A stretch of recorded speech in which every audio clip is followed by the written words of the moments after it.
Hey, everybody, we are the Sci-Fi Sisters, and we are so excited to be here at Trek Talks 2, baby. Woo! Yay! Yay! Benefiting the Hollywood Food Coalition. Are you guys ready? I'm ready. So ready. Ready. We got a ton of great stuff coming up today. And first of all, the first thing we want to get out of the way is what we're going to do today, sisters. We're going to Donate. That's right. Yvette, Yeah. how are we donating? So you can donate at givebutter.com, or you can scan the QR code that you'll see, or you can text Trek to 53555. And what are we going to do, sisters? Donate! That's right. That's the way. It's time to open up those huge Trekkie wallets and those huge Trekkie purses and those Apple Pay. big, generous Trek bank accounts and give to the Hollywood Food Coalition. And oh my God. So last year we did this, right? We had so much fun doing this. We were so stoked because it was this huge thing. And this year it's back and even better. Even better. Even better. That means we need more money. More money. That means we need more money because it's even bigger. So we have to break last year's record. Come on. Exactly. That's right. Last year's. Say what, Fran? I said a tiny little thing called inflation. You know, so we need more. More is right. Needed. More is needed. I'll put it that way. Yeah. Always more. Yeah. Last year we raised over $80,000, right? For the Hollywood Food Coalition. So we know That I know, right? Mind blown. Who knew that we was gonna, that's the power of our Trek family. That's the power of the people in this fandom, that we can come together and make a huge difference in people's lives. And so we are so excited to do that again tonight. We know that we can get more than $80,000. We should be shooting for 100,000. Yes. Oh yeah, definitely. If 200,000, if not more. 300,000. Let it roll, let it roll, let it roll. Okay. Making it rain. Wow. Get them singles out. Get them singles out. Let's go. But that being said, in this pocket, I'm looking in that pocket. That's right. Because that being said, just because we're talking big money doesn't mean that little money doesn't count. Last year, I didn't have very much money to donate, but I donated my little bit of $5 or whatever I had. And guess what? It helps. Everything helps. So even if you don't have a lot, we'll take a little. We can use it. Trust and believe that the Hollywood Food Coalition will put that little dollar or whatever you have to spare to good work, to good use, right? All right, so they do the good work. That's right. They do the good work. You know, and this, speaking of good work, which led me to thinking about good trouble. You know, as Congressman John Lewis would say, we get into some good trouble, right? It's Martin Luther King Jr. weekend. Yes, it is. And we are celebrating the brother Martin, doing some fine service here today. So I think everybody keep that in the back of your mind when you're thinking about whether or not to donate. We have a legacy to uphold here, right? Exactly. Right. Exactly. I'm glad we make sure people understand that with this great weekend coming up. Always want to give back to your fellow neighbors, and our neighbors need help. So let's donate. Remember, givebutter.com / I didn't say that last time, / Trek Talks. Scan the QR code and text Trek to 53555. Donate. Yes. Okay, so this is going to be awesome. We have so many incredible people coming in store today. Sabrina, go. Who are you looking for? I am looking forward to Scott Bakula. Yes, Captain Jonathan Archer. He's here. I cannot believe it. Long road. Hey, No. listen, leave me alone. Leave me alone. I've got Scott, and I am totally happy. 10 minutes. 10 minutes, people. 10 minutes to 10 minutes. talk to. All right, who else are we excited about? Fran, go. Anson. I'm excited about Anson. You're always excited about Anson. Yes, and Anson is excited about me. All right. Okay, we're excited about each other. That's right. The kissy, you know? And I'm also, that's right. And I'm also excited about Nana and Terry Farrell. I love them. I love them too, ladies. They're together. I love them. I'm loving that they're here. Here we are. Me too. 30 years of DS9. Yes, 30 years of DS9. Let me tell you. And our boy Sirach too. Yes. Oh, I'm yeah. telling you. That's it. Yeah. Yeah. I'm just saying that's some serious woman power right there. Yeah. Isn't it? Nana Visitor and Terry Farrell together. I mean, they were amazing on the screen, but they're even more amazing in real life. I mean, these women are just so phenomenal. And I'm super excited to hear that too. Really excited about that one. Yeah. Can't wait to see them. What about you, Yvette? Who are you excited for? Will Wheaton. Yeah. Yeah. Okay. Will Wheaton. Woo! Yes. I can listen. Like I think Sabrina said, I can listen to Will Wheaton all day long. That's the truth. Oh yeah, I can't wait. That's I know. I love him and his energy. I love it. And his transparency. Oh my gosh. Oh, definitely. It's wonderful. Will Wheaton is the mega fan, right? Like, and I get to live out all of my fan fantasies, like through Will, like vicariously through Will's life, you know? Definitely. And definitely. Yeah. And you don't feel especially when it. Go ahead. Go ahead. Go ahead. You go ahead. Okay, I would say you don't feel so geeky when he's on screen because you're like, oh, I do the same thing, so it's not that bad. I'm not that awkward. Okay, maybe I am, but yeah, maybe I am, but I don't care, and I'm in good company. Now. He's validating. Right? Yes, he does. Validates that definitely. Will does it all the time. Come on. Right? I'm so stoked. Well, Will Wheaton says, okay, and Will Wheaton says, yeah, well, Will Wheaton says, so it must be true, and therefore it is good. And Will Wheaton has spoken, and so mote it be. But we've got a lot more, and there's more. And there's more. There's more. We, as you can see, we can talk about Will Wheaton all day long. Stuck on Will. I am excited about, oh God, everybody. We've got Brent, we've got Anthony Montgomery, my heartthrob. Oh my God, he's coming here. He's going to tell us about his book. Oh my God, Anthony, babe, hi. Don't sing. Sabrina, don't sing. Run away. Don't sing. Run away. Wow. Run away, Anthony. Run away now. Run away, Anthony. I'm telling you, this sister has a problem. Okay.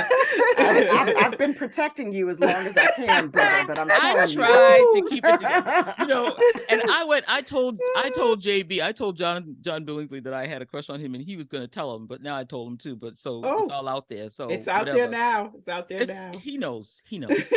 I cannot help you, Anthony. I'm excited about that. I'm excited about that. You know what I love about this is real Trek, because you got all these celebrities, but also I love that there's going to be like the science is going to be there. Yeah. The producers are going to be there. The background people. I love that part of it.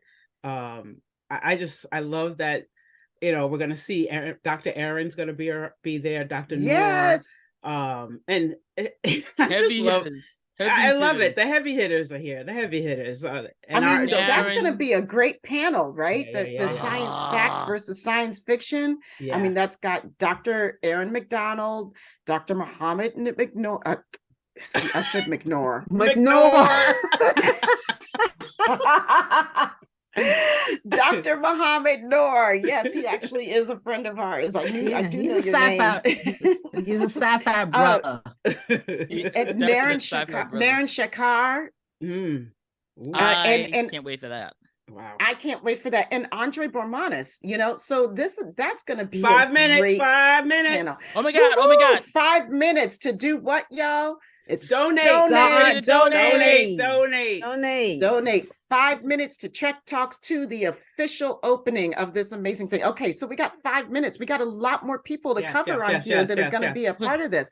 Okay, you know who I got to get in? Who I'm super stoked who's going to be here? One of my all-time favorites now. Mike McMahon, baby. Yes. Lower decks, lower decks, lower decks, lower decks.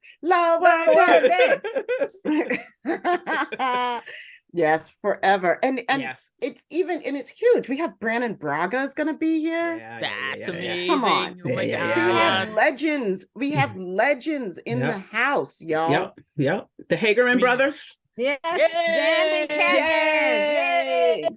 Because I love animation. Now you do. Oh my God. And Dan and Kevin are laughing at that. Yeah. That's a real inside but joke, I do. I really do. I really do. Oh my goodness. Y'all, for real. Rod Roddenberry's in the house. Yeah. That's gonna be dope. Yay! Thank you, Rod. We love you for last year too. Yes. Oh my gosh. We've got great music coming up. Yes. That's cool. Yes. That's different from last year. Yeah, right? I like that. I like that. Music. Yes. We have the Roddenberries. Yes. Which is super cool, right? And then we have our brothers 5-year mission. 5-year mission. Trek brothers. Geeks family in the house. Yes. The fam.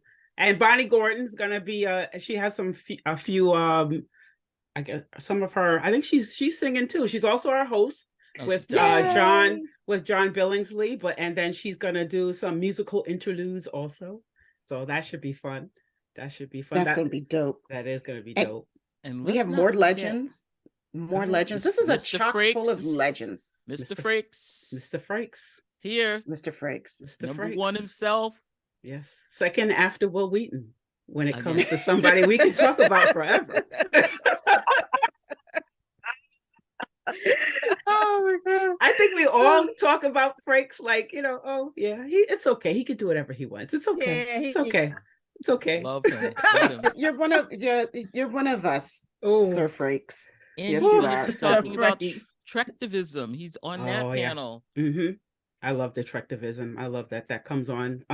So Armin and Kitty are going to be on that. Frank's Matthew, our friend Matthew Simone from Esther's Yay, Echo. hi, Matthew. Yes. Heidi Roddenberry is going to be there also. So talking about the Roddenberry Foundation. So that's going to be awesome. Y'all know what? Awesome. There's the organization Black Women Lead. Yeah. I'm really excited to see y'all stick around for them. Okay. Those sisters are gonna drop something on y'all. Okay. just wait. Just wait for it. Okay. Oh, yeah. And you know what's even cool? Talking about Black women dropping something on you, your sci-fi sisters are gonna drop a little something on you a little later too. So hey, we're excited about that. Can't wait. Oh my gosh, y'all. How many minutes? Well, we've got almost 1 minute left. Don't forget 1 minute. the 1 minute left to Trek Talks 2. Donate. Remember, you can donate at www.givebutter.com/Trek Talks. You can scan the QR code that you will see on your screen, or you can text Trek at 53555.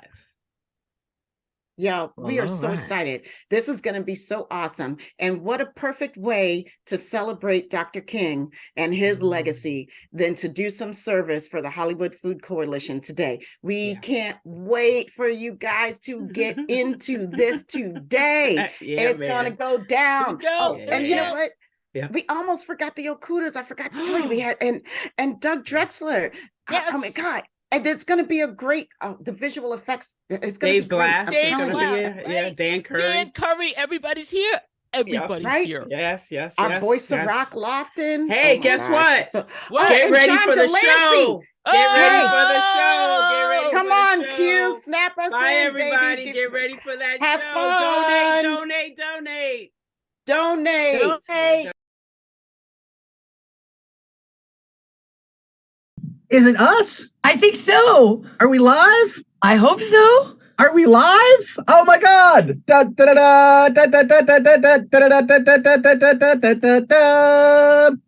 the best fanfare we could afford. Hi, everybody. So, welcome to Trek Talks 2. Last year's Trek Talks 1 was so successful. We raised $80,000 for the Hollywood Food Coalition. We decided to do it again. To make a sequel. Oh, right. To do it again. Yeah.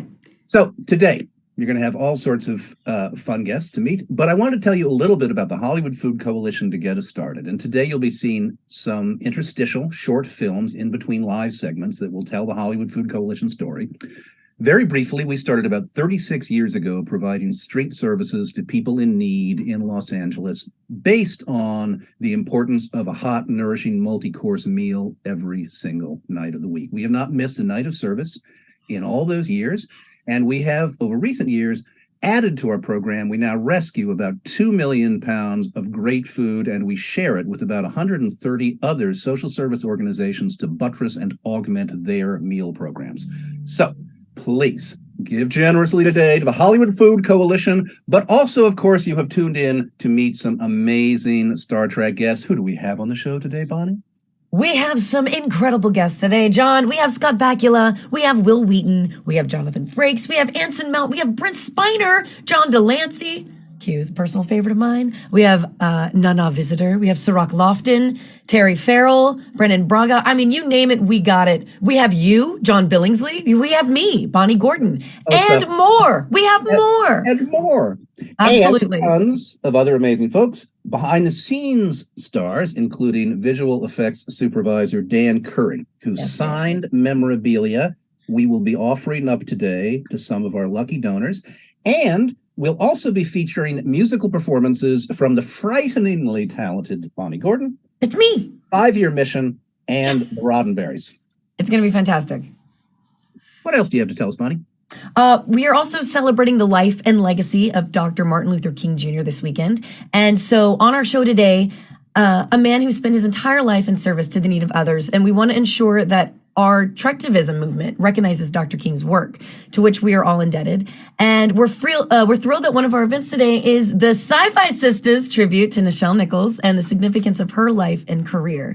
Obviously, we already got to see them a little bit this morning, and I can't wait to hear more from them. Great. And it's also going to be a tremendously fun day. This is like going to a convention without having to pay for airfare or hotel rooms or $22 hamburgers or $10 coffee. You get to be in your pajamas all day. Well, I'm technically having $10 coffee. It's being delivered as we speak, but that's besides the point. I myself am not wearing pants, actually, just so you know. That's how fun and casual we are. So make yourself comfortable. Support us with whatever size donation you're comfortable making. Hopefully, you're prepared to be stupidly extravagant today. Bonnie, how might people give? There's so many ways to give. I'm going to name them all. You can go straight to givebutter.com/Trek Talks. You can also text Trek, that's TREK, to 53555. That's 53555. And you can also scan the QR code that's on the screen throughout the day. That's probably the fastest, easiest way to do it. But again, givebutter.com/Trek Talks. Text Trek to 53555 and also scan the QR code on the screen. And here's the thing, folks. If it's a $5 donation, a $10 donation, that is fine. It's huge. Please, that's a huge help. Huge. And we're going to talk a little bit later about what your money is purchasing for us. But also, one of the huge ways you could help us is text your friends, call your friends, email your friends, and Twitter your enemies, Facebook your friends and your enemies. Yes. TikTok, Reddit, Mastodon, open your window, shout out, are you watching Trek Talks too? Because the more eyeballs we get today, the more people who tune in, the more you metastasize our audience for us, grow it, the more likely we are to make our goal. We're going to talk about that goal in a little bit when we introduce our first guest. I'd like to talk about some of the amazing prize packages we were offering today, Bonnie. Oh, I want to talk about those too. So we have a way of saying thanks to some of our larger donors. Between now and the next appearance at 11, all donors who contribute at the $250 level will be entered into a raffle, and 2 winners will receive, John. Okay, this is pretty cool. This is from Dan Curry. Dan Curry, 7-time Emmy winner Dan Curry. I call him 7-time Dan. Dan is donating. This is a storyboard from Q Who. You may have heard of that. Next Generation, 6-page storyboard revealing the Borg cube for the first time. It's signed by Dan Curry. And additionally, this is a creature concept visualization of the cave creature from Star Trek Voyager, also autographed. In addition to this, we will be throwing in autographed photos, Bonnie and myself, and Bonnie will either write you a personalized jingle. Can you give me an example of what a jingle might be, Bonnie? Sure. We're all here for Trek Talks too. Pick up the QR code, you know what to do. Donate some money and your time today. I should have wrote this before and made this ahead of time, but you get the idea. It'll be like a jingle like that where I can or I will write you a piece of doggerel a la Ogden Nash. And if you don't know who Ogden Nash let's is, give an example of that, John, since you put no. me in on this. No. Nice try. There once was a man named Max Muchnick. So if Max Muchnick wins this, that's how it would start.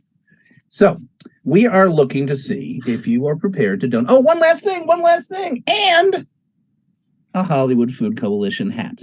Wow. Now, when you're wearing this nifty Hollywood Food Coalition hat, doubtless somebody's going to come up to you and say, hey, what's that? And you're going to say, well, buy me a beer and I'll tell you. And they're going to buy you a beer. So technically, this package includes a beer. Absolutely. So there you go. We're looking for $250 donations. Everybody who donates at the $250 level between now and 11 o'clock will be entered into a raffle. We're going to announce the winners of all of the various giveaways, because we're going to do one every couple hours or every hour. We have 6 or so in all at the very end of the show. So, Eddie, stick around. Yeah, you have to stay tuned to the very end. But of course, if you can't stay tuned, we're going to also reach out to you personally and let you know that you've won. So if you can't stay with us all day, that's okay. But you want to stay with us all day because you don't want to miss anything. You don't. I myself am not going to leave this chair. I have a chamber pot at my seat. Okay. Am I oversharing? Little TMI, a little bit. A little TMI, but that's what I'm known for, Bonnie. I know, John. That's why we love you so much. Now, speaking of people that we love. Yes. We have a wonderful first guest coming up. And in a way, I hate to say the whole show is going to be anticlimactic, but our next guest is Rod Roddenberry. Yeah. We're going to have 20 minutes with Rod. I'm over the moon. We're going to talk a bit about Rod's work and his, of course, amazing legacy. And we're also going to talk about his generous support of the Hollywood Food Coalition. Rod has been a supporter of ours for a number of years. And it means the world to us and the world to me personally that he's agreed to come in at the beginning. We've got a big announcement to make. And just thrilled to have him. Bonnie, any closing thoughts before we bring in Rod Roddenberry? I'm just so excited to be here today and so honored to be a part of this. And I hope all of you enjoy what we have in store for you. I think you're all going to be pleasantly surprised by all the exciting guests and specials we have. And again, it's givebutter.com/Trek Talks. And text Trek to 53555. Also, the QR code right on your screen. You can easily scan that with your phone or Borg devices. And it'll take you straight to all the websites to donate. Okay. We'll be right back with you very, very soon with our first guest, Rod. Fantastic. Roddenberry. Thanks so much.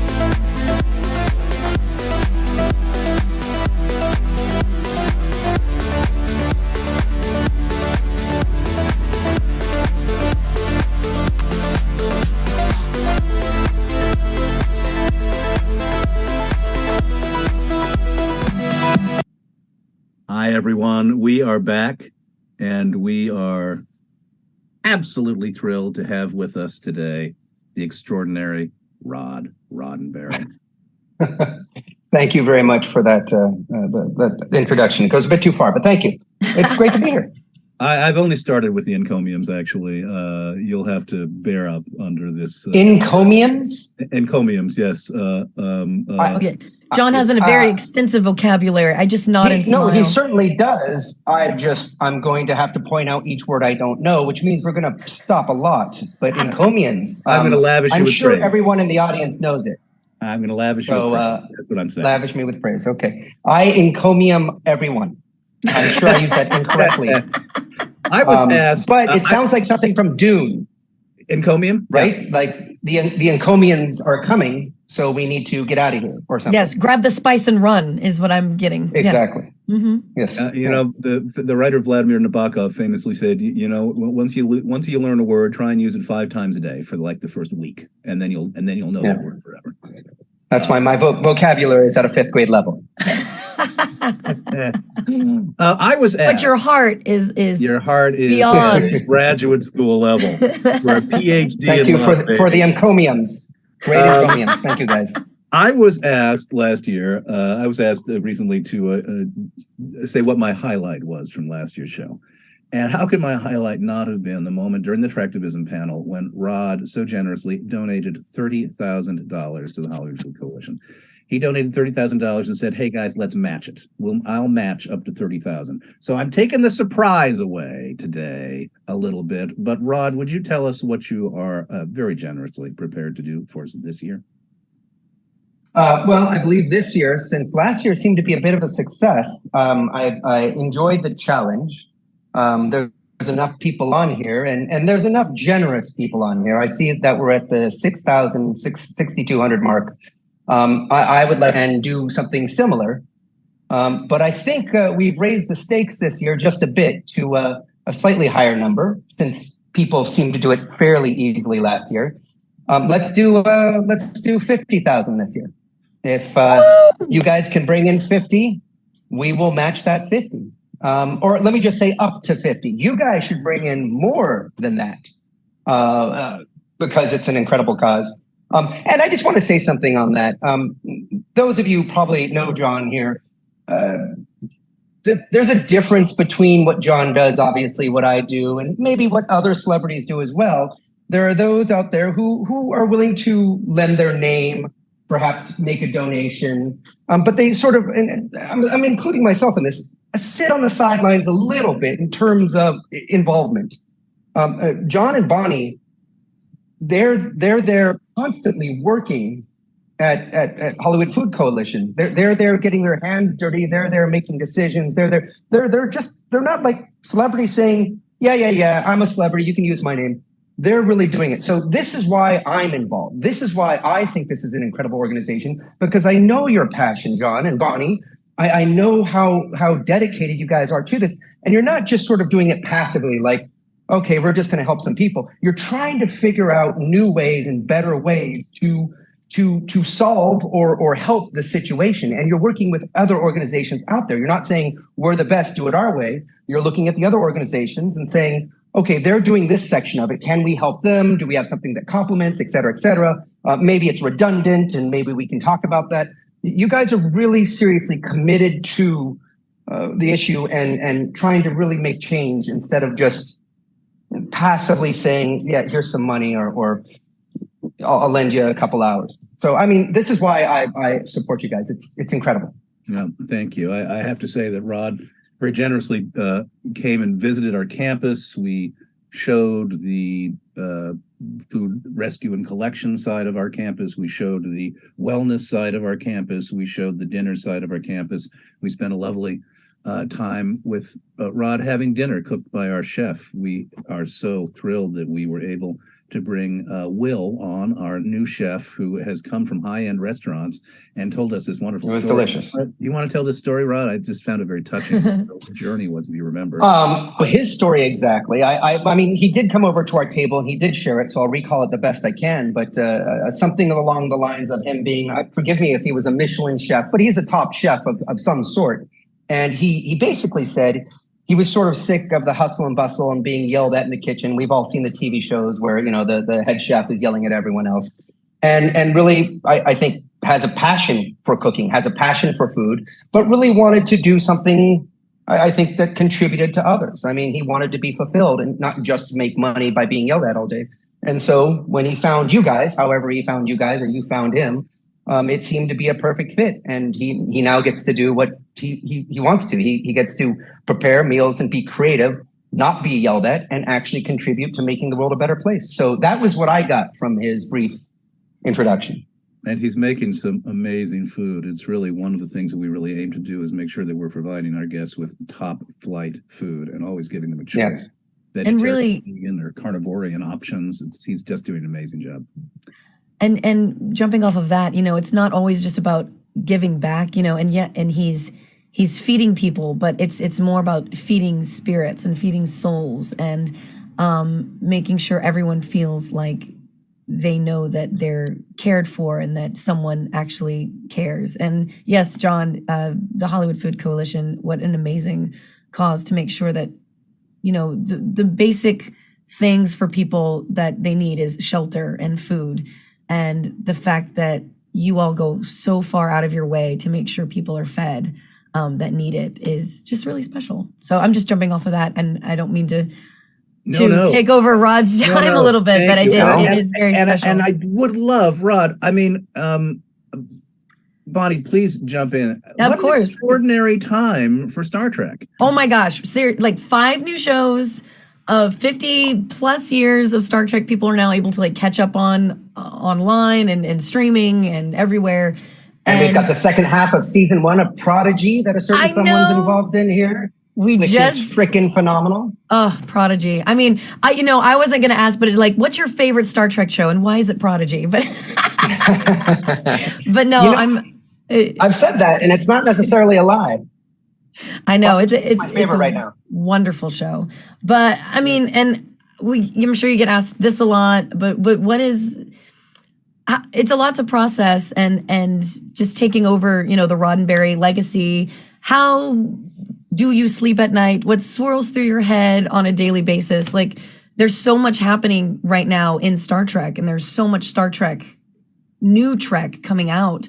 How do you feel moving forward? What's to come, if you can talk about? I am not the lead creator in any of these things. I am one of many executive producers, as you know. How do I sleep at night? I'm certainly not bragging. I'm not going to lie either. I sleep quite well because I do not have the weight of all 5 of these shows on my shoulder. My stress points are these shows in line with Star Trek? Are they in line with what I think Star Trek should be? Are they in line with fans think Star Trek should be? And are they in line with the Gene Roddenberry Star Trek? And the answer is they don't need to be necessarily on any of those. Let me say from my point of view, I want them to be online with what I'm thinking Star Trek should be. And I think the current 5 shows are, and they're very diverse, which is different.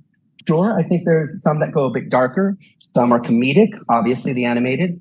Some really hit you where it counts, couple episodes. Mm-hmm. Some episodes are huge winners and some are kind of losers. And it's really interesting, in my last, I'm 40, I'm almost 49. And in the last, I feel like 35 years of exploring Star Trek, I've learned that there are so many different fans who love so many different versions of Star Trek for so many different reasons. My only major criteria is if Star Trek is just entertainment, I will say it's not my Star Trek. Mm-hmm. It doesn't have to blow your mind necessarily. Listen, the best episode is when you sit there and you get hit with a totally different point of view that you never considered, and you see it, you empathize with it, and you go, holy crap, I never thought of it that way. That is when any show, not even Star Trek, that is when television is at its best. And I want Star Trek to always try to live up to that.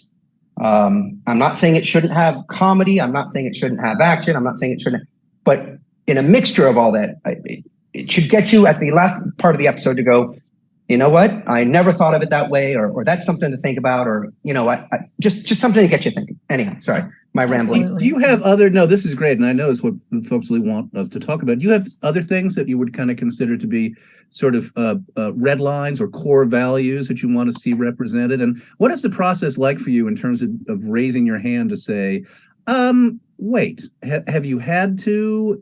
Do you? Is that easy to do or hard to do given the nature of the constructs of all the shows?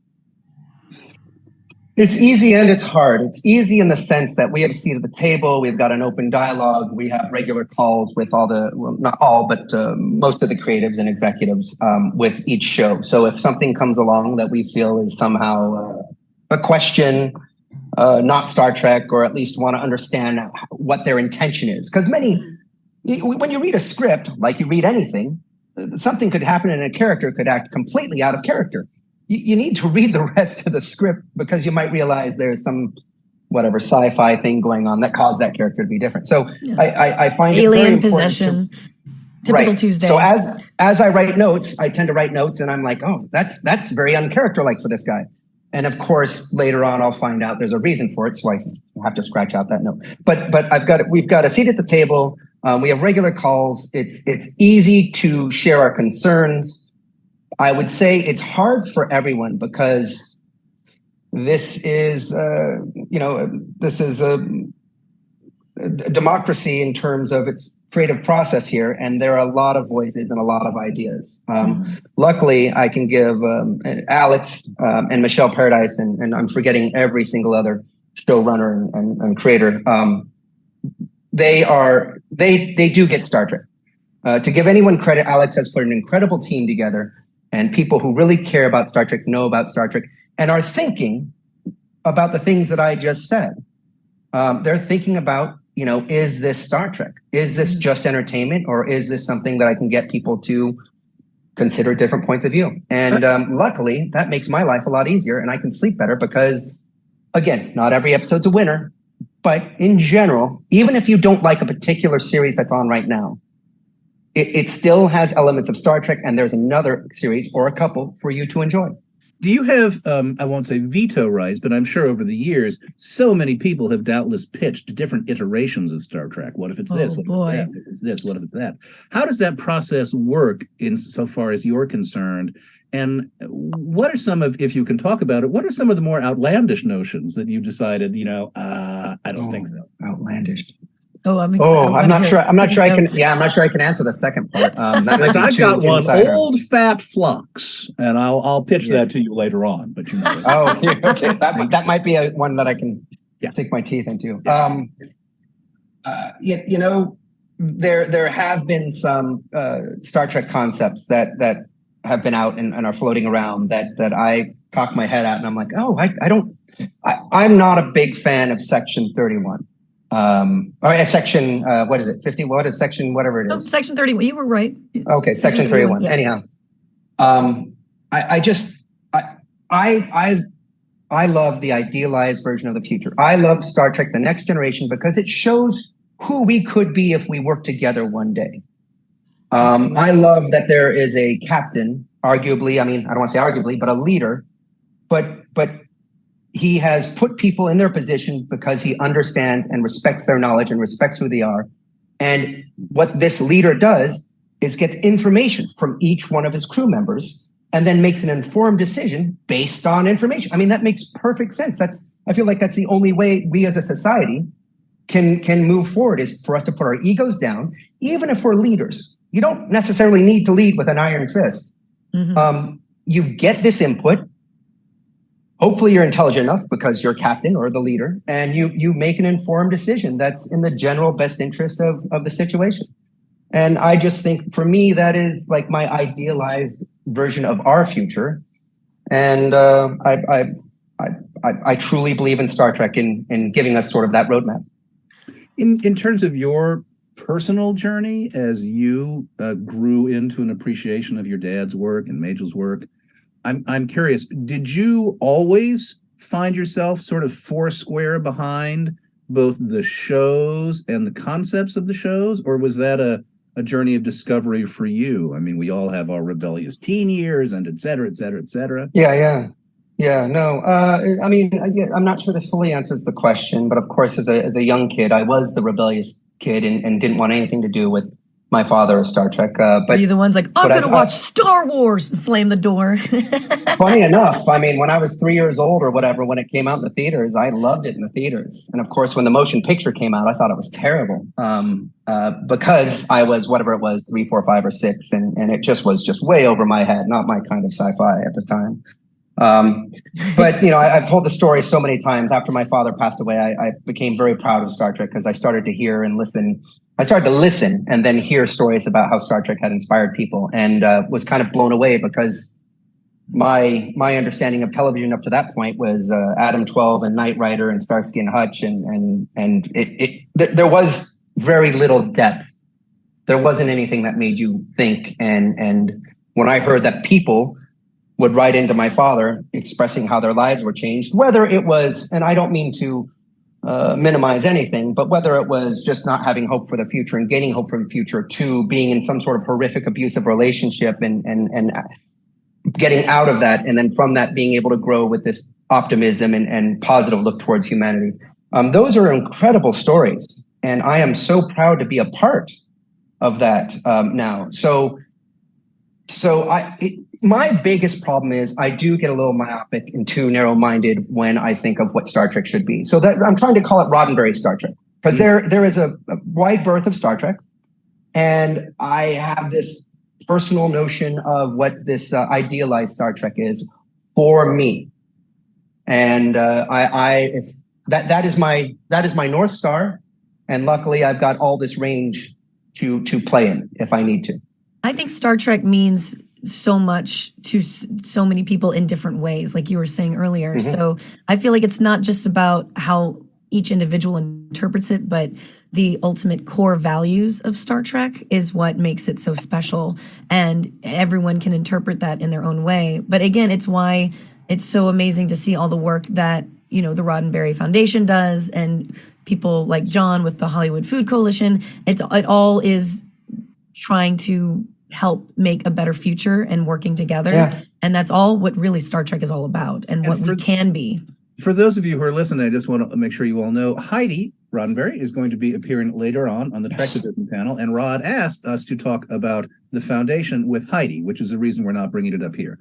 Mm-hmm. But I nonetheless want to make sure that, Rod, that we, those of us who have been in the franchise for years, are very well aware of how much you do. And I have had a number of conversations with you where you you in a weird way make light of the amazing work you guys do to make this world a better place, and the focus you have on big picture problem solving and the nature of what the major challenges that we face as a civilization is so much in the ballpark of what your dad would have. I mean, he must be.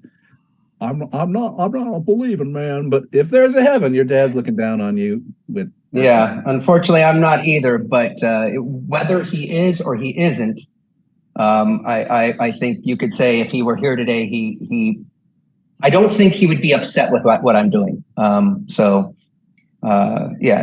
envisioned that beautiful future. And granted, listen, I'm not saying he's the only one. There have been many people who have thought about an incredible future. I'm just saying, in terms of Star Trek, he envisioned that future, and I instead of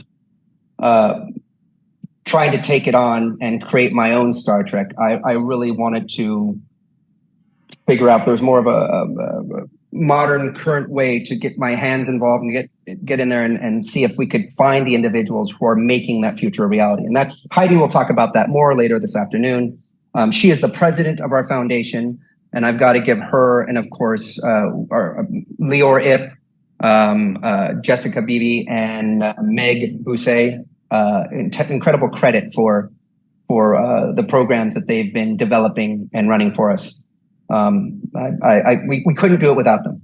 My horrible job is to say smooch and thank you, and we are out of time. Oh, really? And this is going to be the painful part of this entire day. It's going to fly by. Just rip it off like a Band-Aid, John. Thank you again for your generosity. Thank you, Rob. Sure. Reminder to everyone. So you need to match 50. You need to get up to at least 50,000. I mean, I guess no one needs to, but I mean, that is the goal. And my hope is you'll do that. That way I can match that.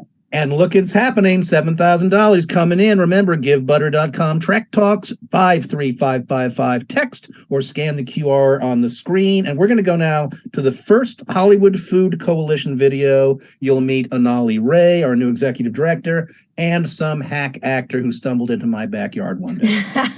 Thank you, Rod, so much. Bonnie, John, thank you guys. Live long and prosper, everyone. Take care. Always. Natural for you. It is natural. So unnatural for me. And now we're recording. I love that intro. That's perfect. That's exactly how we should begin. Phil Phlox, you know me. I am here to introduce somebody that we have in a very short time come to absolutely adore. Our new executive director, Anali Ray. She was gracious enough to appear today to say mwah to the Star Trek community, and I'd like to turn it over to her to tell us a bit about her background and what brings her here. Thank you, John. I am thrilled to be here today. Thank you so much to the Star Trek community. Thank you, all of you, for being here. Again, my name is Anali Ray. I'm the executive director here. I've been just with Hollywood Food Coalition a little bit over 3 months, and I'm so proud to be representing this amazing organization. Can you tell us a bit about the work you did at the Saban Clinic? You were there for how many years? 14 years, right out of the womb. Oh, wow. Yeah. What did you do there? So I was the chief of strategy and programs officer over there. I ran a number of different programs, led a lot of our advocacy policy work, a lot of our cross-cutting initiatives, and I spearheaded our work for unhoused individuals. So excited to really bring some of that work into what we're doing here at Hollywood Food Coalition as we start growing. I can say that one of the reasons we were so thrilled that Anali joined us because she is so steeped in community service and is so knowledgeable about so many different ways that the community can be helped through the instrumentality of food in our case, but she knows the macro world, which is so exciting for us.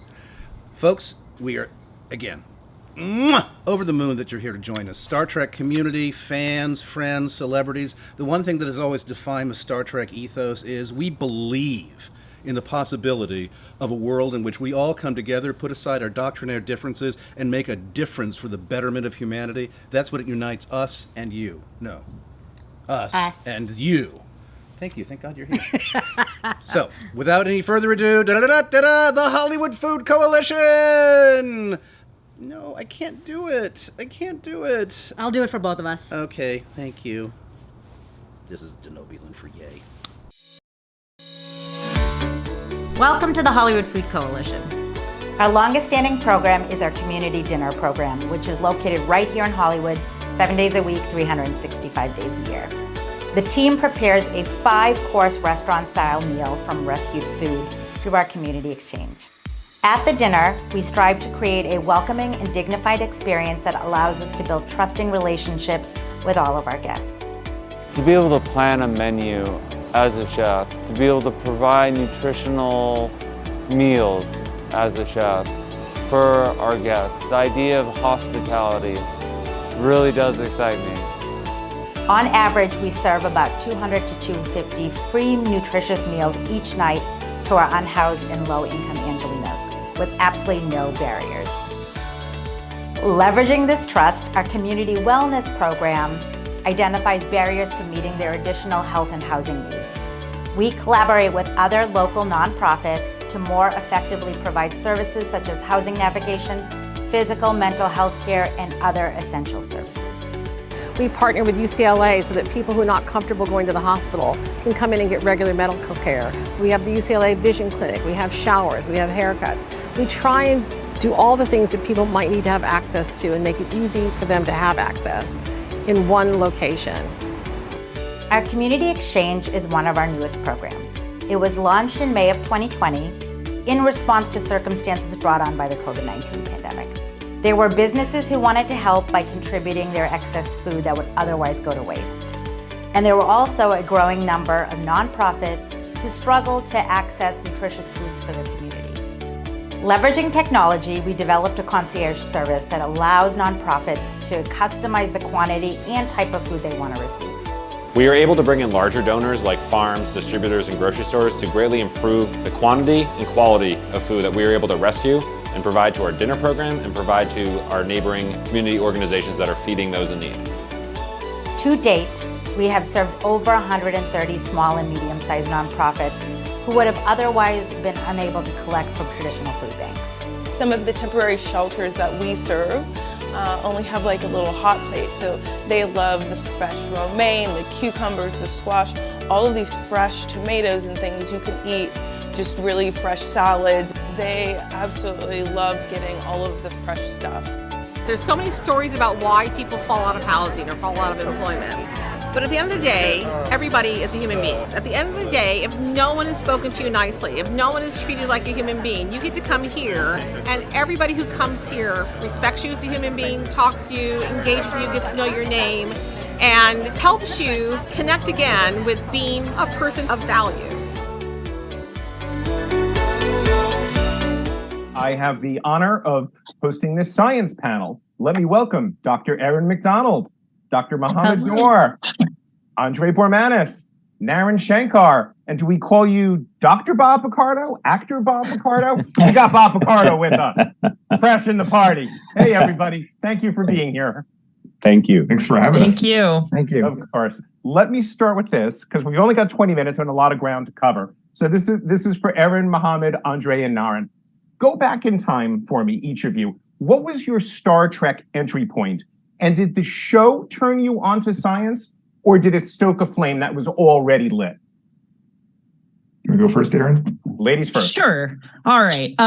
Yeah, for me, I didn't really discover Star Trek myself as a fan until I was in college and already studying astrophysics. And that's because in the Venn diagram of Star Trek fans and physics majors, there's a big overlap. And so we would watch Star Trek during our parties and homework sessions. And that's really where the love grew. And then, we graduated. I went off to graduate school. I didn't know anyone, and I just kind of dove headfirst into Star Trek. So I was already into the science, but Star Trek kind of kept that flame alive for sure. Mohammed? So for me, I found Star Trek as a kid. I wasn't alive when the first series aired, but I found it as a kid. I saw an episode at a friend's house, and I was just immediately drawn in. I already did like science. I don't think I would say either one preceded the other. I feel like they both kind of came together, but what I really loved is they reinforced each other. And through my time in college, I would often in science classes talk about things from Star Trek with friends from Star Trek who were associated with Star Trek, talk about science concepts. So I felt like they just reinforced. Andre? I got interested in astronomy when I was probably 6 or 7 years old. And when I was 7, the original series premiered. So dating myself, obviously, for those of you who can do the math. And my older brother watched Star Trek. I didn't understand it. I remember watching in fact, I think I saw the original airing of The Naked Time, the first season episode. And I didn't understand it, but I was mesmerized. But I didn't really start to watch Star Trek, the original series, until it was running in syndication in the 70s when I was in high school. And I was already, on the path to becoming an astronomer and, very interested in science. So it was a natural fit for me. And of course, had a lot of friends who were Trekkies and read the book, The Making of Star Trek, which was out at the time. And that was like, oh my God, this sounds so fun, making TV shows. So it's weirdly, I never expected to be involved in working on a Star Trek series because I never figured there'd be another one back then. And strangely, I've ended up becoming very involved in the Star Trek universe. Right. Naren? Well, I saw the original series when I was a kid, and maybe weirdly, like Scotty was my favorite character. And so I think that kind of, geared me, put me on the path to being an engineer. And, that was maybe my natural inclination. I devoured science fiction when I was a kid. And, I started as an art student in college, and then I transferred into engineering, and I stayed there through graduate school. And when I was in graduate school, I started moving back into history and literature and things that I initially loved. And so when I came out, I just thought I didn't want to be an engineer anymore. And I wound up, I went to school with Ron Moore, and he said, come out to LA and be a screenwriter. And so I wound up on Star Trek as an intern and then became a science consultant for Star Trek. And so I had this bizarrely circular path, and that was my in. Huh? Now, Bob, was science on your radar before Voyager, or did being on the show get you interested in it? Oh, no, I was, science way predated my interest in Star Trek. I love biology, took advanced biology in high school, went to Yale as a biology major, and had acted for fun, sort of as a hobby. And then I was in a production of the Bernstein Mass at Yale that made me decide to try being an actor. So I love science, but what Star Trek did for me, and I was not a Star Trek fan until I was cast on Voyager. I made this confession to the fan base. They know all of this. In fact, when I got out of Yale, I roomed with 2 philosophy majors from Yale who watched Star Trek and reruns every afternoon, and I made pitiless fun of them for doing it. So I was not only not a Star Trek fan, I made fun of Star Trek fans, but I have lived to eat those words. When I got cast on Voyager, they gave me a bunch of next-gen medical-heavy episodes. I watched them. I loved the storytelling. And I became a Star Trek fan working on it. And Star Trek brought me back to science because of all the incredible people I've met through Star Trek who are doing the real work in science. all of the principal investigators at JPL, all of the astronauts I've met, that it brought me back. And my work with the Planetary Society has made me love science again. So I keep thinking that because life science was my initial interest, then Star Trek came. Star Trek brought me back to life science. Before I leave this planet, I am going to discover, along with all of humanity, life off this planet. So that's the goal. We've got to find even microbial life evidence on Mars before I'm on the wrong side of the grass. There you go. All right, for each of you, and this is going to open a can of worms, what on the science front has Star Trek gotten right?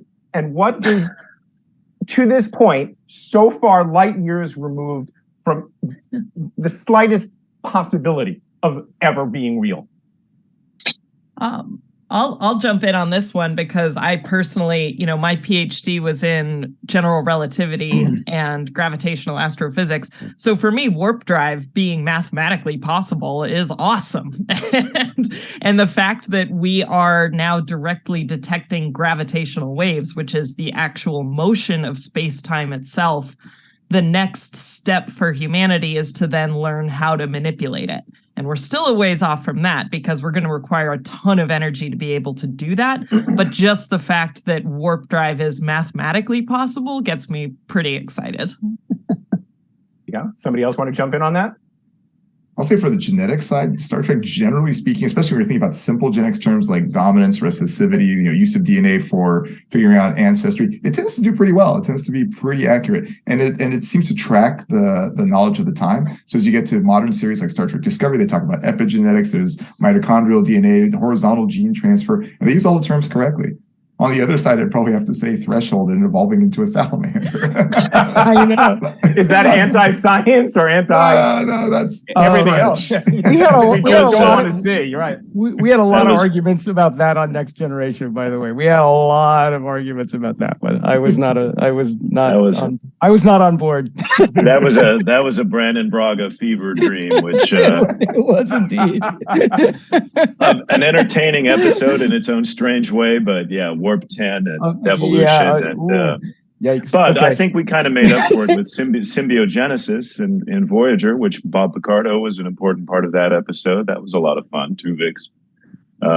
Interesting idea, fairly advanced idea that I don't think has ever been explored in any other 1-hour television drama before or since. So, but yeah, I will go out on a limb and say transporters never happen. Never going to have transporters. Yeah, I would agree with all of those things. I think the show got a ton of technology right. From cellular phones like the original Motorola StarTAC, non-invasive imaging. I mean, all of from the original series on. I mean, we used to make fun of the backlit graphics on Next Generation because we were like, oh, this is never going to work. Who's never going to? There are no buttons. This is ridiculous. And now we're all using iPads, and it's like, so it's so I think the show was very pressing in many ways. And then I'm going to keep my can of worms open and ask about the Enterprise and Voyager actually being able to fly. Forget about warp drive for a second. The shape of the ships. Could they fly, or would they be doing this? You mean an atmosphere, or? It's a question I've seen fans debate online for as long as the internet has existed, to be honest with you. And I remember people debating it when I saw Gene Roddenberry at a convention when I was a teenager in the 80s. They were asking about it. The saucer. They would drop like stones. Yeah, but the saucer section of the Enterprise could conceivably glide through the atmosphere. I mean, it would have to have thrust. I mean, you couldn't just throw it like a frisbee. That would be crazy. Similarly with Voyager, if it's ability to kind of neutralize gravity, where we're offline, would it aerodynamically be able to fly through an atmosphere with its thrusters? Doubtful, but they're not designed to do that. No. So for you guys as scientists and writers, where do you draw the line and say, okay, look, somewhere this is a story, we're telling science fiction. We got to show the ship flying. It doesn't matter if it can't fly. What's that like as a scientist? Where do you draw the line and say, all right, I'm going to shut up now. I've made my point. This is a show. Take me through that for each of you. For me, it happens Well, pretty often. I very, very rarely encountered. No, I was just going to say like that, that happens pretty often where most of the times my role is to say, let's not explain something, that you're going to be digging yourself a bigger hole if you're going to start trying to explain what you're doing. If there is scientific backbone that we can include in it, then that's great. And then, of course, there are times where the science doesn't work. So one, you don't explain it. Don't even try to explain it. And two, story every time, 100% of the time takes precedence over the science. And so it's about the characters. It's about the story. The science can drive it, but if they're in conflict with each other and you have a good story, then the story has to win out. Yeah, the type of show you're working on also determines a lot of that. Like, Star Trek has a different bar than For All Mankind did, or than The Expanse did for me. Like, those shows were very, very different in how they treated science and how they were required to treat science just because of the way stories were told in those worlds. So, Star Trek probably leans a little bit more on, as Aaron was describing it, like it's sort of, what we need to have happen is like, okay, and let's maybe not talk about the things that might happen. For real. But it does more than a lot of shows. I mean, the example is the other extreme would be like The Flash, where like, okay. They don't even try. You have to remember that, Star Trek is 400 or some odd years in the future, and there are going to be a lot of discoveries between now and then that make that Star Trek universe possible. There would have to be, obviously, if you have warp drive and so on. But I always, I found that I very rarely had to, find a way to put the kibosh on something. And when I did, it was always, I will give them an alternative and I will explain kind of my reasoning. And it was pretty rare. And they usually understood that, oh yeah, having Picard, take a kayak through a lava tube down to the core of a Class M planet is probably ridiculous, and that's, it's Jules Verne. And for a lot of reasons, that's not a good B story. But I always, looked at analogies. So we had an episode of Next Gen where they had to reheat the core of a Class M planet because it was cooling too rapidly and causing all of these earthquakes and so on. And I'm like, well, that's crazy. Come on. Core of a planet, several thousand miles in diameter, iron and nickel. How are you going to heat that up in any reasonable, period of time? And I thought, well, 100 years ago, somebody would have said, if somebody had said, I can throw a handful of invisible particles into this big pile of metal, and it'll raise the temperature of that pile of metal by hundreds of degrees in a matter of hours, they'd say you're crazy. Well, that's how a nuclear pile works, nuclear fission.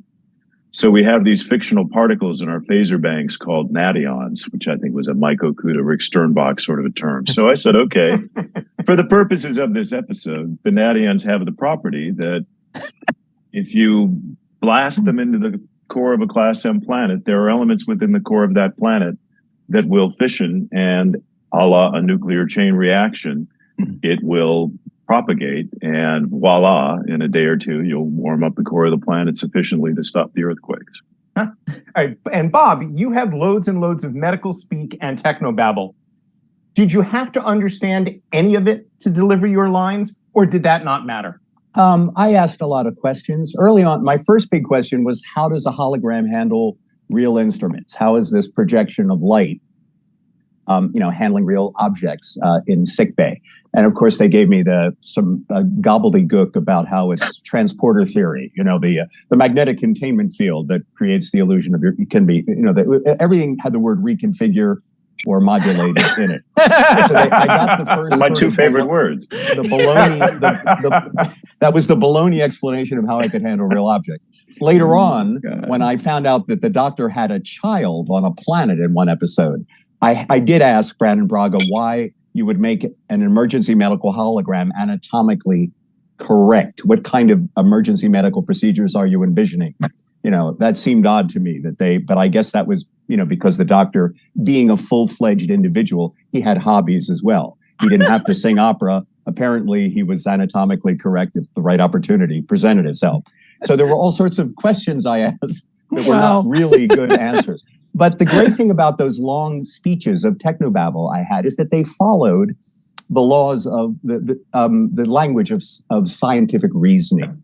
So even the parts that were made up, it still said, here, here's the hypothesis that I'm testing. Here's how I'm going to test it, all of that. And I remembered enough from my biology studies that sense of how to speak, to use that kind of scientific language, that they really did follow that, even though there were giant gaps in between the various stages of what I was saying. There were huge leaps. At least the nature of the language seemed very scientific and correct in structure. Great. We've got 4 minutes left, and I've got 2 questions that I want to make sure we get to, one of which is very important. We're all here for the Hollywood Food Coalition to support that. And I'm wondering, in what ways do you think science can help solve or mitigate the world's food crisis? Oh, in so many ways. So things like, for example, genetic studies to try to make more drought-resistant rice, so that much more of it can be grown in areas of the plant where it couldn't be grown. It's just one example. But yeah, definitely science is vital for this sort of thing. Finding other ways of transporting food and keeping it fresh. Good pesticides so that again they're not, the crops are not being hurt. Yeah, so many ways.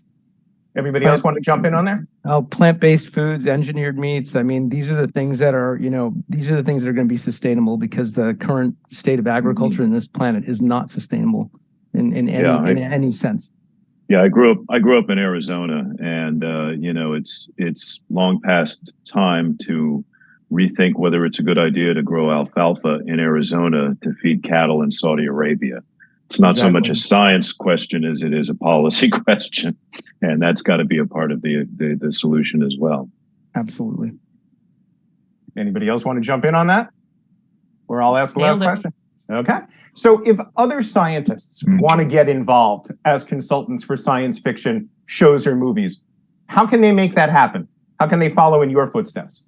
The most straightforward way is the National Academy of Sciences hosts a program called the Science and Entertainment Exchange. Yep. So if you just Google that, Science and Entertainment Exchange, National Academy of Sciences, you can go up there as a scientist. You can sign up for their newsletter. You can have an interview. And what their purpose is to connect creatives in the entertainment industry with practicing scientists so that questions come out. It's not all just about movies and TV shows. It's also authors and things like that as well. That's probably the most direct way.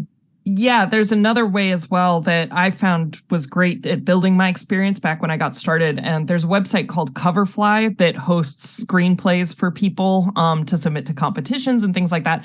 But they have a program called Coverfly X where you can give notes on each other's screenplays, and it kind of works as an exchange service. But as a scientist, people are wanting their scripts read. And so you can go and search for sci-fi scripts and give notes from a science perspective. And that's a great way to learn how to read scripts, get used to storytelling, and really just get a lot of experience so you're confident when those opportunities do come up. And people do this voluntarily. It's a lot. I mean, but I think for me, one of the things that I learned when I got started was it was so much about learning the story writing process and understanding how to yes and, how to give alternates, how to give dialogue changes that weren't going to bump the original intent and to not overstep your capability. It requires a lot. And I hope you like reading, because I read about 300 pages of scripts a week at least. So yeah, it's a lot. Good deal. Well, everybody, that's our time. We are done. Thank you. Don't forget to recommend that if you're a Star Trek fan or you're a space fan, please consider joining the Planetary Society. Bob, we got 15 seconds. I'm leaving it to you. Sell the Planetary Society. The Planetary Society, www.planetary.org. Bill Nye is our leader. It was co-founded by Carl Sagan, and I'm on the executive board and have worked with him for a quarter of a century, thanks to Star Trek. There you go. Thank you, everybody. Thanks. Great to see you all. See you guys. Yeah, great to see you all. Take care. Thanks. Cheers. Hey, everybody, we're 5-Year Mission. This song is called And the Children Shall Lead.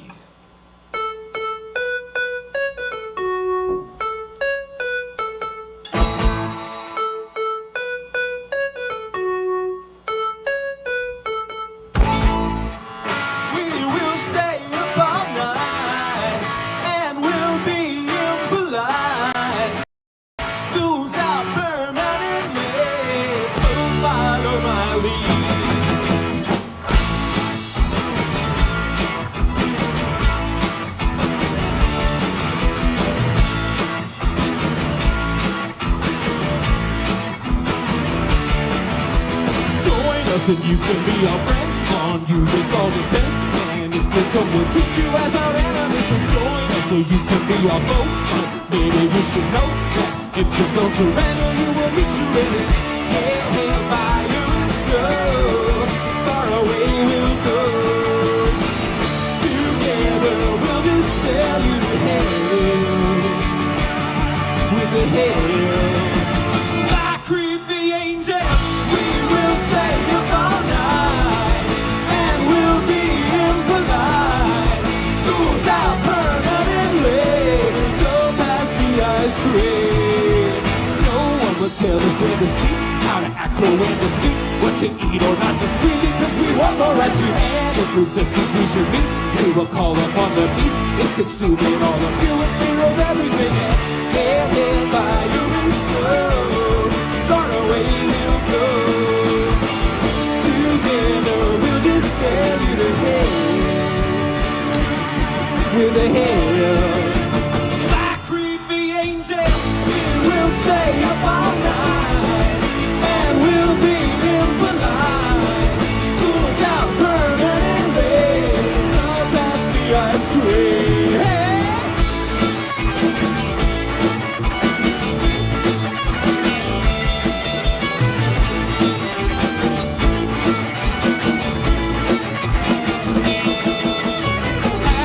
Ashes everything, and we hope you feel the sting of your rapid aging and right now hallucinating. We'll strike you down and follow through, ring around the rosy too, and as we release, so shall we do, yeah. Hail, hail, fire and snow, far away we'll go. Together we'll dispel you to hell, with a hail.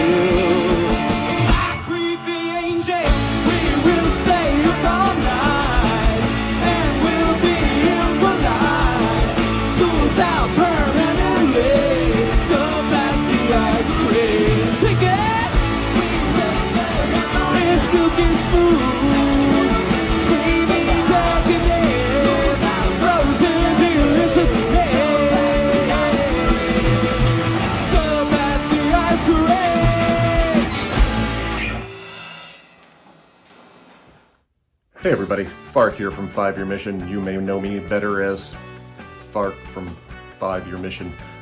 Anyway, you may have noticed in that little clip that you just saw of us performing, we were performing to an completely empty club. Why would we do such a thing?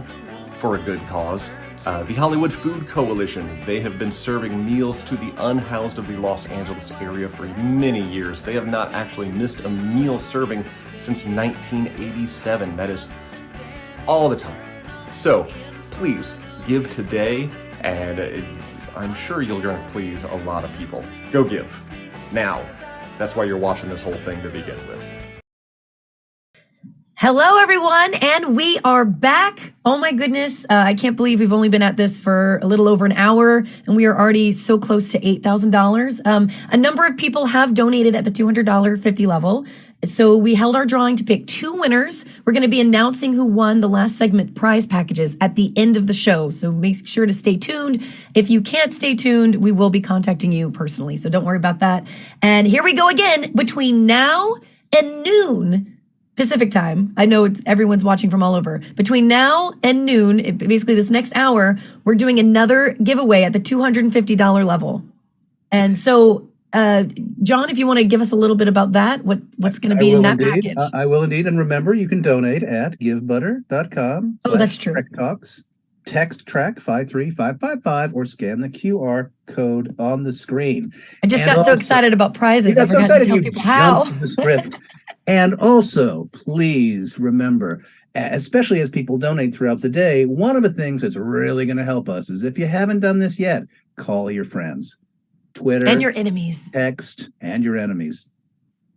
I'm sure no one of these lovely people have actual enemies. Your acquaintances. Your acquaintances, yes. Your but boss. The more eyeballs we get today, the more donations we get, the faster we'll get to matching Rod Roddenberry's incredibly munificent gift of $50,000. Our goal today is $100,000 and beyond. Tell them what they're going to win, John. Okay. Tell them the package prize. Okay. I want to one more thing. Oh, actually, 2 more things. We have two cooks. Will is on the weekends at Colin Lever. And Colin, if you're listening to this, I so apologize. He was the gentleman I was referring to earlier, who is our extraordinarily talented chef who came to us from the corporate cooking world and has just done wonders in our kitchen. So Colin, my apologies. You're amazing, and we're so lucky to have you. And I also want to say, shout out to the Shuttle Pod One boys. That's yes. Connor Crenier, Dominic Keating, Mark Cartier, and Erica LaRose. They have donated $250, a recurring donation for a full year, which is the equivalent of $3,000. That came in through another medium, so it isn't showing up on the screen. But you can add $3K in your mind to this $8,000, so we're actually at $11,247. Unbelievable. Shout out. A wonderful podcast. If you haven't seen it or heard it, I'm a guest. Bonnie, you got me next. Okay, now. I would love to. So, this next auction, excuse me, again, Dan Curry, seven-time Emmy Award winner Dan Curry, special effects supervisor for Star Trek for years and years and years and years and years, has donated several items. We have the storyboard for the Star Trek Enterprise episode, The Council. I'm showing that to you now. We have a transition concept for Star Trek Deep Space Nine, the character, The Founder. These are, of course, suitable for framing, signed by Dan Curry. 2 autographed pictures from Bonnie and John, a jingle or a poem. Bonnie's going to talk about a jingle, and I'm going to talk about a poem in just a minute. And this gorgeous Hofoco sweatshirt. And remember, people are going to say, what's that? And you're going to say, buy me a beer, and I'll tell you all about the Hollywood Food Coalition. So effectively, this includes a beer. Or a Manhattan, you might get lucky. The second package is going to be the Star Trek Deep Space Nine revised title sequences and Star Trek Voyager Caretaker Creature concept. Amazing. And again, our 8x10s, and again, the poem and or jingle, and again, this fabulous sweatshirt that comes with a putative beer if you get lucky in the bar that night. Now, speaking of the jingle, this is kind of how it would be. Like, John Billingsley is the guy if you want a grinning doctor on the Enterprise. He does charity with donations and grants. He's also not wearing any pants. So it'll be something like that. In fact, I have access to the YouTube chat. Throughout the chat, if you guys want to put your name and 3 things about yourself that you'd like included in a jingle, throughout the day, I'm going to be picking random people in the chat and writing little jingles through them live through the segments. This is to give you guys examples of what the jingles are like. If you win the package, then you get an actual recorded jingle as an MP3. And 1 minute to go, so I'm going to jump in. Sorry, $250 donations, and you have until noon. So whoever donates at the $250 level, we had 4 in the last hour, so 2 of those 4 will be picked. We'll do the same thing again. Again, we'll announce everybody at the end.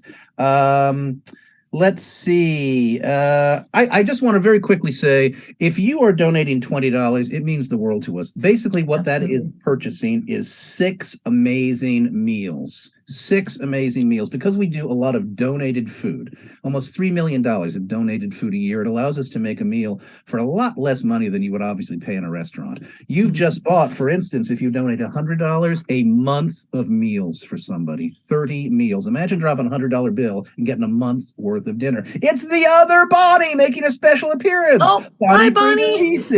Coming up, Anthony Montgomery, Brandon Braga, Mike McMahon, and the Roddenberries rocking and rolling the Enterprise Cup. Bonnie, meet Bonnie. Bonnie, meet Bonnie. Hi, Bonnie. How are you?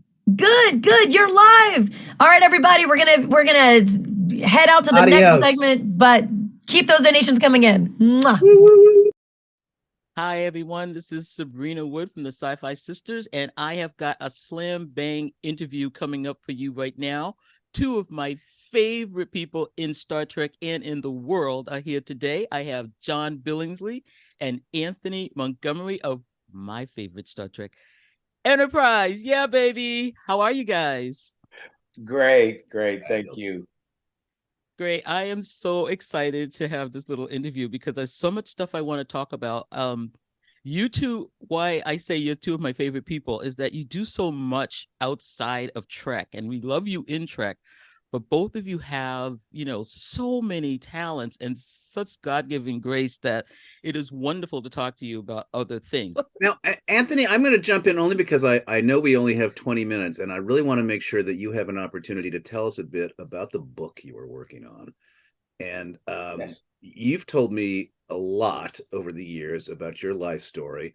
And I'd love to hear, as much as you feel comfortable talking to us now, because I know the book's not going to come out for a bit, your process, what drove you and motivated you to want to tell your story, and anything that you might want to tell us about as kind of a teaser, because I know we're all going to want to read it. So, I love you. Stage is yours. I've lived a life, as they say. I've lived a life. And during the pandemic, I had to figure out how to pivot from just being an actor. Like most everybody else, I had to figure out where life was going to take me.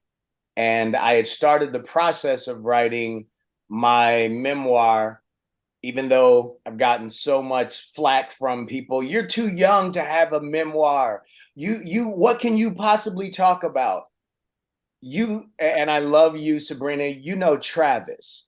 You don't know Anthony. Right. That's the point. I've been through so much to get me to this point that I felt like me chronicling these in a way is going to help somebody. And I don't know who, I don't know how, but giving you this is a little difficult because I wrote the entire book and then I had to submit it to my editors and then they have to get it back to me. They go through, they're doing their editing process and then they get it back to me. Well, let me back up, Anthony, because I think the process of the book coming out is interesting, but I think what you said before about having a story that you think will resonate with people. Yes. Is what I'd love to kind of talk about a bit with the limited amount of time we have. What was it about your story that you felt really needed to be heard by other people? And is there anything you can share with us that kind of is maybe more of the motivating force behind your desire to tell your story based on your life and your experiences? Yes, because I grew up in an abusive household and there are so many people out there that are going through similar, have gone through similar, will go through similar. And I wanted to show them that despite the pain you may be in the middle of, there is a brighter light on the end of that journey. I didn't know what my light was going to look like. I just knew you're not going to be beaten forever. I'm a religious person. I keep God first in my life. So I knew that God would get me through it. But there are a lot of people that are out there right now that may not believe that. And if they can see me and see somebody that they admire for the things that I've been able to do in Hollywood, I've been in Hollywood, a part of this industry for 26 years now. I didn't know when I was in the middle of all of those things that this is where my life would go. I want to be a catalyst for hope for people out there.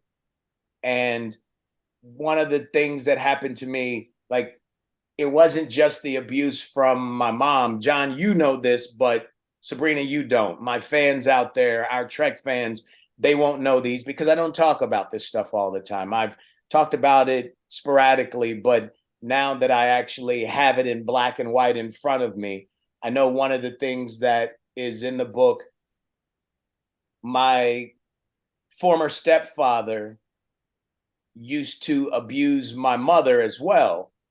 And he abused me also, but one particular day, they're in the middle of their chaos, and I was 9 years old, and I was just done. I had always My whole life, I felt like a coward because I couldn't protect my mother from the stuff that she had gone through.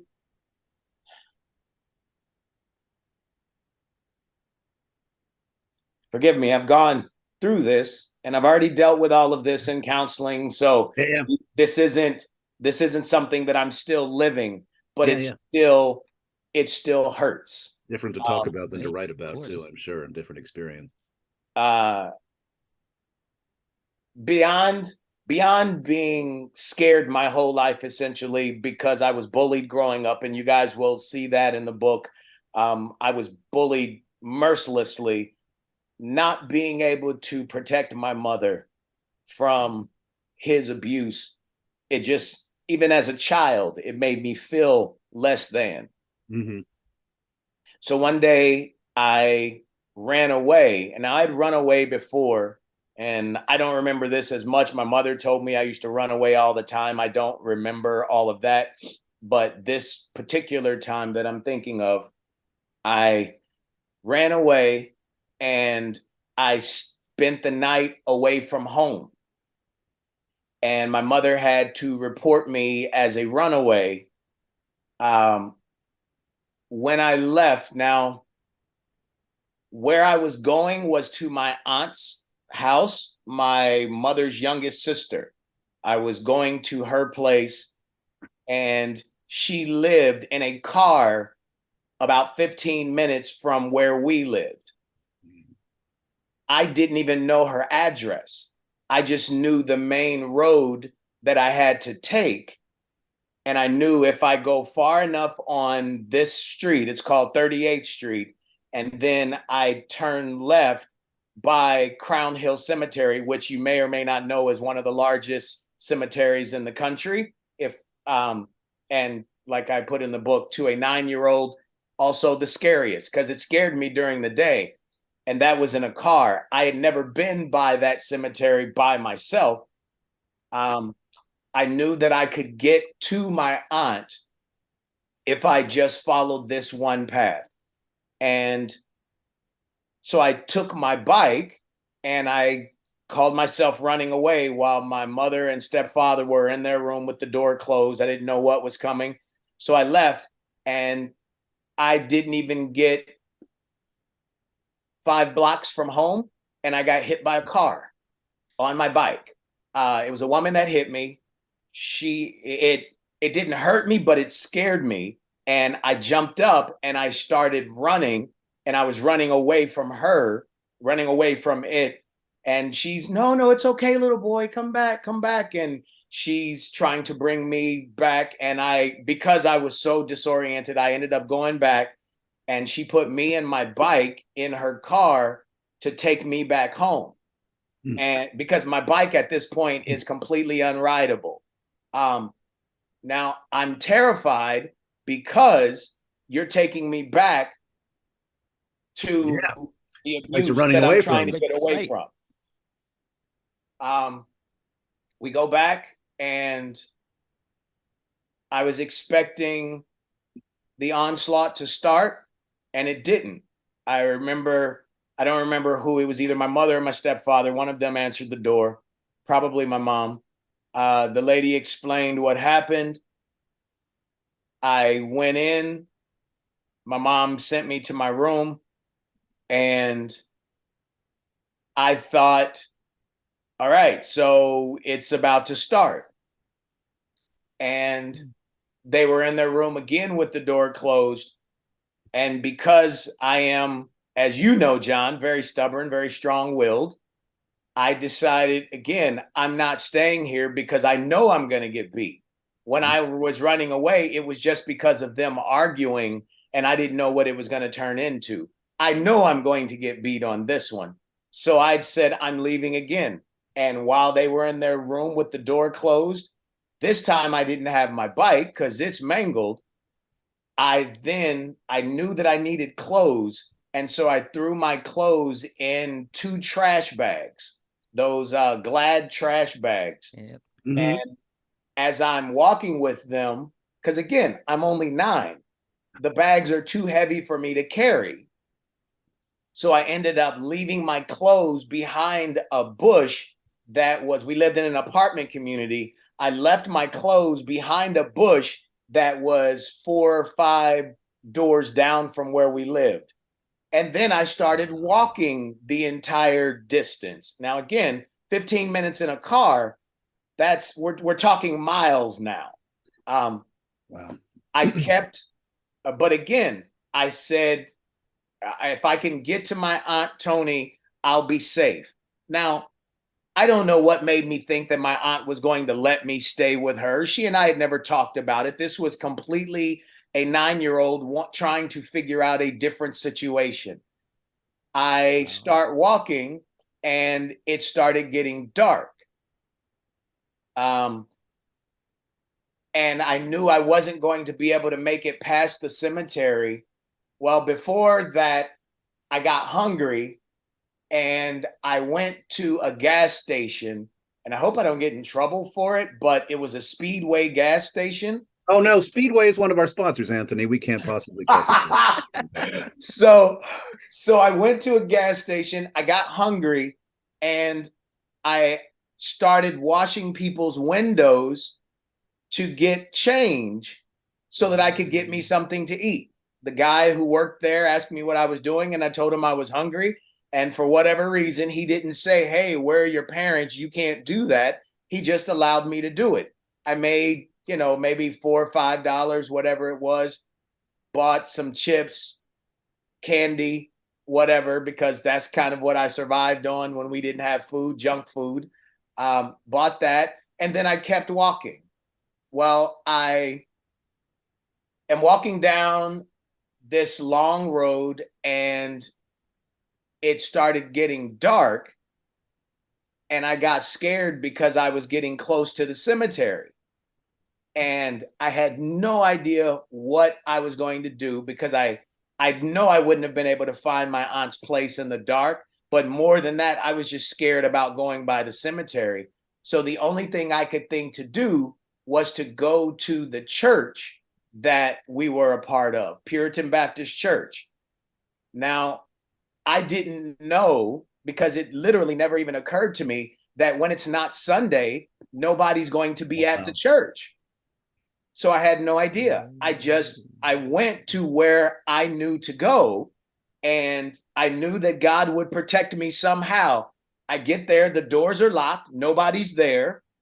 And I just sat on the steps of the church and cried and said, God, please protect me.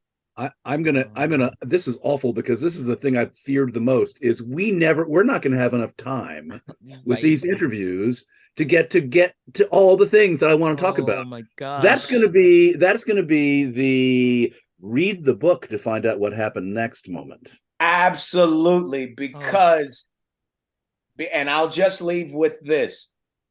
I was fine that night because a kid came across the street to talk to me because he saw me sitting there.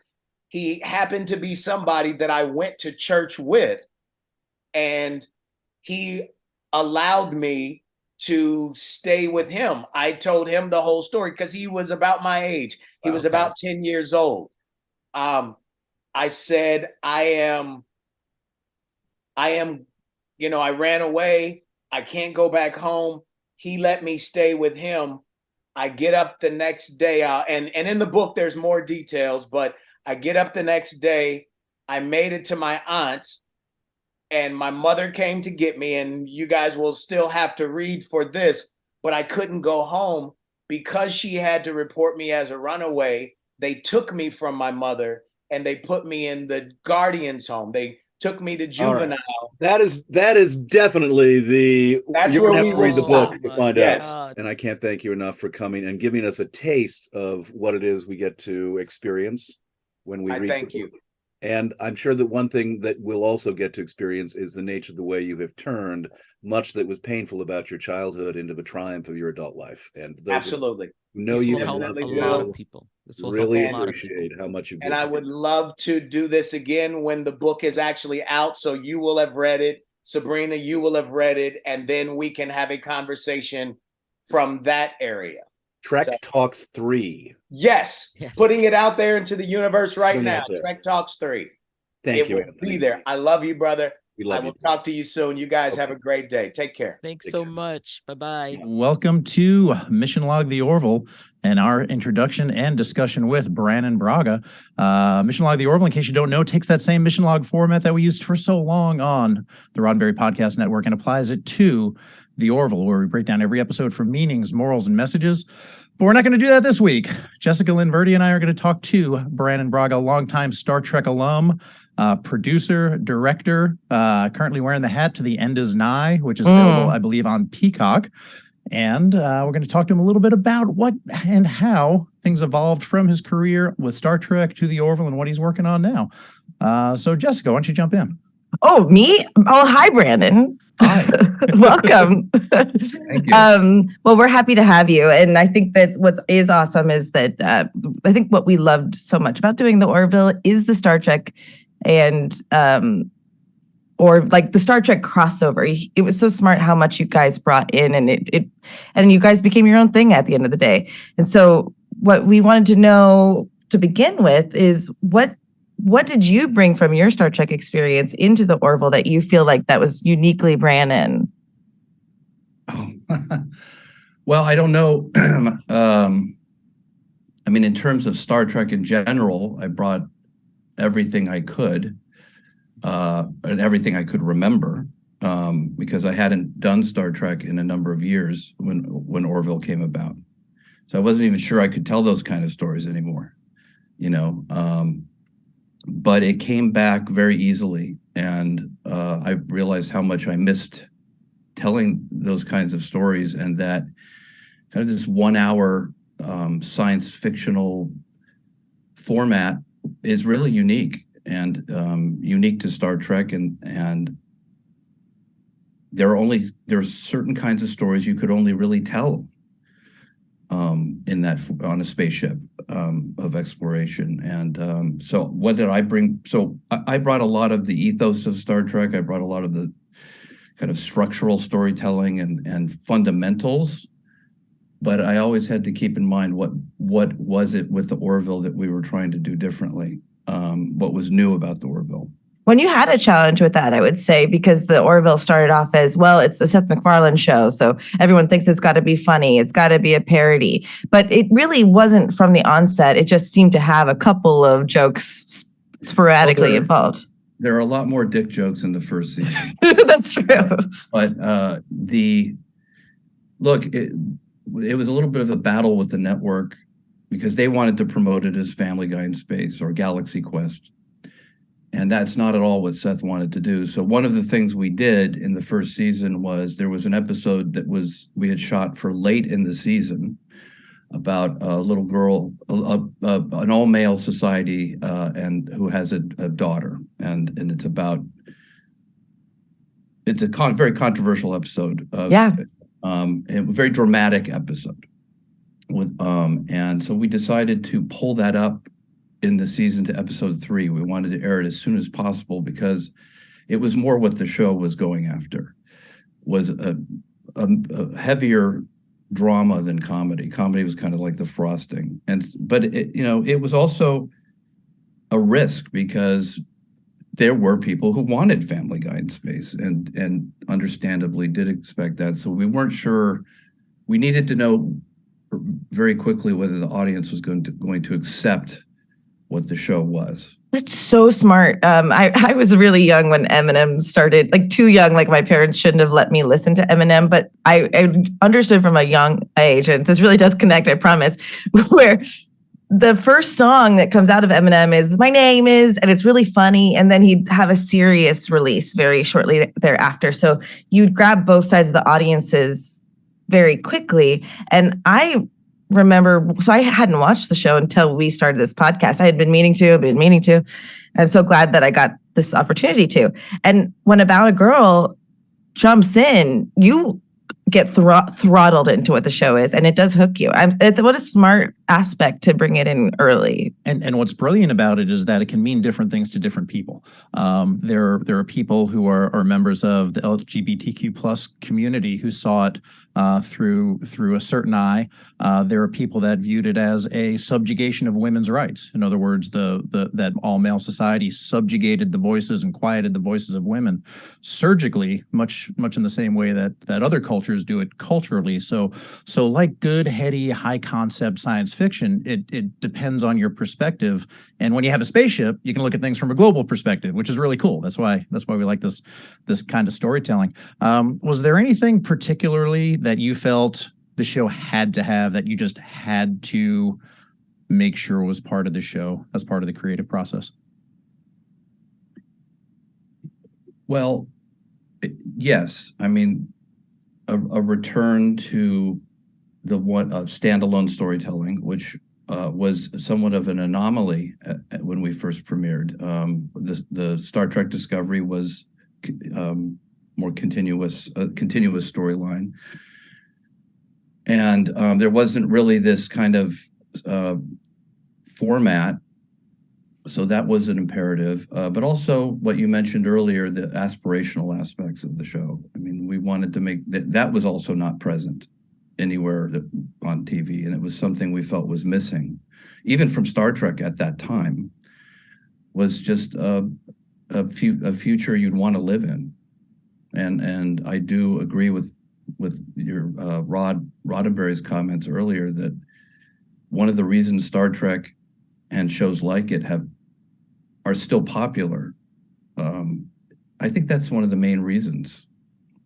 It's so true. I think there's a challenge. I can understand why TV shows and movies today want to walk away from the challenge of what kind of morals do I want to tell? What kind of society do I want to reflect back at, prime time, really? And that was what Star Trek was doing. It actually really gets my goose when people are like, Star Trek isn't supposed to be political. I mean, it's always been political, whether it's in representation or storytelling.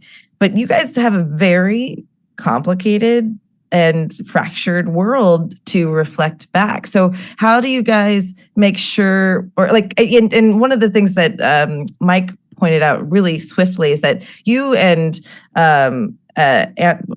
someone else wrote stuff with you. I can't think of it. Andre. I was going to say Anton because my brain is just doing really good things right now. That's a much cooler name. Anton. Well, his wife's name is Mish, and every time I re-meet her, it's like Michelle. No, Mish.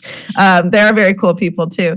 You guys tend to write like the gut wrenchers or like the deep, like the existential. You guys get big, but like, how do you hone in on? Okay, well, the network's probably going to say we shouldn't write about this, but we want to write about this. How do you like have post-its where you guys throw darts at, like, we want to talk about this today? Or if only it was so organized. The stories come about however it happens. It's the good thing is we're not constrained by the network, or we're not told the kinds of things we can't do. A lot of that has to do with Seth's clout, and sure, though he did, I think there were some people initially who wanted it to be Mad About You in Space. It's the Ed and Kelly show, and every episode, sure, Ed and Kelly's are featured, and Seth was like, no, this is not about me, it's not about the captain, this is more like Next Generation was really the inspiration if I had to pick one show. And that it was a true ensemble, and it had to be to explore different things. It couldn't be a captain-centric show. And we love Next Gen, and we love that very point, is that when we look at the way that ensemble cast is used, it's not the Ed Mercer show. It is everybody. There are episodes where Ed's barely in it. But that's true of Picard. The way I always viewed Picard, I can't speak for all the writers, is that, if Picard was in a scene, it better be a real reason, because you just don't throw the captain in a scene dismissively. It may be because I was terrified to write for Captain Picard because he was an intimidating character, but I always saw it that way, you know. I think he leads that way too. And there is something really refreshing about watching leadership trusting their crew, trusting people to make the right decision, ultimately having the final say, but knowing that your life is going to be in good hands. Otherwise, I was actually in an improvised Next Generation show, and we could never really question the captain all that much, because otherwise, why are they the captain? But the reverse was true too. The captain can't question the crew too much, otherwise they shouldn't be on that bridge. But then we get a diverse range of storytelling by making that choice. I think it's wonderful. Mike, you have one more question before we lose the great opportunity of talking to Brandon, but hopefully we get to talk to you again on our podcast sooner than later. We'd love to do that. Just in a nutshell, we'd love to have you on our show so we can talk for an hour. Overall, what we just say the meanings, morals, and messages are that you just try to weave through the entire series of the Orville. The best thing I can do is give you an example from the 3rd season of the Orville in an episode called Domino, where there's the biggest space battle I've certainly been involved with in any science fiction show, where the Orville and the Union are doing battle with the Kalon at their side against enemy forces. But what's at stake isn't Earth, what's at stake is an idea. And the idea is that genocide is wrong. And we're protecting our enemy against genocide. And that to me says everything you need to know about the storytelling. It's not traditional kind of what's at stake. What's at stake is a moral that they're going to stand up for. They're going to put the entire fleet at risk. They're going to put Earth at risk to protect their enemy against genocide. Because it's the right thing to do. I mean, that was done so well too, right? You guys we had that enemy from the onset pretty much. We learned about that enemy and still have to learn how to feel empathy for them. It's a big curve that you're asking us to follow. It's a lot to ask and a lot to pull off, but it pays dividends. Because I think so. By the end, your enemy has rethought who you are in relation to them. And that to me is what Star Trek is. It's what Orville is. It's approaching the stories that way instead of the traditional humans. Our Earth is going to be blown up. I mean, it's got to have something else to say. And to your point too, really quickly, I know we're losing. Sorry, Mike. You guys did make a beautiful transition from standalone stories to all episodic and serialized in season 3. So more than anything, I just want to congratulate you on being able to blend that together. Yeah, and that just comes from things working, figuring out what's working, what's not working, what we should continue, and all that kind of stuff. And that happens over the life of a series. But we got lucky there. Yeah, you nailed it. Go ahead, Mike. Brandon, it reminds me of a quote from the season 2 episode, All the World is Birthday Cake. We believe that we all do better when we all do better. And I think that summarizes the hopefulness of the show and why I personally look forward to seeing it and breaking it down and finding so many more things than we get to talk about in any given week on the show. We usually have been starting to hit our bullet points of things we didn't get to talk about when we run out of time. We've got just under a minute left. Anything you're working on now that you'd like to share with the viewers? Something on your head is really weighing you down. If you like Bill Nye and you like disaster movies, check out The End Is Nigh on Peacock. It's streaming now. It's kind of like an hour-long show where the first half is about some terrible end of the world scenario, and then how science can save us in the second half. So that show too is aspirational in that regard, and it's a lot of fun. We're working on some other stuff. Season 4 of Orville is still something that could happen. Seth and I would like to encourage fans to, if you want a season 4, make sure you're vocal about it, because it does make a difference.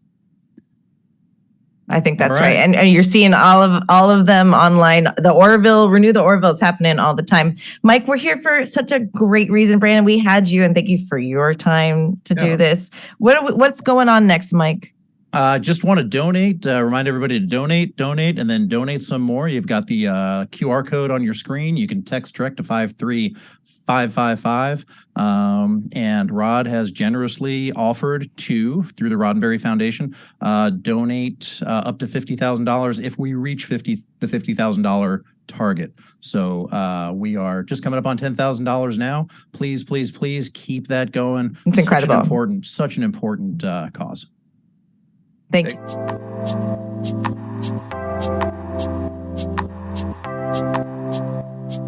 The Community Exchange is a free concierge model for small to medium-sized nonprofits to get the food they need when they want it. When the pandemic first happened in 2020, we had an influx of food donations coming to our kitchen. At the same time, we had organizations in the neighborhood asking for help. And so we responded by offering them extra food that we could not use at our kitchen because we didn't want it to go to waste. We wanted to share the surplus with our neighbors because recovering surplus food's expensive, sometimes it's hard to find, and sometimes impossible for these smaller groups. We are able to bring in larger donors like farms, distributors, and grocery stores to greatly improve the quantity and quality of food that we are able to rescue and provide to our dinner program and provide to our neighboring community organizations that are feeding those in need. Just because someone is food insecure, that doesn't mean that they shouldn't have option or variety or choices in the terms of what they get to have to eat. In the fall of 2020, we began looking at new spaces to greatly increase the impact of the program. We wanted a walk-in fridge and freezer. We wanted larger space for dry storage. And we knew that with a larger space, we could serve more organizations around LA County and beyond. So to do that, we created an integrated inventory and recipient database so we can match available food that we have with recipient needs. We have a very specific onboarding process with all of our community organizations that we bring into the program, so we really understand the populations they serve, their cultural interests, the food they want, their capacity constraints. Some of our recipients can only take prepared meals and have a microwave, and others have commercial-grade kitchens, and we can provide different types of ingredients. We have people come and pick up here, and then we also do deliveries to people that don't have the ability to take as much as they would like to here, and we're able to drive directly to them. By doing that, we're able to give organizations up to 2 tons of food in a single drop, which is great for everyone involved. So no matter what comes into the exchange, and we get all types of donations from large pallets of produce to individual prepared meals, we're able to portion that out to the different recipients, and everything that comes in throughout the week is going out in a very efficient way, in a way that we feel that is going to be used by people in need. Some of the temporary shelters that we serve only have a little hot plate, so they love the fresh romaine, the cucumbers, the squash, all of these fresh tomatoes and things you can eat, just really fresh salad. When you're on a fixed budget, you're getting this processed food, so they absolutely love getting all of the fresh stuff, eating healthy and well too. It makes them feel good. We work with food donors of all sizes, from farms to wholesalers, all the way to the mom and pop bakeries around the corner. With every donor, we take a custom approach. We get to know their team, their operations, and make saving surplus food and diverting it from landfill really easy. Without our donors, we wouldn't be able to provide the variety that we kind of pride ourselves on being able to provide. So that is something that is tremendously valuable and important for us. We track every piece of food that comes into our warehouse until it goes out our doors. Our staff uses our detailed inventory to custom build orders every single day for the recipients that come to our doors. We allow recipients to make requests and to reject food. We don't force any food on anyone, and we make sure that we're really serving their needs. We constantly receive updates, and our database is built to be dynamic so that we're always fielding new information to make sure that every order we build is the best it could possibly be for that recipient. We get a lot of great stories about the impact that just getting that kind of support has for them. For instance, we had a mother who told us that whenever she receives the meals that we deliver on Sundays, she's so excited because she knows that at least that night, she's not gonna have to cook for her family. She's getting a meal for her kids, and she's able to relax and take more space and time for herself so she can get ready for the week and get her family ready for the week to do all of the things that they need to do to take care of themselves and to raise a happy, healthy family. All the food that we don't use is composted, so it's still disposed of in a sustainable, environmentally conscious way. Our goal is to build more exchange locations to build this smart network so that we can not only take in more food, but also serve more community organizations and reduce the barrier of entry for community groups that want to serve the people in need in their neighborhoods. Adding more locations allows us to further our impact in reducing carbon emissions generated by food waste, because we can take in more food and spread it around the city and not let it go to waste.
Our crewman died of salt depletion. Sudden total loss of it. Medically impossible by any standards.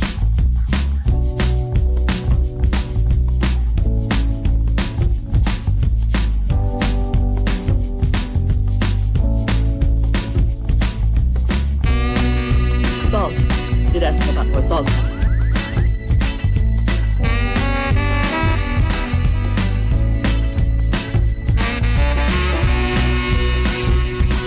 Both Nancy and Crater went out of their way to mention one item they needed. Salt coverings. We're on an away team to Planet M113. Only ruins found. No sign of the professor for his checkup and supplies. It's then that they see her. She looks just like McCall's ex, but she's a monster in disguise. Looks exactly as I knew her 12 years ago. So many will die, you'll see.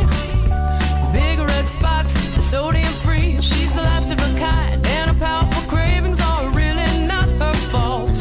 You can take her to dinner. Oh, she's sitting with you, but her eyes are on the salt. He's dead, John. Whoa, here she comes. Watch out, boy, she'll drain you dry. Oh, here she comes, 'cause she's a salt sucker. Lost Picard. Oh, here she comes. Now she's gonna demineralize you. Oh, here she comes, 'cause she's a salt sucker. Sodium chloride. Not a trace of it. She's never who you think. She'll lure you in for a deadly drink. But she's fatal, man. Now your act is over like a one-scene red shirt. Just like the buffalo, baby. And you're only hope is to kill her before she gets hurt. Whoa, here she comes. Watch out, boy, she'll tap you out. Oh, here she comes, 'cause she's a salt sucker. Oh, here she comes. Ooh, she'll de-iodize you. Oh, here she comes, 'cause she's a salt sucker. Nancy! You! Salt! I've got salt! Smell it! Smell it, Nancy! It's lost Picard. The intruder can assume any shape. Creature who's trying to survive, it has that right. Last one. The buffalo. There is no difference. Your creature is killing my people. Oh, here she comes. Watch out, boy, she'll mind you dry. Oh, here she comes, 'cause she's a salt sucker. Lost Picard. Oh, here she comes. Now you're NaCl free, baby. Oh, here she comes, 'cause she's a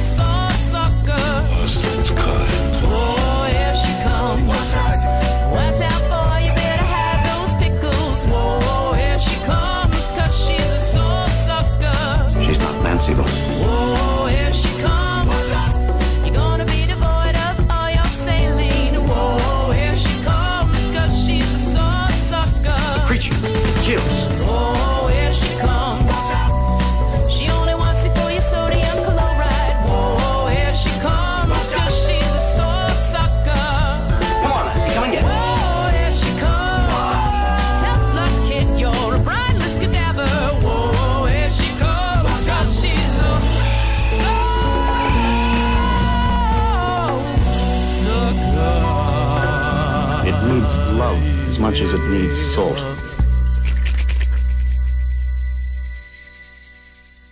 Kök kapıyor.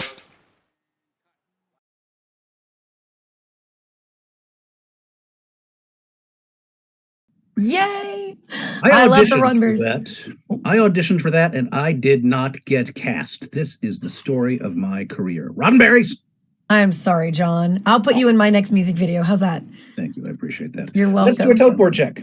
Oh my goodness, we are at $9,742. However, that's not counting the 3,000 donation from Shuttlepod. And $1,000 that has just been sent to us. It's a check. They are sending a check, they said, from my pal Terry Anonymous. So that's an additional $4. That takes us up to $13,742-ish dollars. But let's keep those donations coming. Absolutely. Text 53555 or Bonnie. Or scan the QR code located on your screen right below. Or go to givebutter.com/Trek Talks. There we go. I was like, where is it? Where is it? Like a well-oiled machine we are. Exactly. And again, text your friends, open the window. Why aren't you watching Trek Talks? We're trying to match $50,000. Now we're going to go to Mike McMahon. Woo-woo.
Hello, everybody out there watching Trek Talks 2, being Trekkie and donating lots of good money to the Hollywood Food Bank. I am joined by the genius and someone I'd like to consider a friend behind Star Trek Lower Decks and a billion other things. But Mike McMahon is here. Ooh, he's on this side on this screen. How's it going, Mike? We're here. We're in the little windows together. We're not as cool as Badgie. We have poor spatial relations, but it's all going good. How are you doing on this rainy day here in Los Angeles? I'm doing well. My kids woke me up really early. We've watched the same movie twice in a row already today, and it's going great. How are you? I am doing so good, even better now that I am here with you. So let me start asking you a really broad question about everything Lower Decks. Season 3. Did we ever think we were getting to season 3? How is it? Season 3 was so fun. I mean, you guys have gotten to see season 3 and we're making season 4 right now. You know what I mean? So like, for me, it was, I never thought I was going to get any Star Trek. You know what I mean? Like, this is wild to me. And that we're working on episodes, 40 through 50 is crazy. But yeah, it's just been a blast. It's been a blast, like, seeing everybody get to watch the show and like having these things that I planned the whole time and then getting to them and being like, wait, what if we did this better thing? And finding the Star Trek as much as we were planning it, finding the things that were more surprising as we were going. And so, while you guys are getting to see new Star Trek, it's kind of like I'm experiencing the same thing, just like a little offset, like a little bit earlier before you guys get to see it. But it's a good time. It's a good time to be a Trekkie, I've got to ask a controversial question. Are we seeing more Peanut Hamper in season 4? In season 4, you will see more Peanut. Our divisive baby. I don't think she will ever get another full standalone Peanut Hamper style episode, but you get a really fun, good Peanut Hamper story in season 4.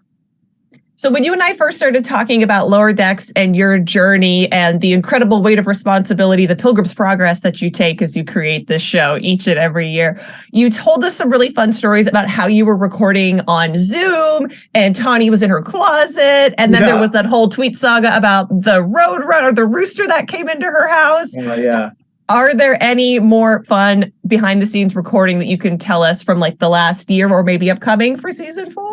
It's fewer crazy record stories. Like my favorite from season 2 was Jack Wade was filming Scream at the time and then recording for us in his hotel, closet, and he'd be screaming in his closet, like Mugata! It's like at the top of his lungs and like and then wondering what his neighbors, in the hotel were thinking. If I was in that hotel, I would have been like, "Oh, dope! There's Mugatos here." This is yeah, totally. Now that now that COVID's under control a little bit more, we've been able to have people come back into the record studio. So there's fewer hijinks, but better audio and much smoother record process because we don't have to wait for garbage trucks to move past or barking dogs. To stop getting upset by the garbage trucks anymore. How do you handle the types of Easter eggs that you want to include? Because I really enjoy the episode where it's like boom, boom, boom, boom, boom, boom, boom, where stuff falls out of the ceiling and then I have to pause it and spend 20 minutes trying to make notes for a Roddenberry show. But sometimes it does feel like, okay, is everybody saying their favorite thing? Is there a dartboard with every reference possible on the wall somewhere and that Mike is throwing a dart at? So how do you... How do you parse including all the faves? It's funny you say, all right, well, I'll give you the real answer and then I'll tell you a funny story that I don't think we've talked about before is, when we first were putting in the Easter eggs, it was really for me, like it was for the writers and for the artists to be like, wow, we get to do a Star Trek. We're not doing a thing called like Star Black. Like yes. And so we're like, let's just fill every frame with Star Trek stuff all the time because we love it. And then when the show started airing, it was like, oh, there's this whole like mini economy of websites that are like, who can dig through and find all the Easter eggs first, which we actually didn't anticipate, but makes a lot of sense in hindsight. We were just hoping people would see the show. Now, when we write an episode like that, I'll be like, okay, do we want to ruin somebody's day with how many Easter eggs are going to be in this episode? And sometimes it makes sense, like if you go to a collector's ship, the guy's got to have collected a bunch of stuff, My favorite thing now is when we put something new in and then it shows up again in a later episode, like aliens that we've met and they start showing up in the background. And then it's like Easter eggs on Easter eggs. Wait, what was the funny story I was just going to tell you? Oh, no. It'll come back. It'll come back. It'll come back to me someday. I answered the real answer about the Easter eggs. And then we're psychically bonded now, so it's fine. It's all fine. What was the original question? Maybe that'll trigger it. I was asking you how you sort of parse out which Easter eggs you're going to include where. Is there a dartboard? I made the very boring joke. That was it. Okay, so first season when we started story breaking, like before we knew, this was all the way back when I was like, I kind of want to do like a Deadpool kills the Marvel Universe style. Mariner takes on the ship as a villain holodeck episode. Like even when that was like all that stuff was originally kind of burbling up, we had this room full of writers and it was hard to figure out like when you're pitching, how much do you utilize the ship? Because nobody had ever worked on a Star Trek show. And it was important to me to be like, the ship is our home, is our city. Like, if in the show Friends, they're in Manhattan, like in this show, they're in the Cerritos. And so we using kind of like the Enterprise kind of blueprints and the different guides to the different locations in other ships, we filled a whiteboard with locations and on the other side of the whiteboard, sci-fi things. Like we all pitched on like various sci-fi things. Then we put a paper bag over our head with a dartboard on the other end of the room, and you would shoot off 2 darts, and then everybody would run over and be like, okay, cetacean ops, a Q in cetacean ops. And then whoever had shot the dart would have 20 minutes to go off and write a 1-page scene about Q and cetacean ops. And we kept doing that. We kept shooting, just to randomize where in the ship and what thing, just to kind of like loosen it up a little bit. And I can't remember if that actually ended up in an episode, but it was truly like when you get to mix Nerf and Star Trek locations. Like that was a really fun day.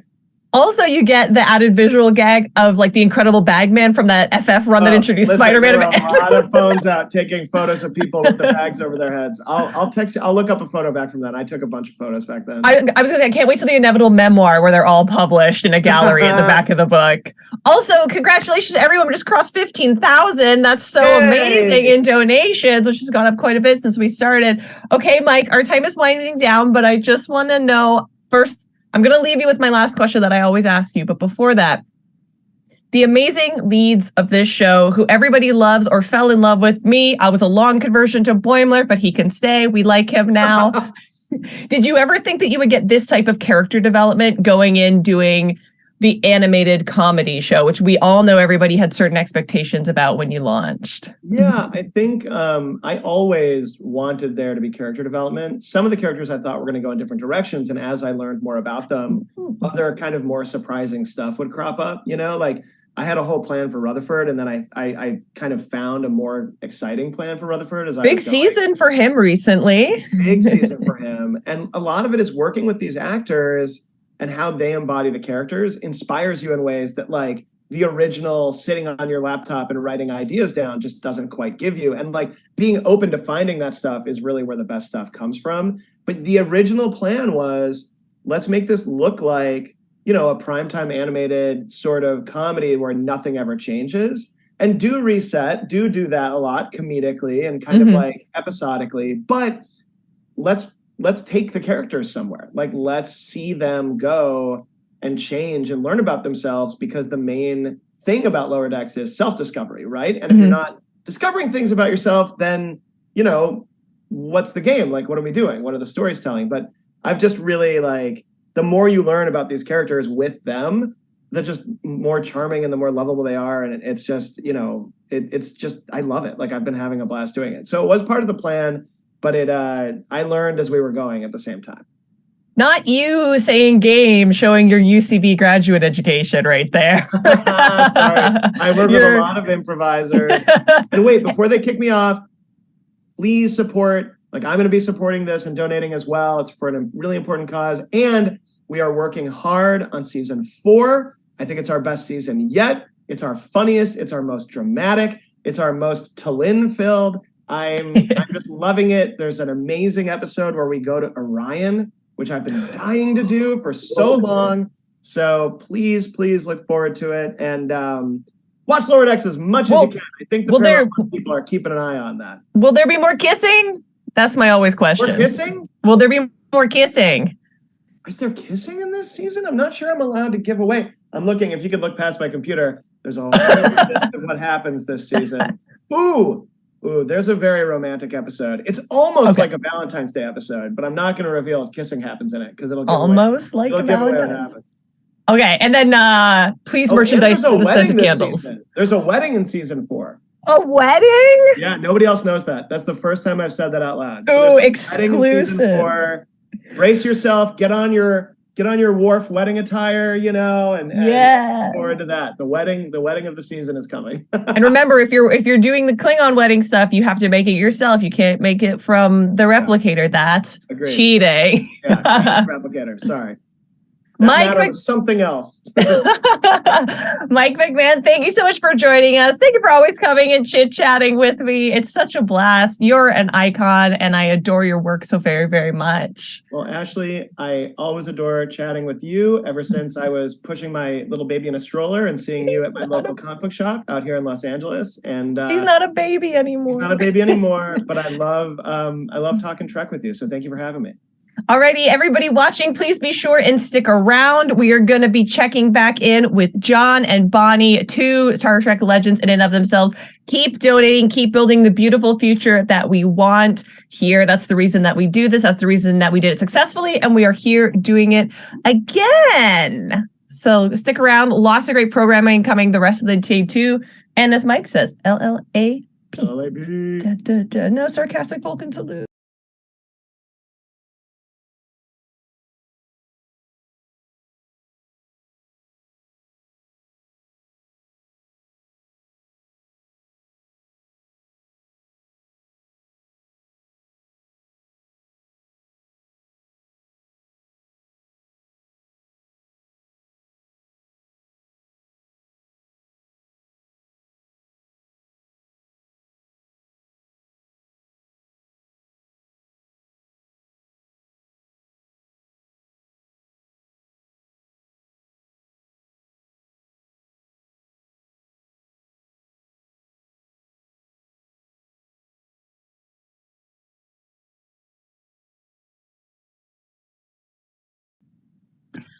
Fantastic. Braga!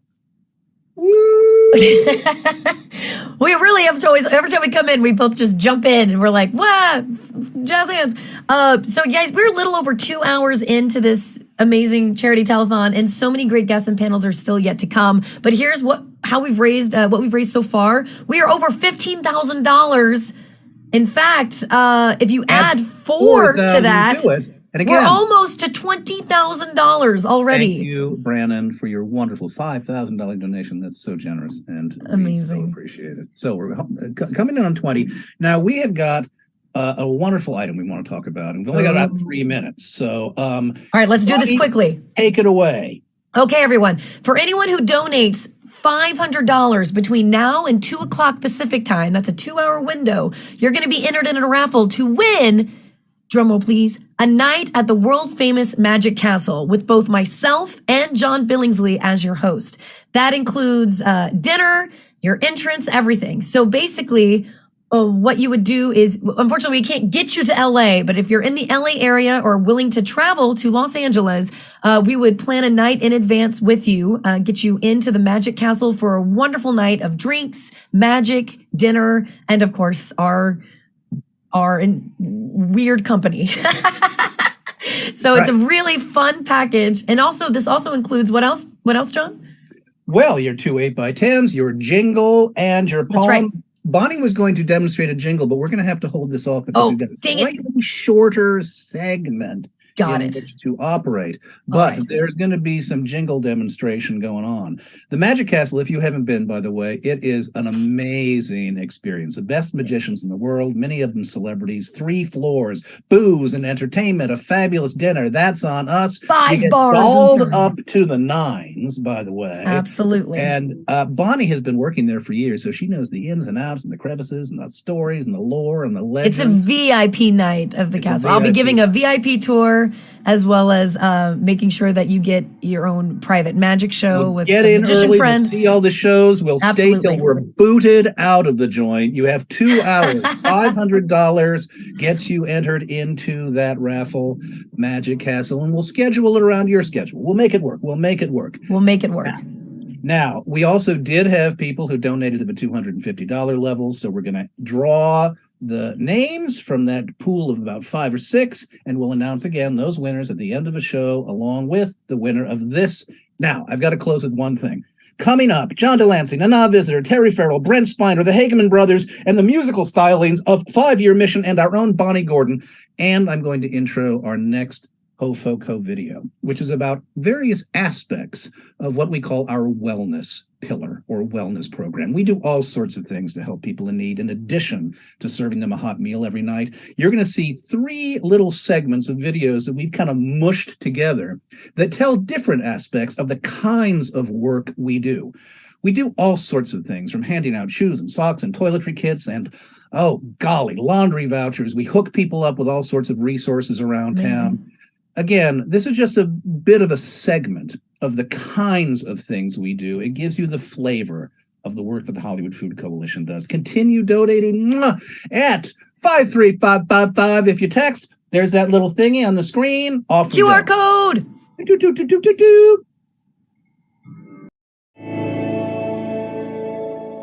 My name is Ami. I'm one of the medical coordinators. The mobile clinic is a student-run street-side clinic.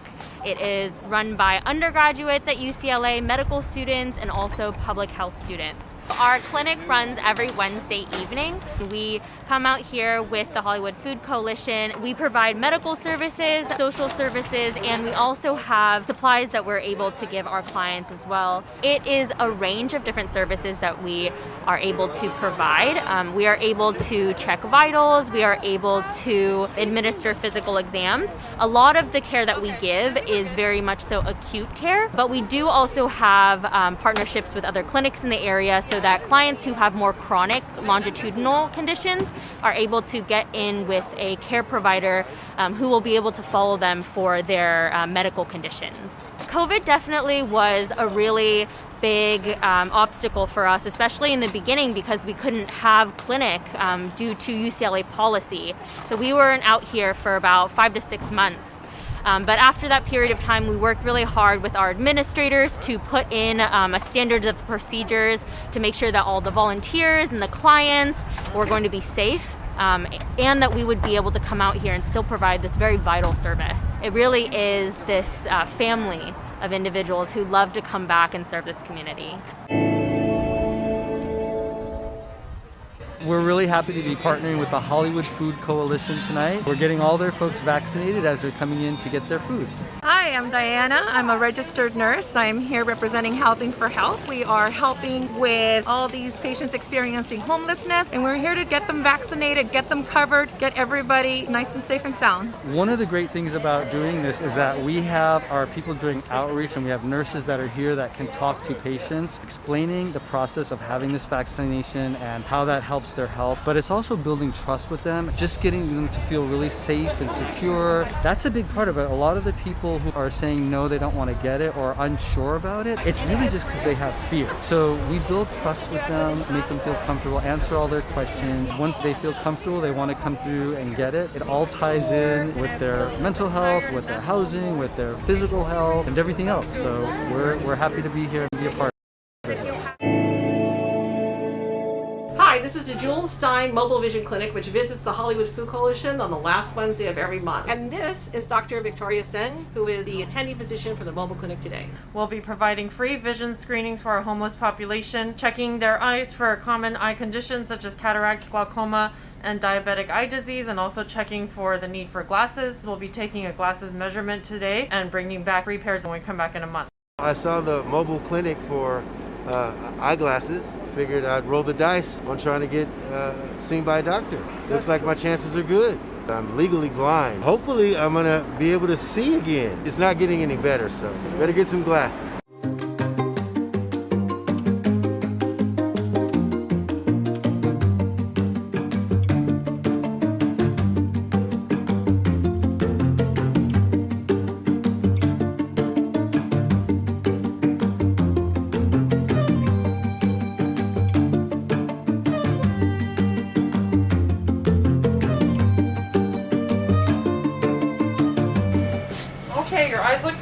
You're just nearsighted, as I'm sure you know. Right. You guys literally are a lifesaver to me. I ran into you guys just out of nowhere a month ago, and you came into my life and got me my glasses again. So I really appreciate you guys. Thank you. UCLA is the best. Thank you. Oh, I didn't even. These are kind of cool. Oh! I can see again. Look at that. And he shall see. Everybody, Ian Spelling here. It is my honor to welcome Mr. John Delancey to join us for our next panel. How you doing, John? Ian, it's always great talking with you. You as well, my friend, you as well. So we are here on behalf of the Hollywood Food Coalition. Let me start with this. Why was it important to you to find time in your day to be a part of this? Well, I think it speaks for itself. It's something that is really needed. And I'm certainly happy, as many of my compatriots are really happy to participate. Now, we'll talk Star Trek in a moment, but let's talk about other current events first. You're involved in something called Sigil. What is that, and how did it come about? Sigil is a company that my son created, and very quickly, he said to me right at the very beginning of the pandemic, he said, "You won't be able to go to any more conventions and stuff like that." He said, and he already had a company which was maps, very unusual kind of, they were both, he and his wife both trained as architects. They were sort of designer maps that were in hotels and people's homes and what have you. He said, "I think I could be able to create a business for you out of that. And it would be signatures, digital signatures." And I went, "Oh, nobody's going to be interested in." And he said, no, I think so. And we sort of went like this until finally I said, "Well, just prove it." And in point of fact, what he did is that he created artwork, very interesting artwork. And then I sign, to Bob, to Ian, and I sign what it is that Ian would like me to say on it. So it's very personalized, and then it is printed, and they are canvases or on paper, they're framed or not framed.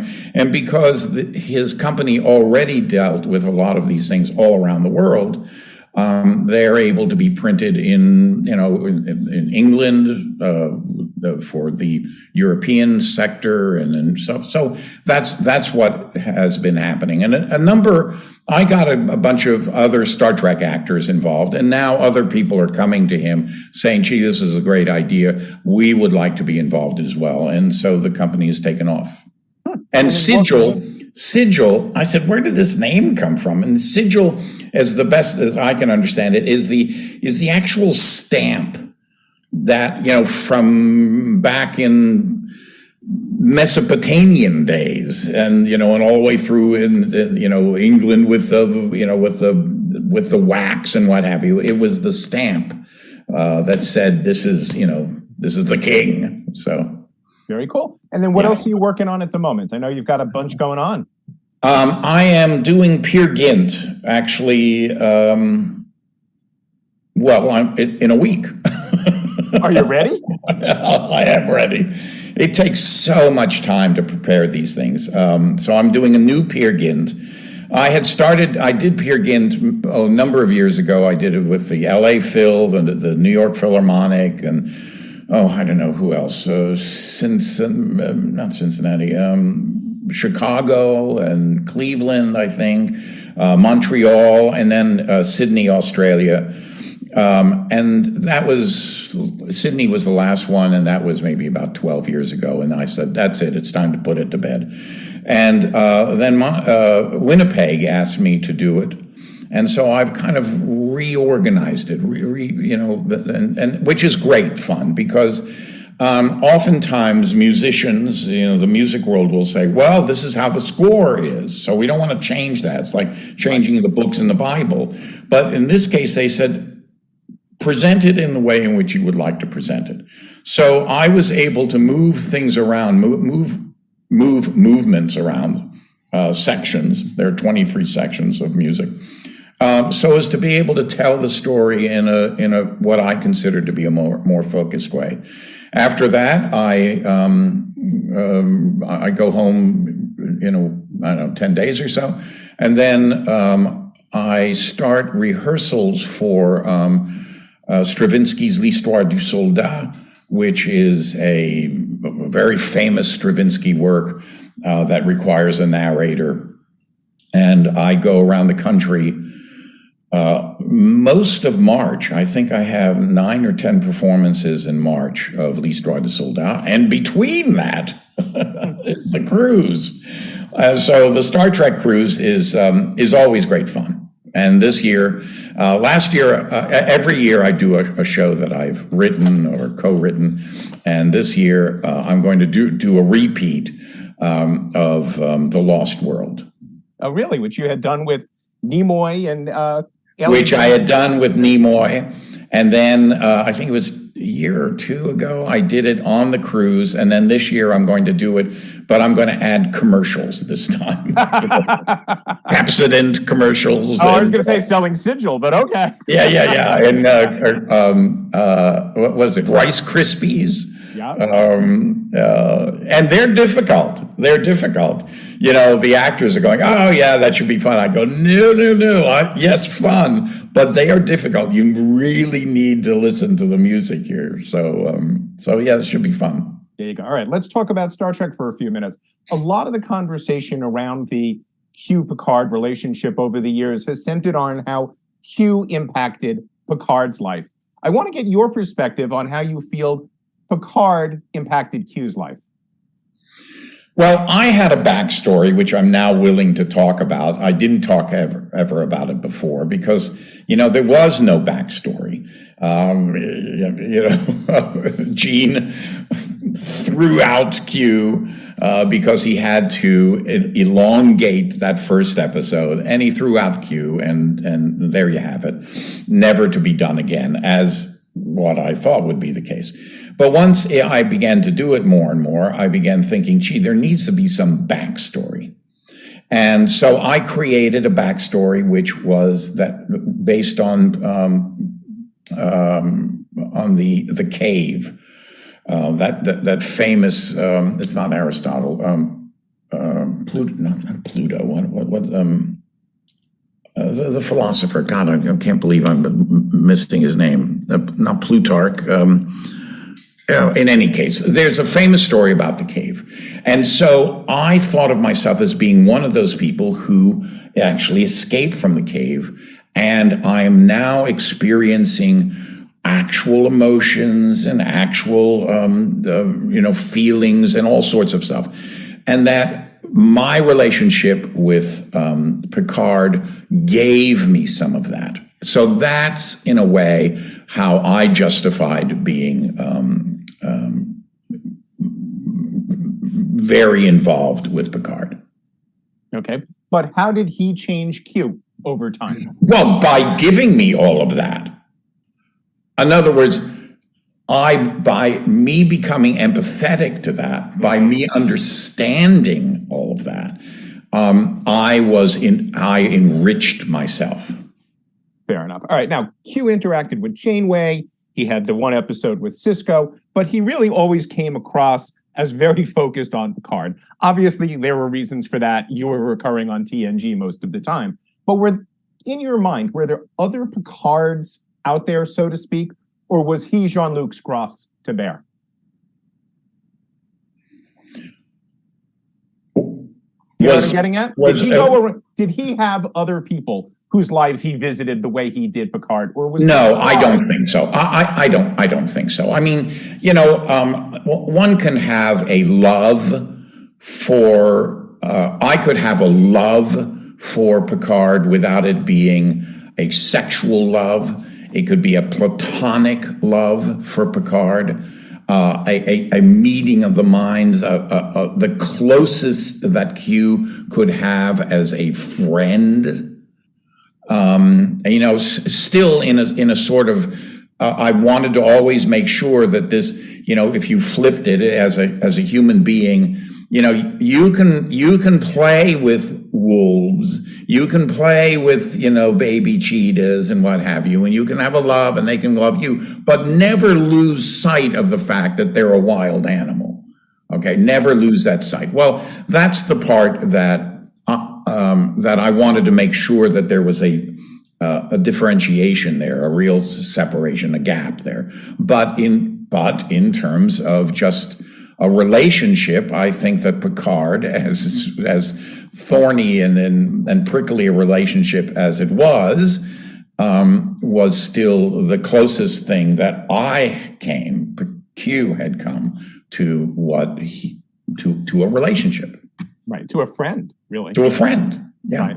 All right, now the goodbye scene, I mean, literally just before you and I jumped on here, somebody, in the back room said to you, he loved the end. It made a 53-year-old grown man cry. So what kind of reaction have you gotten to that pure closure at the end of the finale? Well, that's the reaction that I've gotten. I would say that's the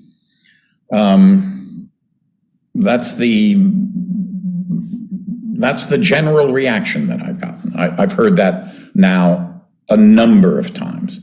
I heard it when it first came out. People had watched it, and I got some. Terry, the executive producer, wrote me, and he said, "Well, you've made a lot of people cry." I got it from people on the street. I got it today. I mean, I've gotten it and you know what? All of the things that we've just talked about, I think, are part and parcel of what that last scene was about. And then talk to me about the hug. Was that scripted? Was that you and Patrick coming up with that? Was it a little bit of both? It says they hug, and then you guys made that work? Take me through that. Well, I don't really recall it being, just because it is or isn't scripted, you kind of go, well, I don't need a script to say they hug. I have no recollection whether it was in there or not. It seemed the natural thing to do. The part of, and now having answered that, the part that I will always cherish is that it was just Patrick and I in this beautiful set. And it was just the two of us facing each other, one in one chair and the other in the other chair. the camera's in the dark. The set is lit, but the camera's actually in the dark, and the soundstage they're in the dark. And these guys are doing all what they need to do and checking and what have you, but it's in the dark. So we're really concentrating on the two of us. When we started the scene, the necessary people were at the cameras. I think there were 2 or 3 cameras running, so you'd have 3 or 4 people. So let's say all told you had 12 or 15 people in that space over there. When we finished, maybe about half an hour later, not very long, 40 minutes later, cut, and there's this big applause. An applause that was far more than 12 or 15 people. And I looked kind of over there and kind of squinched my eyes, and I could see a little bit better. There were maybe about 30 people had come in, 30, it was a real group, and they had all come in to see this final scene, which was very touching. And then Patrick's had a few words, I had a few words, Terry had a few words. It was nice. It meant something. Is it an easy role to say goodbye to? Is it an easy job to say gobbye to? I mean, this thing is... No, you know what, one thing, going back to what Gene said to me on the third day of shooting, after they saw the dailies and they liked them, he said, "You have no idea what you've gotten yourself into." So I realized this is a forever job.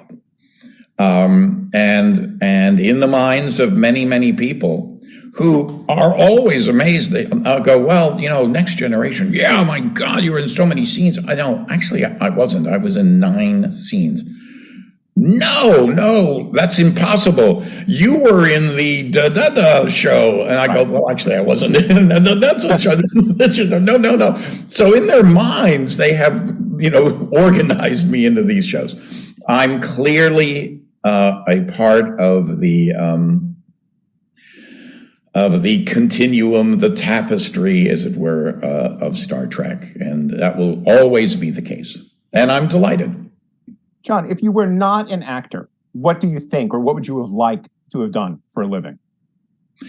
Well, I remember as a kid. Now, this was in the school that I also flunked out of, saying that I wanted to be an archaeologist, and the teacher, you wouldn't do this stuff now, but really put me down, and I really remember it still many years later. He said, "You'll never be an archaeologist. You don't know how to spell." Well, I still don't know how to spell, and I guess I didn't become an archaeologist. But there are a lot of other things, and interestingly enough, I spent a lot of time writing, and nowadays you can just get spell check to handle that. So I don't know, archaeology and what have you. I've thought of life. I have many friends who only act. They only act. And I see life a little bit differently. First of all, I don't think of myself as being so talented that that's the only thing I can do or want to do. And I see it somewhat like I see a big room with a big smorgasbord, lots and lots and lots of tables. Life, the metaphor. I just knew early on that I did not want to spend my life standing in front of one table and only eating the food from that table. So I've done other things. Now, in my profession, I've done things that are certainly in the artistic kind of, bloviated sort of way. But I also have sailed a lot, kids is a whole other profession in itself. Grandparenting now? Grandparenting, traveling.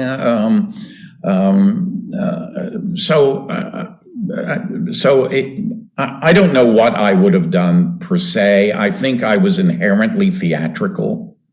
But I think that I was modestly talented enough at a number of different things within this profession. So I directed operas. I do a lot of musical things. So I think probably it would have been in that zone. Let me break down part of what you just said at the end of that, which is if you've done so many other things within your profession, if you could have made the living you make as an actor doing those other things, whether it's just purely stage work or directing or writing or opera or any of that, would you do that over acting or not? I don't.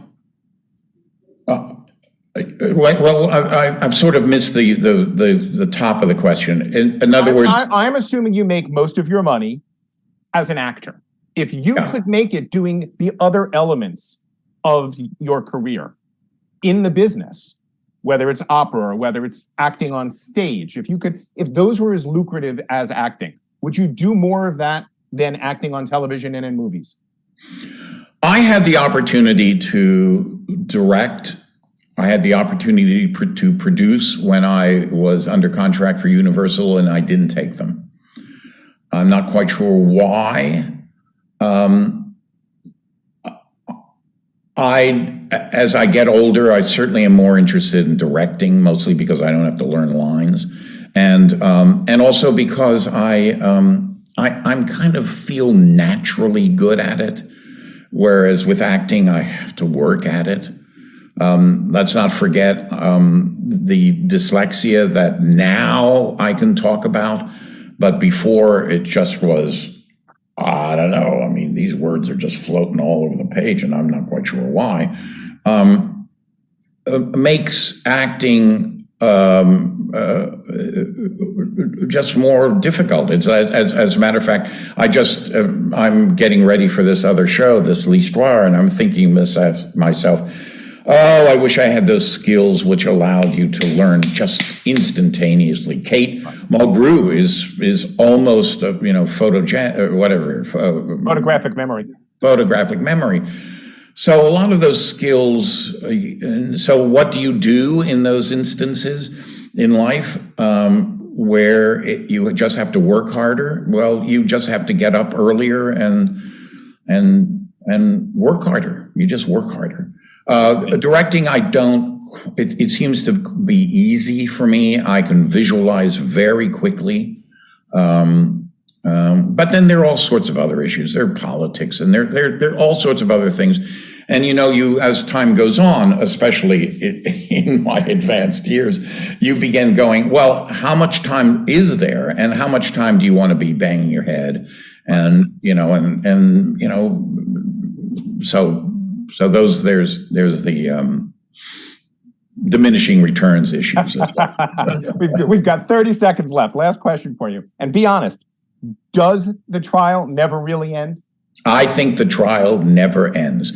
And in a way, I think that that's the best part of our lives.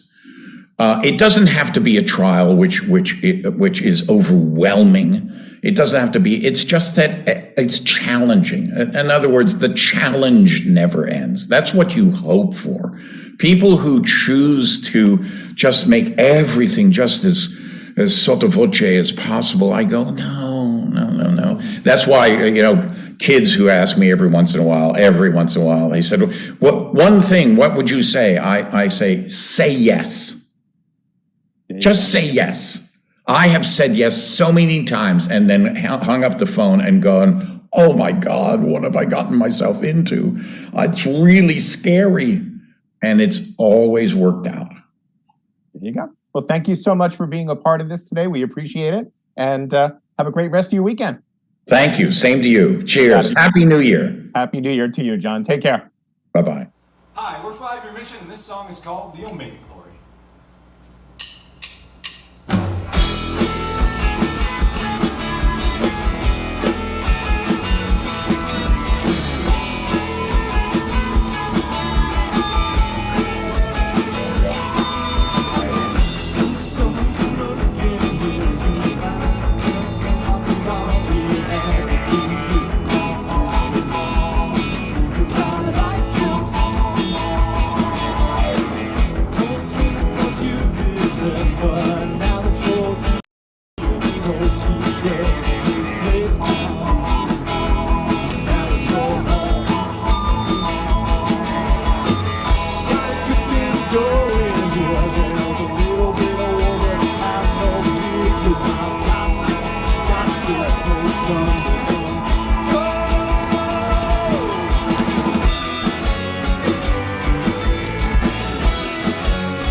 are the rules to get this place on track. We'll never give it back. Well, tell me things that I don't want to hear, 'cause it makes me crazy. Like I got a dagger in my mind.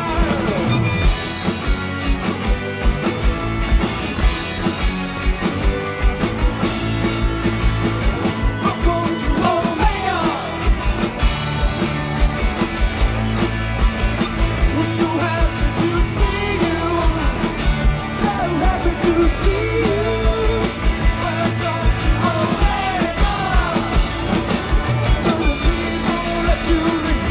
No one will save you, save you, save you, save you.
Hi, I'm Mike from 5-Year Mission, and this is Riker. We think that you should donate right now. It's the logical thing to do. Hey, welcome everybody to your next panel for Trek Talks 2. I'm John Champion from Roddenberry Entertainment and Mission Log Podcast. And before I introduce my guest, let me just say how incredible it is that we are at $18,453 with your very kind donations toward the Hollywood Food Coalition. Thank you, thank you, thank you. As you all know, if you've been watching from the beginning, Roddenberry, my boss, donated $50,000 as a match. So if you donate $50,000, we get his $50,000, bringing us up to $100 for the day. Please, let's make that happen. And without further ado, I have the honor and privilege of talking to two incredibly cool people from an incredibly cool show, Deep Space Nine, Nana Visitor and Terry Farrell. Welcome. How's it going today? Thank you, John. Thank you for joining us. Thank you.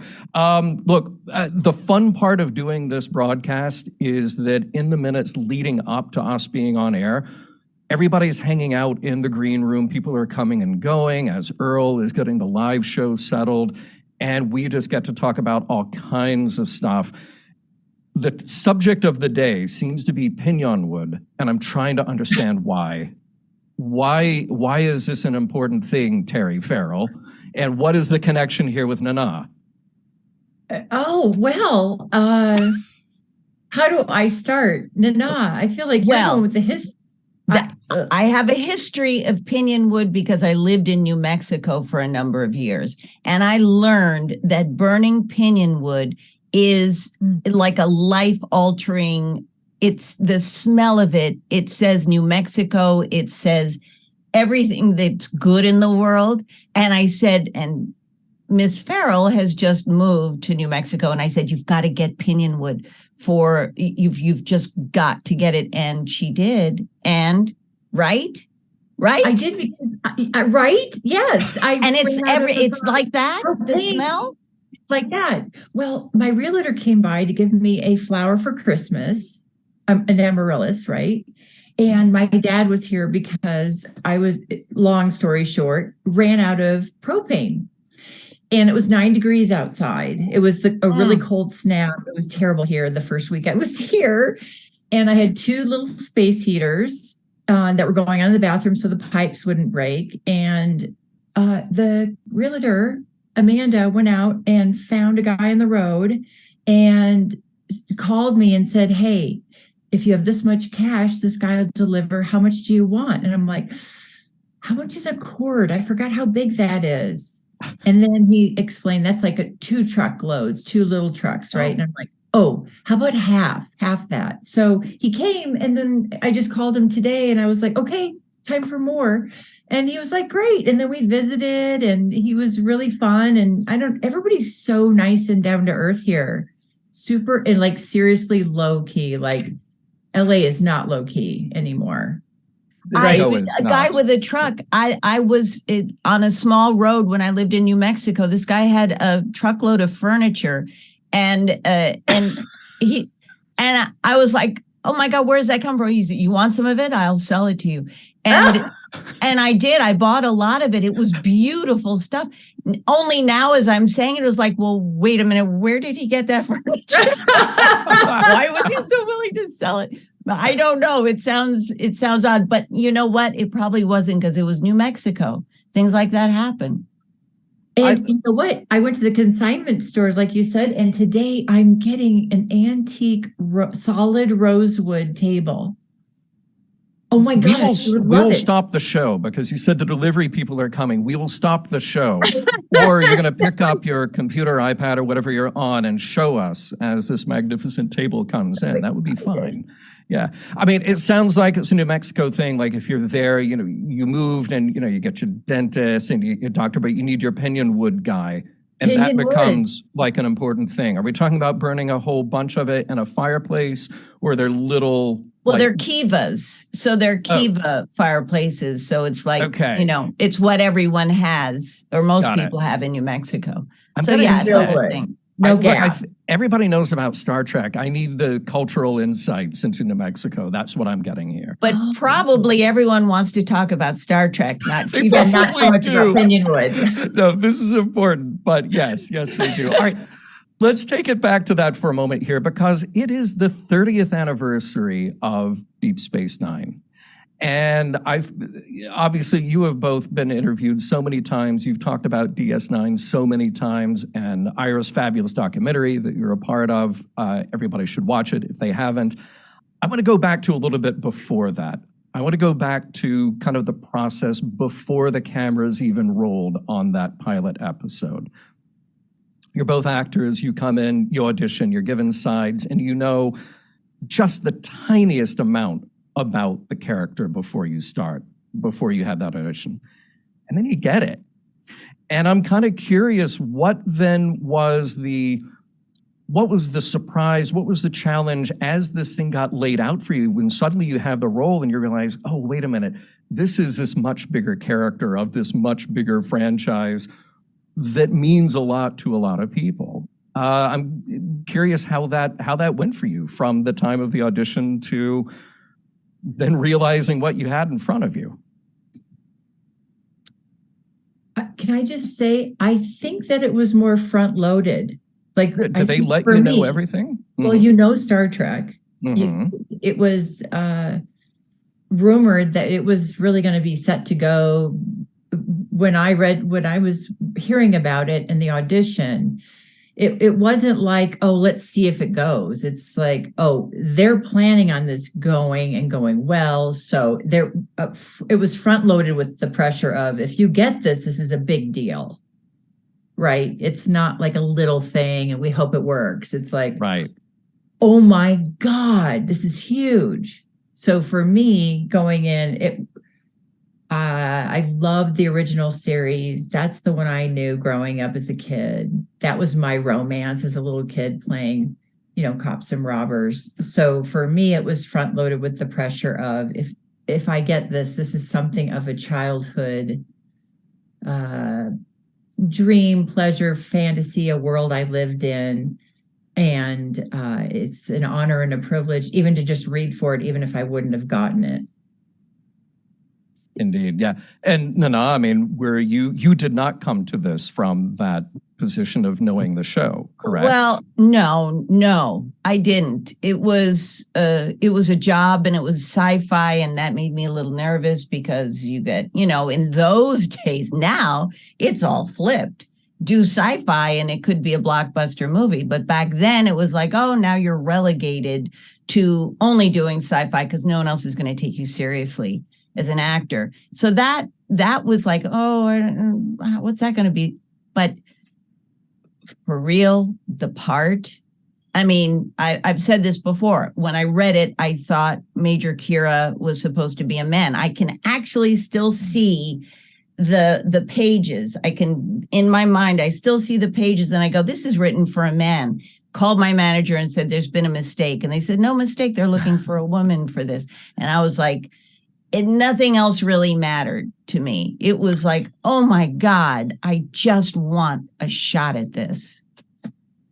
Well, and DS9 was a show that was very different by design to distinguish itself from TNG and TOS and the movies that were already out there. That's interesting that you say you thought that Kira was written as a man. Do you feel like by design, there was some intent behind writing stronger women characters for the show? I think it was very intentional.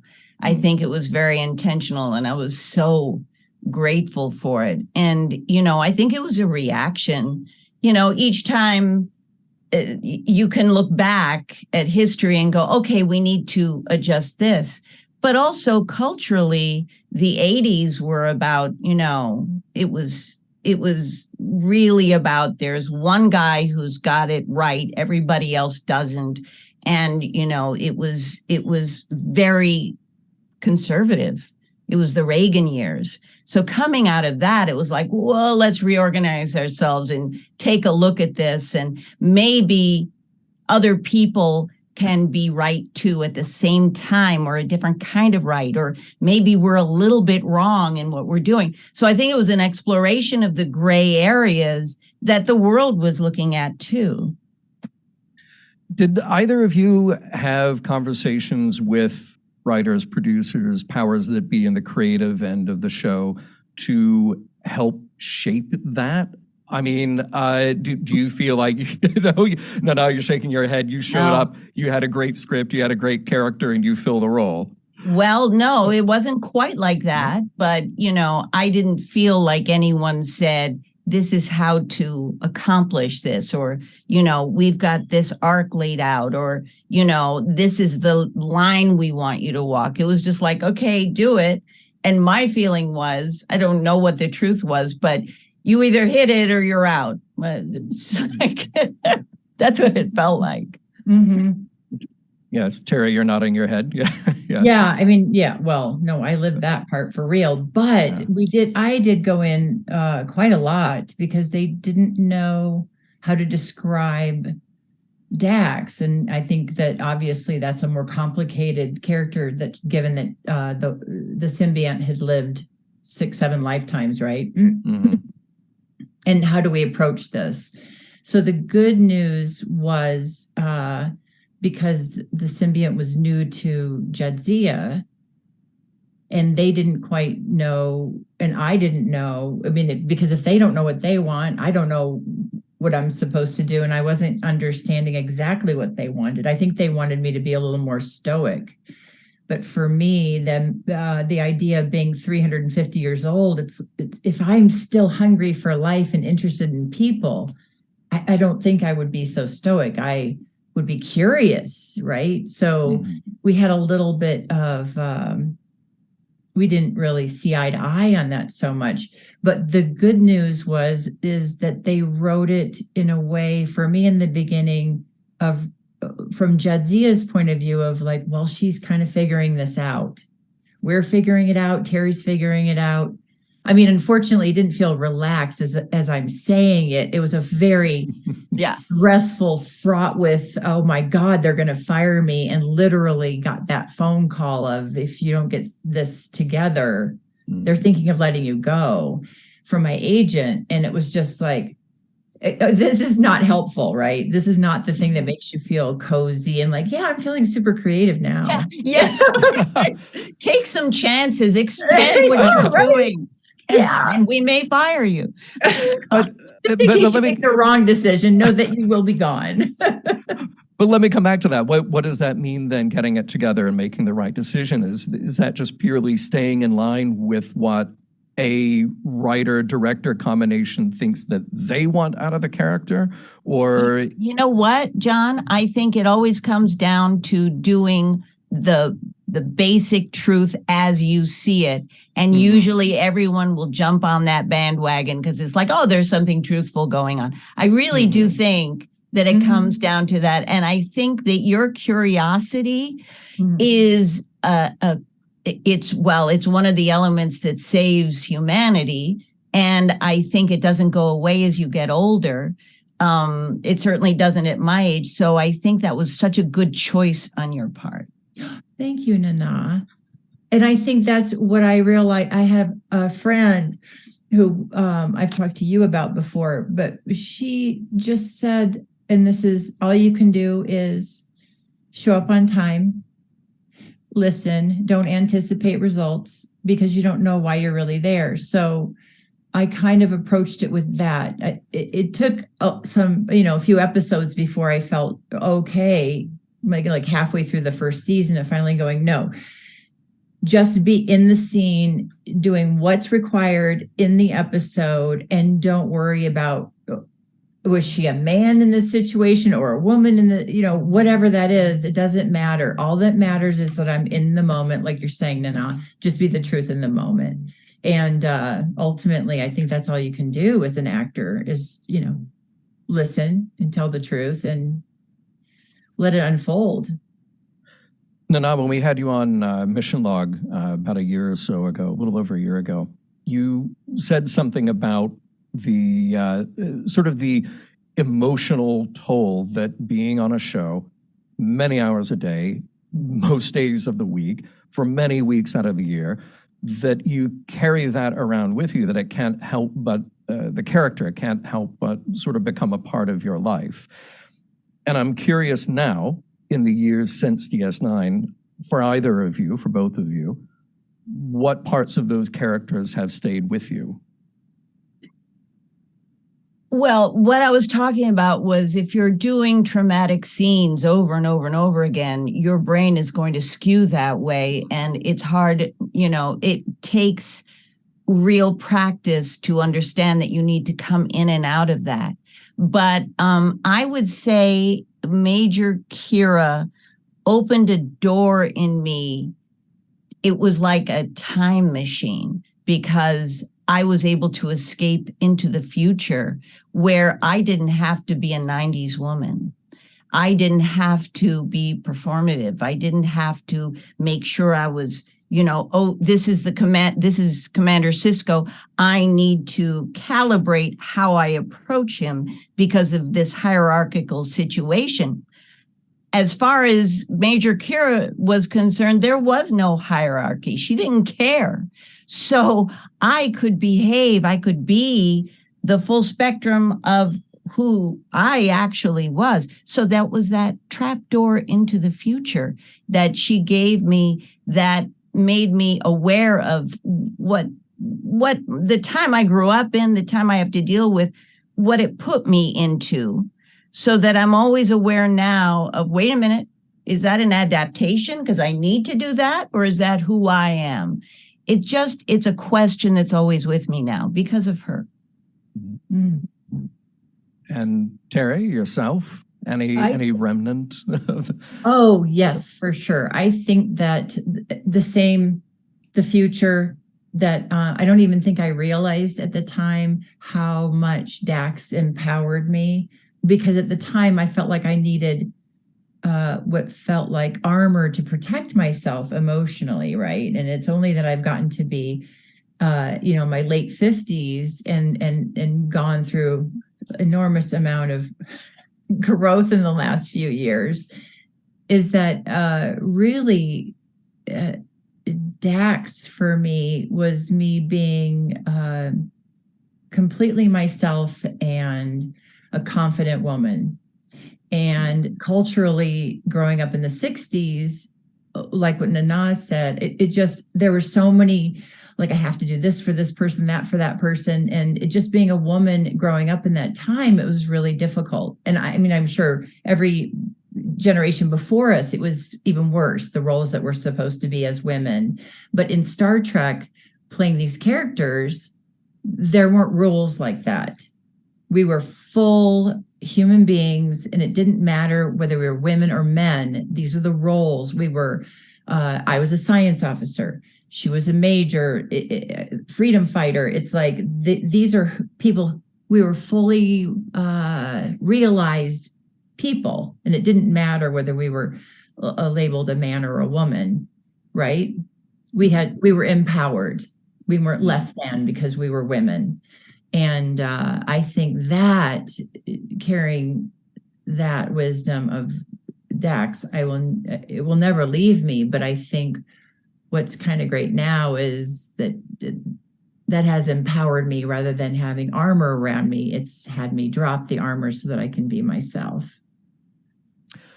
I'm curious, it's one thing to make the show, to be active in it while it's being broadcast and finding its fandom, and then kind of the luxury of 20 plus years that you're done with it. And I'm curious what your relationship to the show has become in those years since. Like, it's become a part of your life because of your connection to the fandom. You both, obviously, you attend conventions, you do an event like this where we're still talking about the show, but how does that change your perspective in looking at this thing that you did a couple of decades ago, but it is still a major part of your life? It would be like trying to separate the threads of my sweater. It's so woven in. My friends, my family, my community, it just keeps, and it's so big and so positive. Look, I understand that there are probably dark places in the Star Trek community, but I don't see much of that at all. I see such not positivity can sound like we're not looking at the bad stuff, but I really see engagement, curiosity, community connection, support, and diversity more than ever. And it was never probably really true that it was just men who watched Star Trek. Women did too. Little girls watched with their fathers, and it was a big deal, right? Yeah, you're right and next to so one. Yeah. Not only did they get that connection, but they also got the habit of sci-fi and Star Trek. And it was never really true that it was just men or just white men. And you look at the conventions now, and it's what the world looks like. Terry?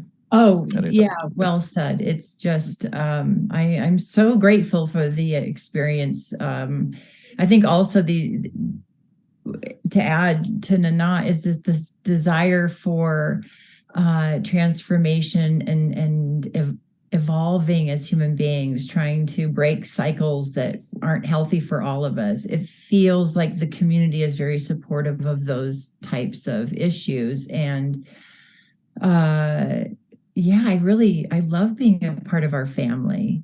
And I agree. I think that no matter what, there's always going to be a little bit of darkness, no matter, like that bad apple, right? But most of us are looking towards being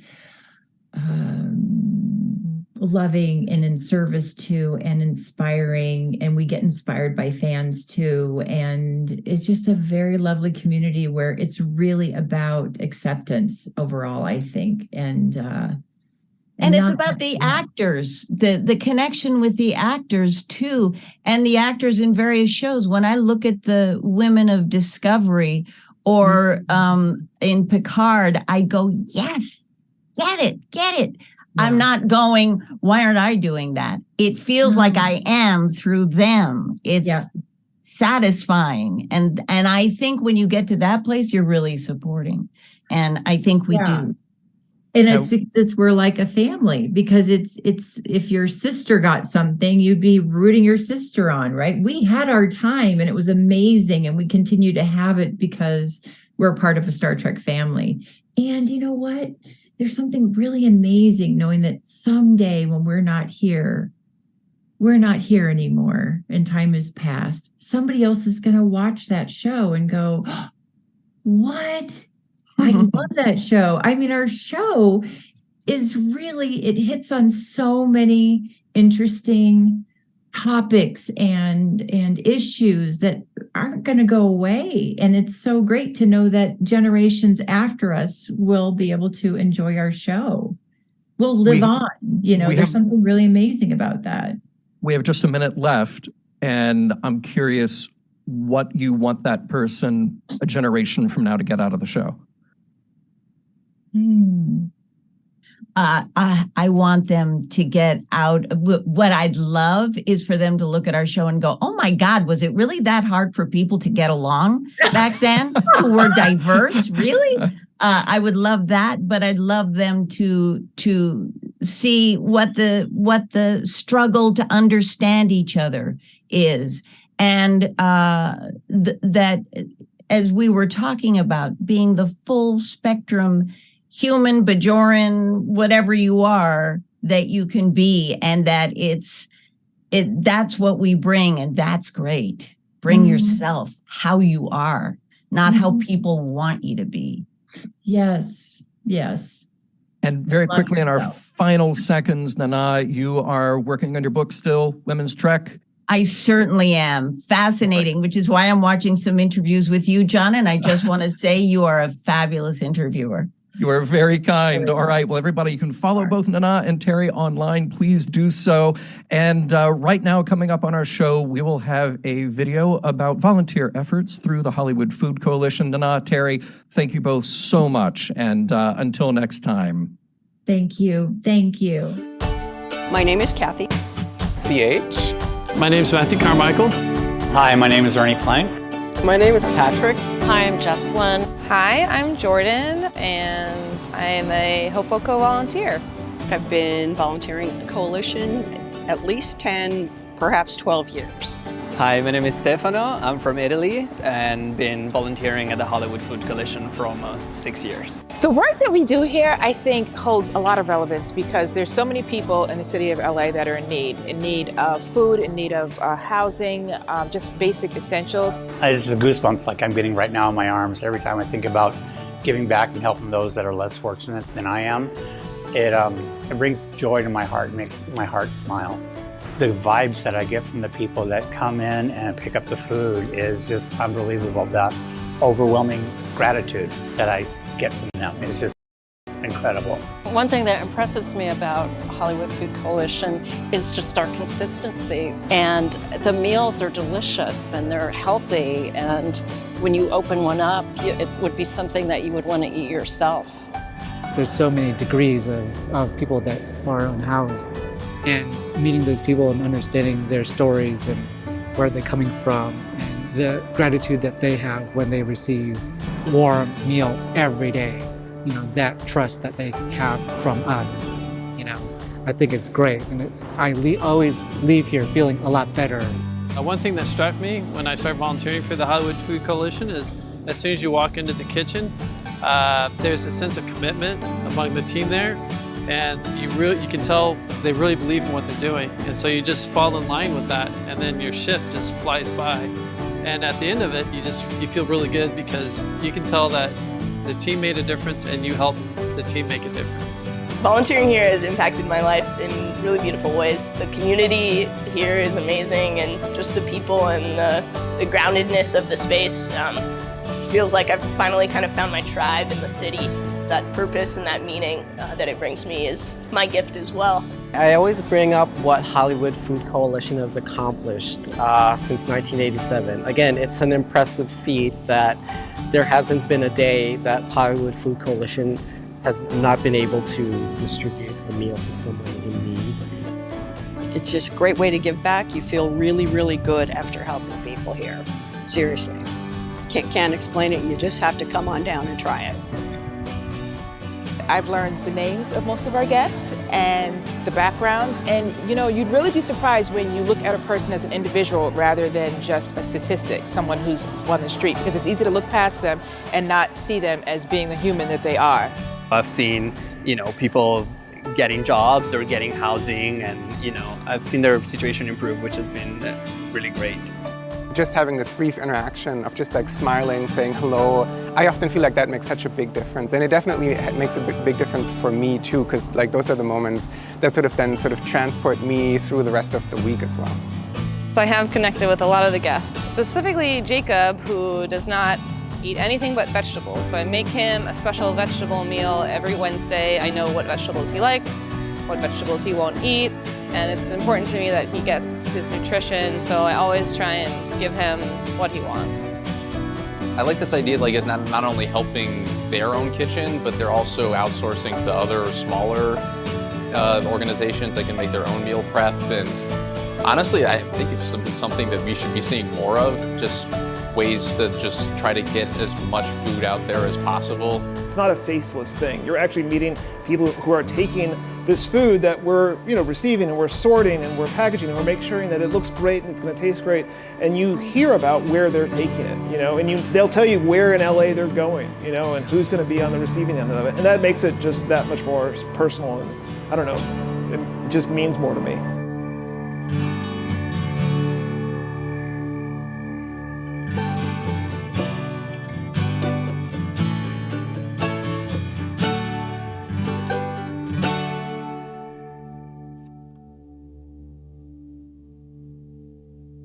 Again, everybody, it's Ian Spelling. I am here with Mr. Brent Spiner. Hey, Brent, how are you? Hello.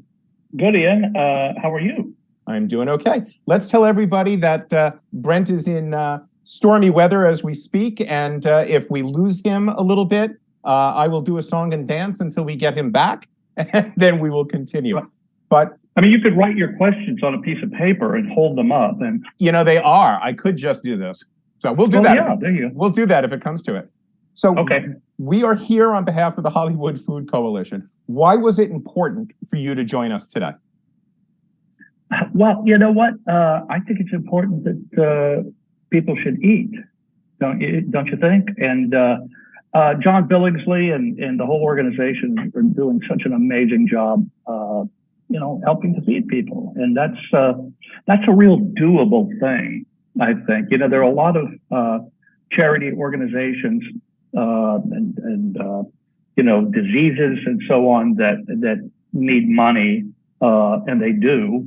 But some of them are huge asks. I mean, how do we solve this? How do we solve cancer? How do we solve heart disease? How do we, but feeding people is a real solvable thing. And that's what we're doing here. And I think John is helping to do that. And I'm glad to be here to support him. We're glad to have you. So I heard a crazy rumor, and the rumor is that you keep playing all these different iterations of Data and Soong so that you have fresh photos to sign at autograph shows. Any truth to that? Can you confirm or deny? You know what? It's actually not true because I have to pay for the photos no matter what. It's the weirdest thing, really. Is they take cast photos of us and individual photos of us every series that we do, and then if we just want to take them and copy them and make copies of them, we're not allowed to do that. We don't have access for free to pictures of ourselves. We have to pay for pictures of ourselves. So I don't want more of them, obviously. Fair enough. Joking aside, though, how do you go about differentiating the characters for yourself while you're playing them and for the viewers watching? It's not just how do wearing. How do you differentiate? I'm sorry, because you froze on me, Ian. How do you differentiate for yourself and for the viewer when you play all these variations on the theme, on the character? Well, it's not that hard. It's in the writing. You know, you just approach each one like you would any character. There's certain problems to solve and certain amount of imagination to go into whatever it is you're doing. And they're all written differently. None of them are written as the same character. So it's really kind of just business as usual. But do you ever say to them, hey guys, this is a little too close to what we did here. Can we go this direction? I mean, you are so associated with the roles at this point that I'm sure they listen to you quite a bit. Am I giving that? That's a great idea. That's a funny idea. They listen to me. Well, come on. Really? No, they don't? Yeah, no, I mean, you know, maybe, yeah, sometimes, certainly we kind of, and not just with all of these characters, but any of us have input into what we're doing and try to finesse it a little bit to, you know, to what our imagination is seeing. Yeah. Fair enough. Now, I thought Data's death in season 1 was an incredibly, A, well-handled, and B, heartfelt. A lot of fans appreciated it too. What did you make of that kind of feedback, the payoff for all of these years for the fans and for you playing this character? Well, the feedback is always mixed. You know, so I mean, a lot of it was very positive, and people really enjoyed it and thought it was somehow redeemed Data's demise in Nemesis, and other people were like, I liked Nemesis, he didn't need to do this. And but from my own point of view, I wouldn't have chosen to do it if it hadn't been written so wonderfully.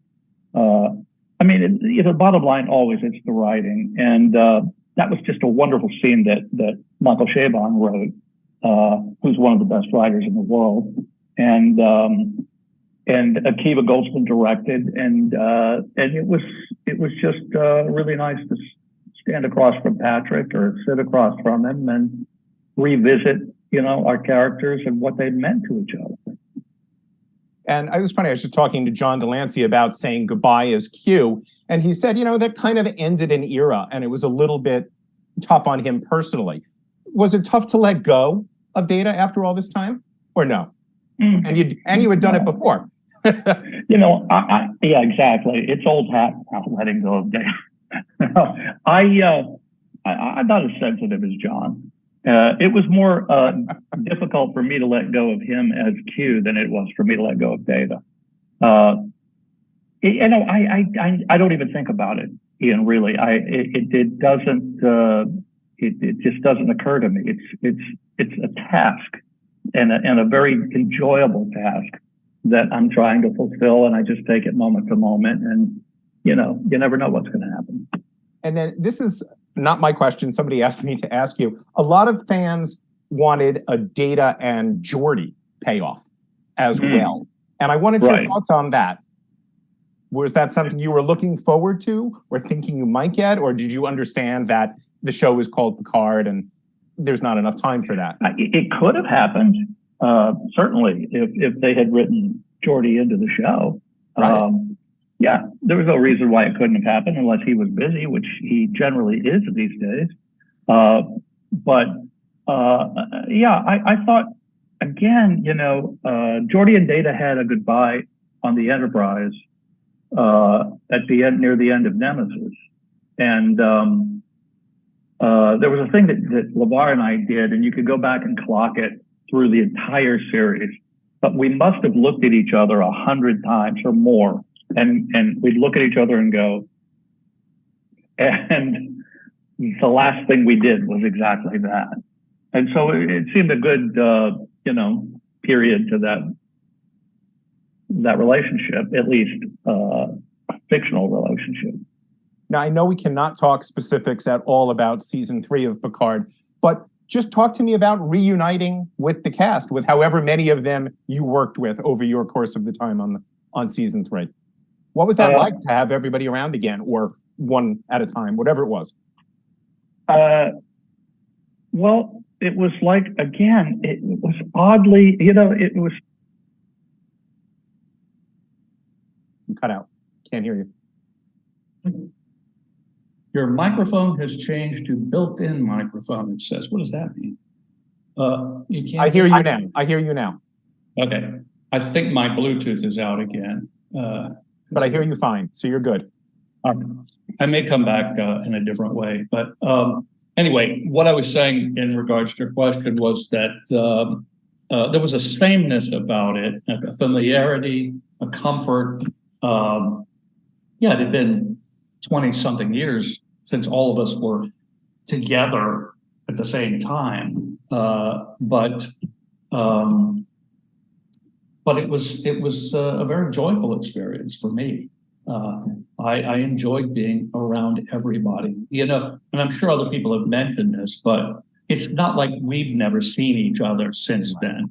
I mean, we speak to each other weekly and sometimes daily over the last 35 years. And, you know, Dorn and Gates were at my house for Christmas, and we all met at a hotel for Christmas just to see each other. And but you know, we're on the phone or at dinner or breakfast or something with each other all the time.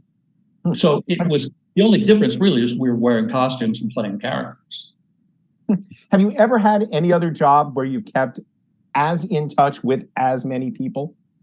No, none of them have lasted as long. You know, there's that. It could have happened. I've been in casts where I thought this could turn out to be a Next Generation-esque relationship because we all got along very well. But then the series only lasted a few episodes. I'm friends still with isolated people that I've worked with.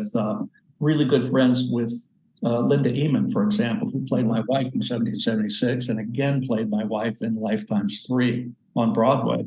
And we're still very good friends. And, you know, and by the way, we're not just friends, the Next Generation cast, with each other, but it's the whole of Star Trek, really.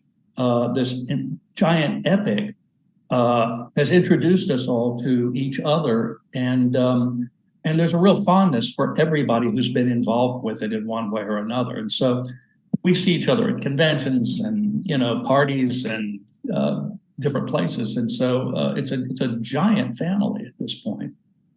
Now, Patrick has said he's open to the idea of a 4th season of Picard, even though this has been billed as 3 and out.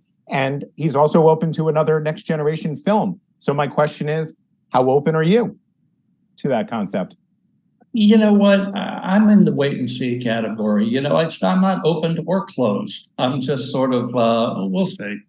You know, I've said before I didn't want to play Data again, and then I wound up playing Data in the, you know, 1st season of Picard. And so I never say never again.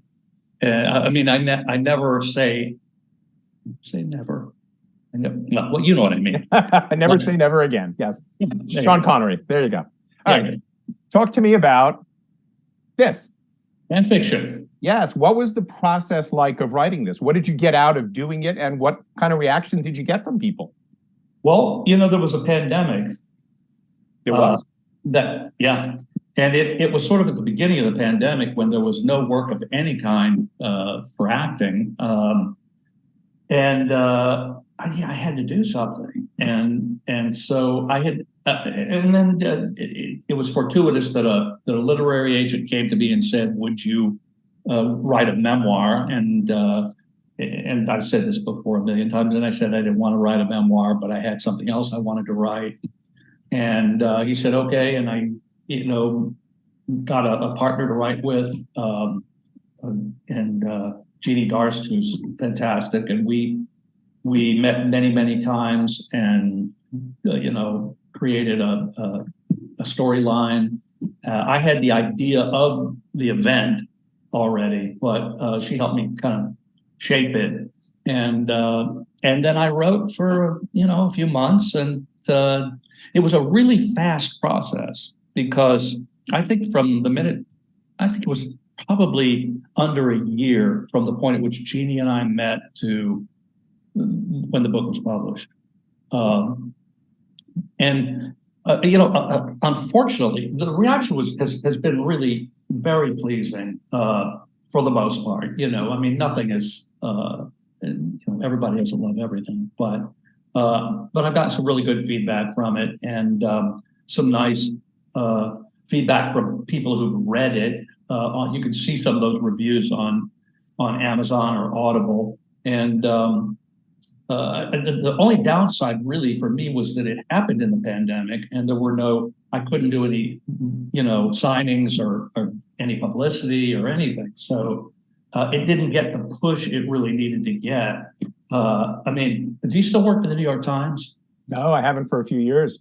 No. I was going to say, maybe you could slip it to, because, I didn't get reviewed by any real substantial newspaper. And I mean, NPR reviewed it very nicely and a couple of other places, but I don't think anyone at the New York Times even read it, which wasn't a huge surprise because that seems to happen. I mean, when I did my CD Dreamland, I sent it to everybody, every magazine, every newspaper, music critic, and I didn't get a single review. And I'm not sure anybody actually listened to it, as I'm pretty sure none of the critics at any of the major newspapers read my book. And I think it has to do with, I don't have probably a big enough individual profile, meaning simply I'm not famous enough or debauched enough to have you read my book. I haven't disappeared in a horrible web of drugs and alcohol, and so the book doesn't necessarily merit reading otherwise. But I do think it has there's a Star Trek kind of thing attached to that they think, well, it's just another Star Trek book or another Star Trek album. And so it just didn't get seen really or heard. Do you want to write another book at some point, or was this a one and done and you got that experience out of your system? I've got a couple ideas in my mind. Really? It depends. If there's another pandemic, definitely. Definitely. Is it another mock memoir type of book, or would it be a fiction story? Not necessarily. You don't want to give it away. I get it. Exactly. So I don't know. I don't know if I'll ever get to it, or but I do have some ideas. And then, how different an outlet is writing versus acting for you? What were you surprised to discover during the writing process, or what did you get out of it that maybe you don't from acting? Well, I think the most satisfying thing was that I got to be young again, because I wrote the character as, it took place in the third season of the series, or second or third season of the series. And I was considerably younger then. That was 35 years ago, and or 33 years ago when the book takes place. So I got to go back in my youthful mind and imagine myself as the young guy that I was then, even though I wasn't even really that young then, but certainly I wasn't an old codger like I am now. And as an actor, that is what I think is my major limitation at this point, is I can't play young people anymore. And in a book you can. In the book I can, yeah, exactly. Yeah. And then what else are you working on these days? Do you have any other acting roles coming up? Anything going on I should know about, or everybody listening and watching should know about? I'm getting ready to do a picture with Cassavetes. It's going to be, again, one of those real improv-y handheld things, but I can't wait to do it. Me and Peter Falk, Ben Gazzara, Jenna Rollins, and of course, John is going to direct. It's going to be fantastic.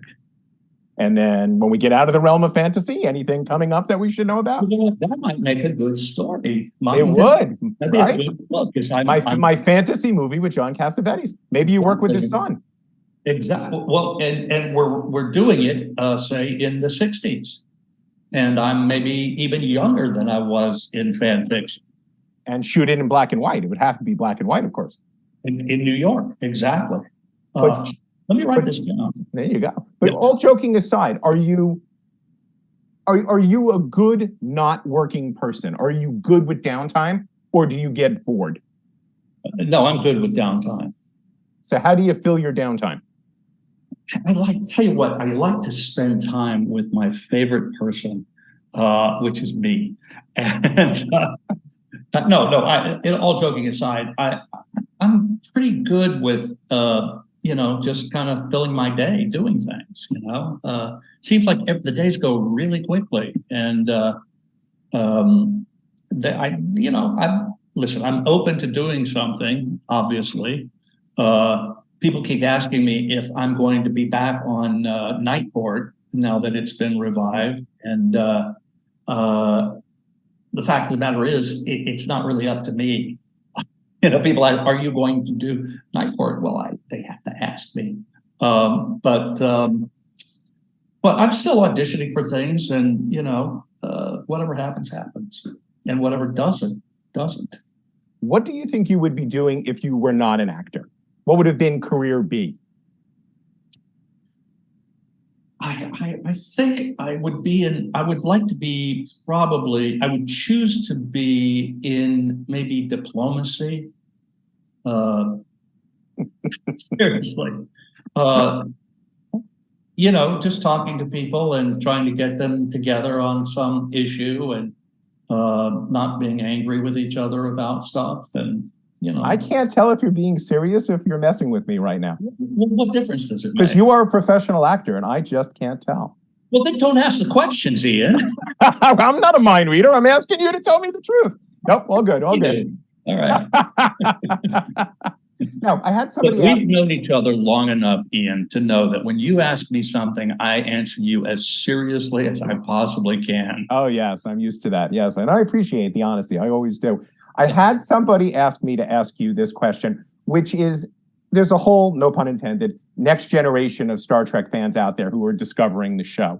What in your career, if somebody says, wow, this guy is really interesting, I want to see what else he's done, what are you equally proud of in your career acting wise that you would say, oh, I'm proud of my performance in this. You might want to check this out or that out. What are some of the ones that you would recommend? Well, I'll be honest with you. I'm not particularly proud of anything I've done. I'm really not. I've done my best, and I don't evaluate it in those terms, whether, I was really good at this. I don't think about that. But there are things that I enjoyed doing. And there were things I had some really good roles in things that, whether I'm good or bad in them, I would point somebody towards if they were interested. Let's go with those. Give me a few examples. You first. No, I'll go first. I think the most enjoyable job I ever had, and so I pointed that, was the film called Out to Sea with Jack Lemmon and Walter Matthau. That was an incredible experience. And, just being around those guys and, Elaine Stritch and Donald O'Connor and everybody else who was in that movie, it's a dream come true. And I had a really good part. I was really pleased to be in Introducing Dorothy Dandridge with Halle Berry and Klaus Maria Brandauer, which incidentally was written by Shonda Rhimes. And that was a very satisfying experience. And I would say, if you want to see me do something serious, you go see Dorothy Dandridge or look up Dorothy Dandridge. I've also done things on stage that I really enjoyed. Like 1776, and I did Man of La Mancha in LA. It was a very satisfying experience, and working with Sondheim and Sunday in the Park with George was a really satisfying thing to do. But probably the most satisfying things were the projects that I kind of developed for myself, like Dreamland, the CD Dreamland, and my book, and the web series I did called Fan Fiction. Those were really satisfying experiences for me. And if you're interested in my career, then have a look. And Fresh Hell. Fresh Hell. What did I call? You called it Fan Fiction. Fan Fiction. I know, that's the book. Yeah, I meant Fresh Hell. Thank you so much. Yeah. No worries. See, I follow your career. I know. You do. I know it well. You've seen all those things I'm talking about. I have. and Miss Does it, Firecracker Contest and Phenomenon. You had a great small role in that, and obviously Independence Day. Obviously Independence Day, yeah. Had a great time doing both of the Independence Day's films, in fact. Yeah, the second one was a hoot, especially basically coming back from the dead, right? For me, it was a really fun time doing the second film. It didn't get quite the appreciation that the first film got, but well, I think it's all going to pay off in the third film. And then, is there anything? And basically, my last question: is there any? Nope. You there? Can you hear? Yeah. Is there anything you haven't played before it's all done that you, as the actor, are itching to try? Do you have your King Lear out there? Your Falstaff? Is there something you haven't done yet that you're itching to do? Well, I would love. Yeah, there's a couple of things. LeVar and I had we were going to do a production of I'm Not Rappaport, Herb Gardner's play. Sure. And it's a really good play, and it really speaks to our time right now, I think.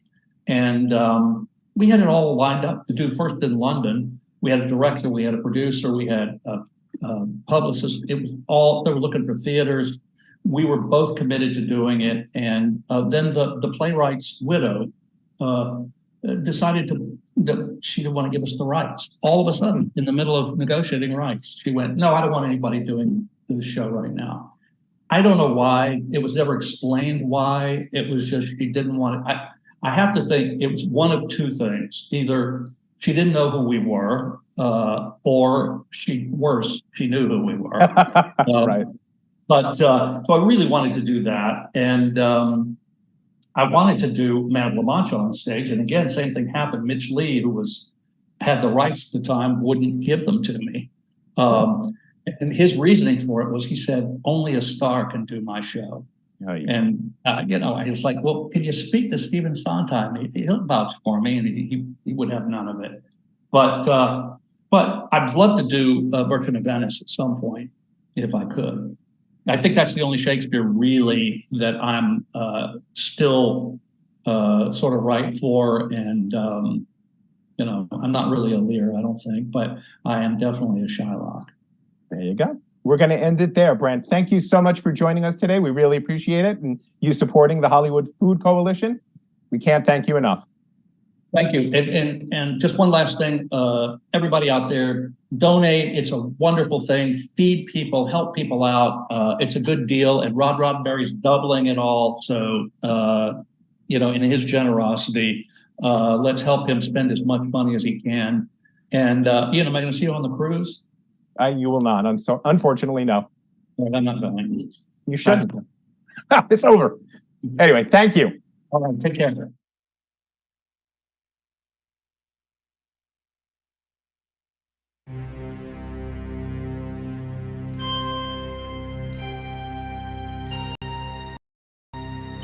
Space, the final frontier. These are the voyages of the Starship Enterprise. Its continuing mission, to explore strange new worlds, to seek out new life and new civilizations, to boldly go where no one has gone before.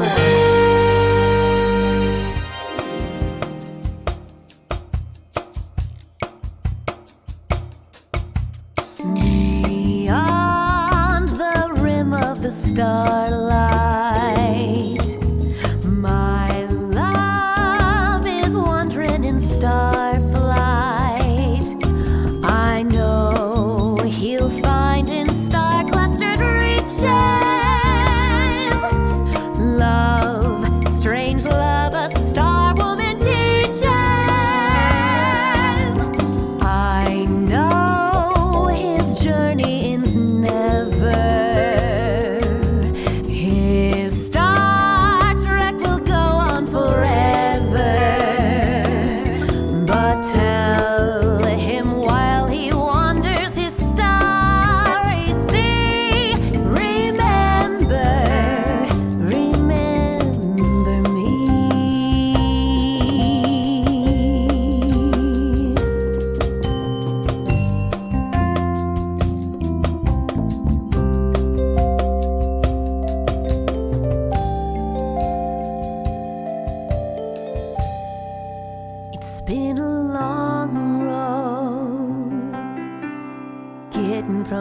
there to hear. It's been a long time, but my time is finally near, and I can feel a change in the wind right now.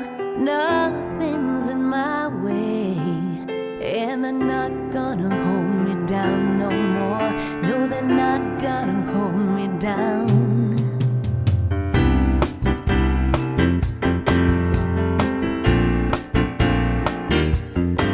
'Cause I got faith of the heart. I'm going where my heart will take me. I've got faith to believe I can do anything. I've got strength of the soul. No one's gonna bend or break me. I can reach any star. 'Cause I've got faith of the heart, going where my heart will take me. I've got strength of the soul, and no one's gonna bend or break me. I can reach any star. 'Cause I've got faith, faith of the heart.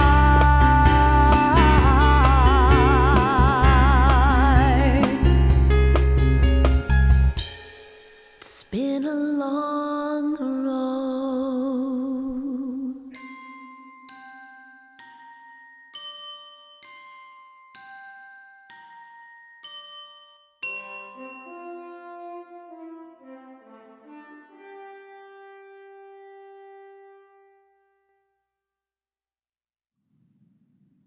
Hello, everyone. My name is Norman Lau, co-host of Mission Log Roddenberry, a Roddenberry Star Mission Log podcast. Mission Log, a Roddenberry Star Trek podcast. No, don't worry, I got it. And co-host of Mission Log Prodigy.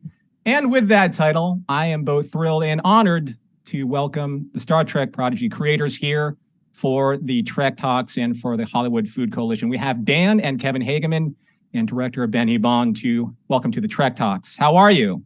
Well, I swear I feel so good, not only just because of all the good that's happening today, but riding off of Bonnie's performance right there, I'm good for the rest of the smiling. day. I'm smiling. The world needs more Bonnie. Yeah. So sorry I flubbed it. Sometimes in a live show, the stream gets a little choppy. So I was doing my very best to be choppy for everyone out there in public. So I hope that came across well. But if not, I will make sure that I flub up even more during the course of this broadcast for all of you, just to be consistent. What is live if not imperfect? What is live if not Memorex? So for all of you out there, it's all up and up now, right? It's only going to go up now for you. Exactly. I can only fall further or fall forward or higher. I don't know actually if you could fall any further. It's called a character arc. Okay, let's go character arc. So you know what? I know that there are a lot of fans out there that Prodigy fans that are coming to see all of you, and I know we have a very limited amount of time. I've actually had the opportunity to talk to all three of you just recently, so I wanted to throw a couple of maybe some curveball questions your way, if you don't mind. Whoa! All right. Yeah. Okay, and maybe there are questions that the public has as well. So we've discussed this before in previous interviews that.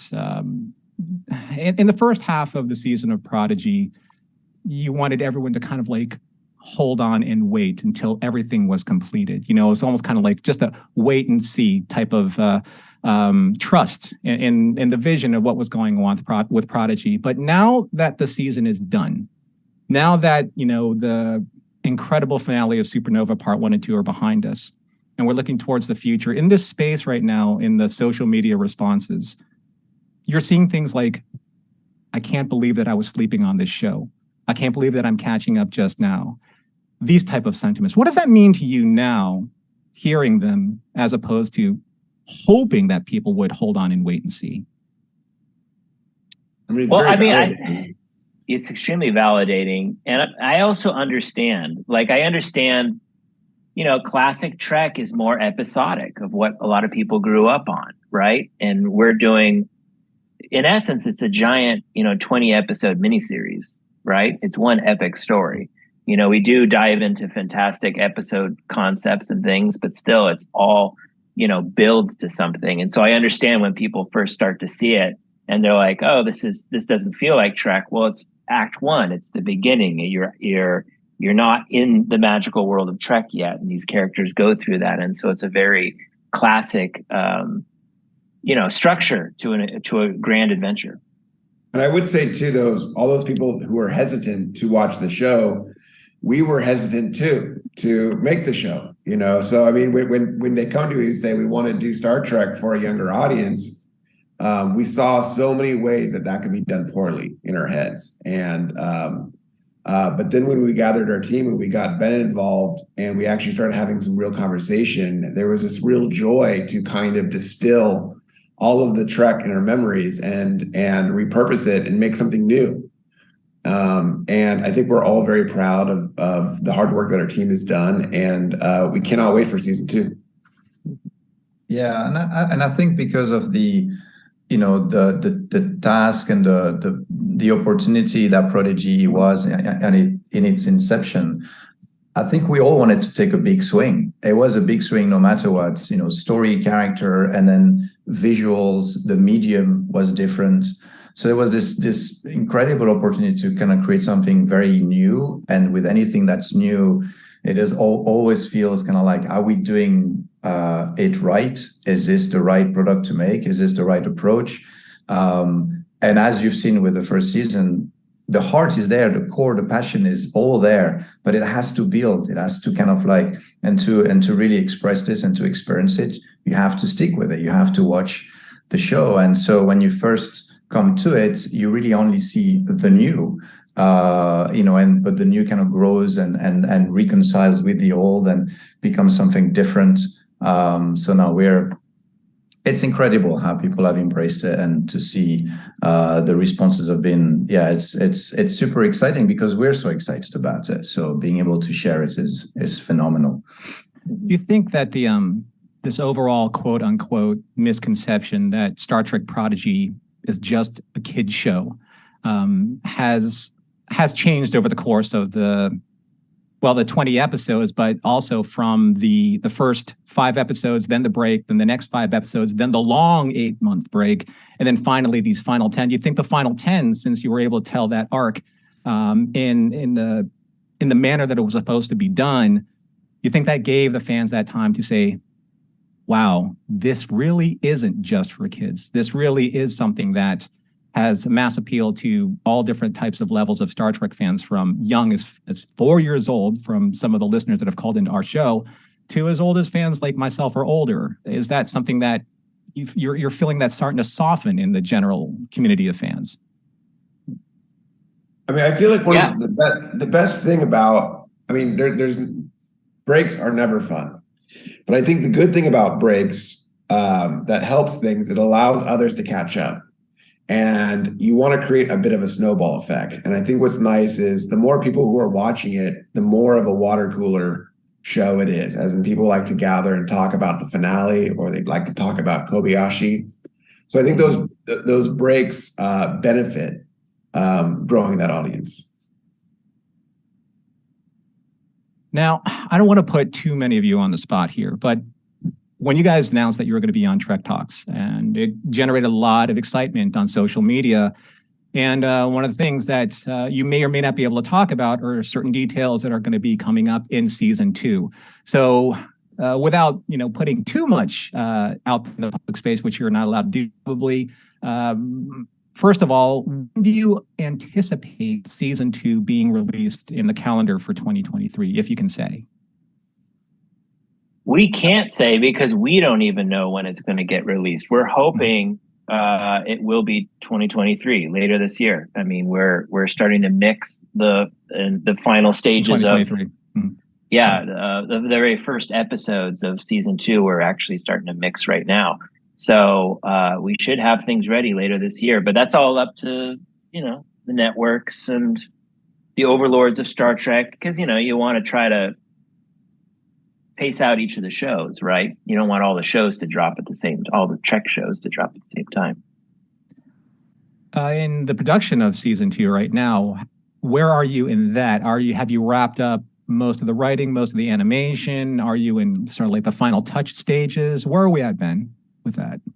So in prior conversation we've had with you, we're talking about how we have multiple episodes in flight in different stages of production all at once. That's what happens when you work on a TV show. It's you roll into episodes, the different stages of production roll into each other. So you suddenly find yourself with 14, 15 episodes in production at one time.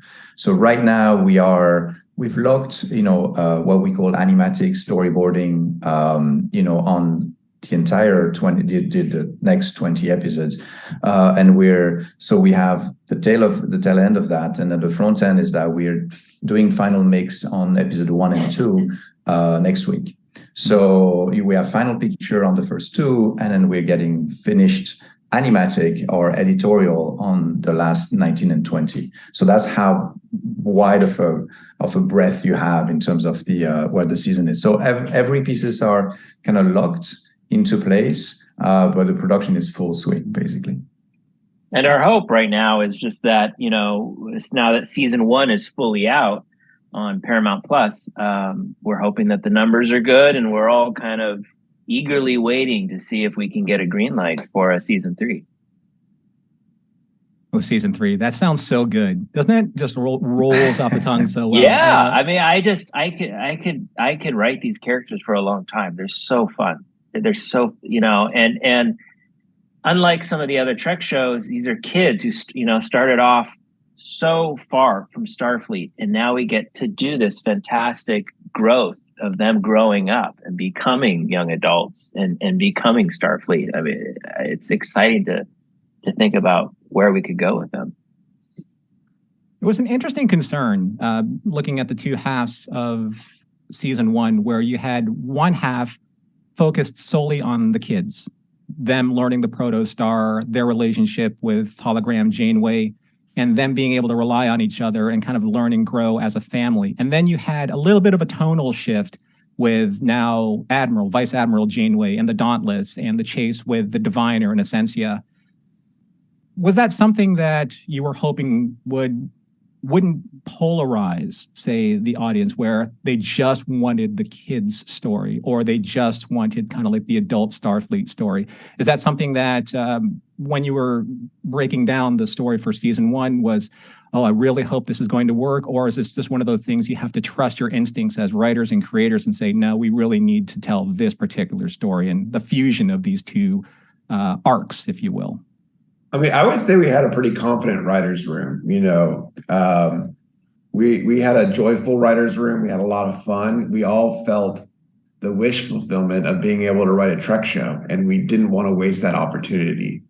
And I think Kevin and I, we usually in our approach to writing is we try to have great balance of action, humor, and heart.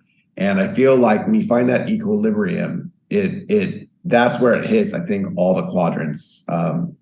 Not just the space quadrants, but quadrants of storytelling for all audiences. Kevin and I have always been big fans of a lot of what Pixar has done, and you look at things like Finding Nemo, and they're some of the most beautiful movies ever made. And I wouldn't say that's a kids' movie; it's a beautiful piece of art. And also, like Dan, Norm was asking about the kids' story versus the adults. No matter, it's always going to be about our crew of kids. It's about first, always. You know what I mean? I think what we love, though, is it's these kids who are thrusted into the adult world of Trek and adult circumstances. And so it's fantastic to have Admiral Janeway and these other adult characters. And in season 2, there'll be other fantastic, adult characters around them. And then that creates conflict. It creates humor to play off of that. And that's part of, I think, the magic of Star Trek Prodigy. Ben, anything to add to that? I think they've said it beautifully. I think there is that's where the multi-layer quality, hopefully, of Prodigy comes, right? And this is why, as a show, you have to have to watch, you have to dive into it and to really experience what it has to offer in terms of the themes, the relationship between the characters, these kids, in contrast to the world of adults, how they see it, how they react to it. Do they want to embrace that? They're scared of it. And it's all of those things that I think, as Nemo, as some of those, other features examples, where, there's a little bit of everything for everyone. If you embrace the package, per episode, because it is now serializing, this is now the Monster of the Week kind of show. There's no formula to episodes, and therefore the story is told throughout the season. So it is a commitment in some ways, and I think that's to understand, like, as a point of entry, being a new thing, you're not quite sure what you're getting. And we were never set to make a show just for kids. That was just never a goal and a vision. It was just, we're a fan of sci-fi, we're a fan of Trek, we're a fan of animation, storytelling, and good characters, and imagine discovering new worlds, and all of the themes that are Trek embodies. So it's something that evolves through the season, and all the layers come at different moments, in different shapes, different characters, different relationships. So yeah, I think that's what was on the table from the very start, right? Mm-hmm. I just want to put a little spoiler alert here, because I want to ask you a question about a major choice that you had to make for season 1. So spoiler alert, if you haven't seen Prodigy yet, you may want to put this on pause and then come back and then listen to what we have to say here. But the choice to do what was done to hologram Janeway in order for the kids to grow, how hard was that a decision to make, even though you needed to make that decision in order to push the storyline along? Was it always formulated in that way in this moment, and especially in Supernova, where there's a parallel between what Rock says about the ship and what Janeway does because she can't leave, to let these children grow and evolve, but also make the audience really feel what that means in a very emotional way? Was that something that you said, maybe that's too much of a risk, or no, that's the risk we need to take? I think it would be a risk if we didn't do that. I think for us, it was baked in. It's when you're planning what you want to do, we want, if you think about when you watch it, we lead with emotion, and so you have to end with emotion. And for us, we felt like, storytelling is about relationships, and it's the relationships between these children and their mentor, and what she has taught them. And I also would think it would be odd if season 2 had two Janeway mentors. It would get muddled. And so one has to sacrifice himself so the other can flourish, I would say. Kevin, I know that you said in a discussion we had before that we're going to release later on for the podcast, if you said that you described season 1 as the kids stealing a ship and learning the ship, but then for season 2, if I may, because I don't think this was considered a spoiler, you said it's the kids learning the ship. No, earning the ship. Season one, if you boil it down, it's about a bunch of kids who steal a ship, right? And the adventures that unfold. In season 2, we just felt like, what's the next step of evolution, of youth, of education, of growing up? And they're going to earn a ship in season 2. And so I think in season 2, you're going to see, there's a lot of unanswered questions by the end of season 1. Essentia is still out there somewhere floating around. She's still alive, right? There is the promise of a new ship. There's so many, there's Gwyn flying off to Solum to try to do what her father could never do. So there's some really, season 2 is going to be really exciting because it's going to feel like a new chapter. We're diving into new territory, but it still feels like a continuation of season 1. And so I think by the end of season 2, it's all going to just feel like this gargantuan epic piece. We have a few minutes left here before, unfortunately, the end of our interview. But if there's any one thing that you would like to leave the audience, the Prodigy audience that's watching, the Prodigy audience that has come here to listen to you talk, I'm sure that they have concerns. I'm sure they have fears that need to be assuaged. So if there's one thing that you can let them know as we head into the long wait between now and season 2, what would you do to say, you know what, just hold on tight like you did with season 1? Well, I would say, like, if I had a quick 30-second, like, sell, it's for all those Trek fans out there who maybe have not seen our show yet, who haven't given us a chance because they go, oh, it's a Nickelodeon animated show for children. And that was never our intent from day one. It was always a show that would be an introduction for kids and adults. And I really hope those Trek fans out there give us a chance and watch it, because I promise you, we worked really hard and we deliver the goods. And Dan? I'd love to put that attention on this wonderful cause. I feel like, you know, our show leads with heart, and it leads with hope. And so I would hope that we can get some more money for this great cause. And I feel like, you know, this is a great opportunity to work together as a fandom and really help out. So I want to thank John Billingsley and his whole entire team for putting this on. And Ben, one last word.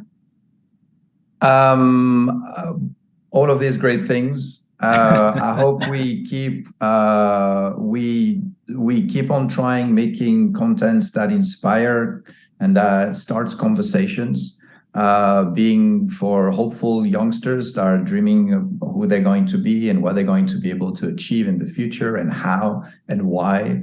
And, you know, be kind to one another. I think that's one thing that I absolutely adored when I first read the script, is that it is not a crew that is built on conflict, on trying to better one another, on trying to get ahead.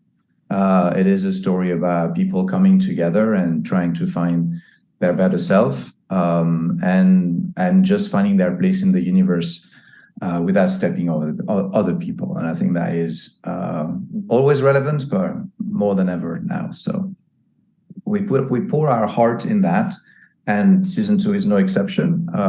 And so we hope that that message and that conversation, those conversations keep going for a long time.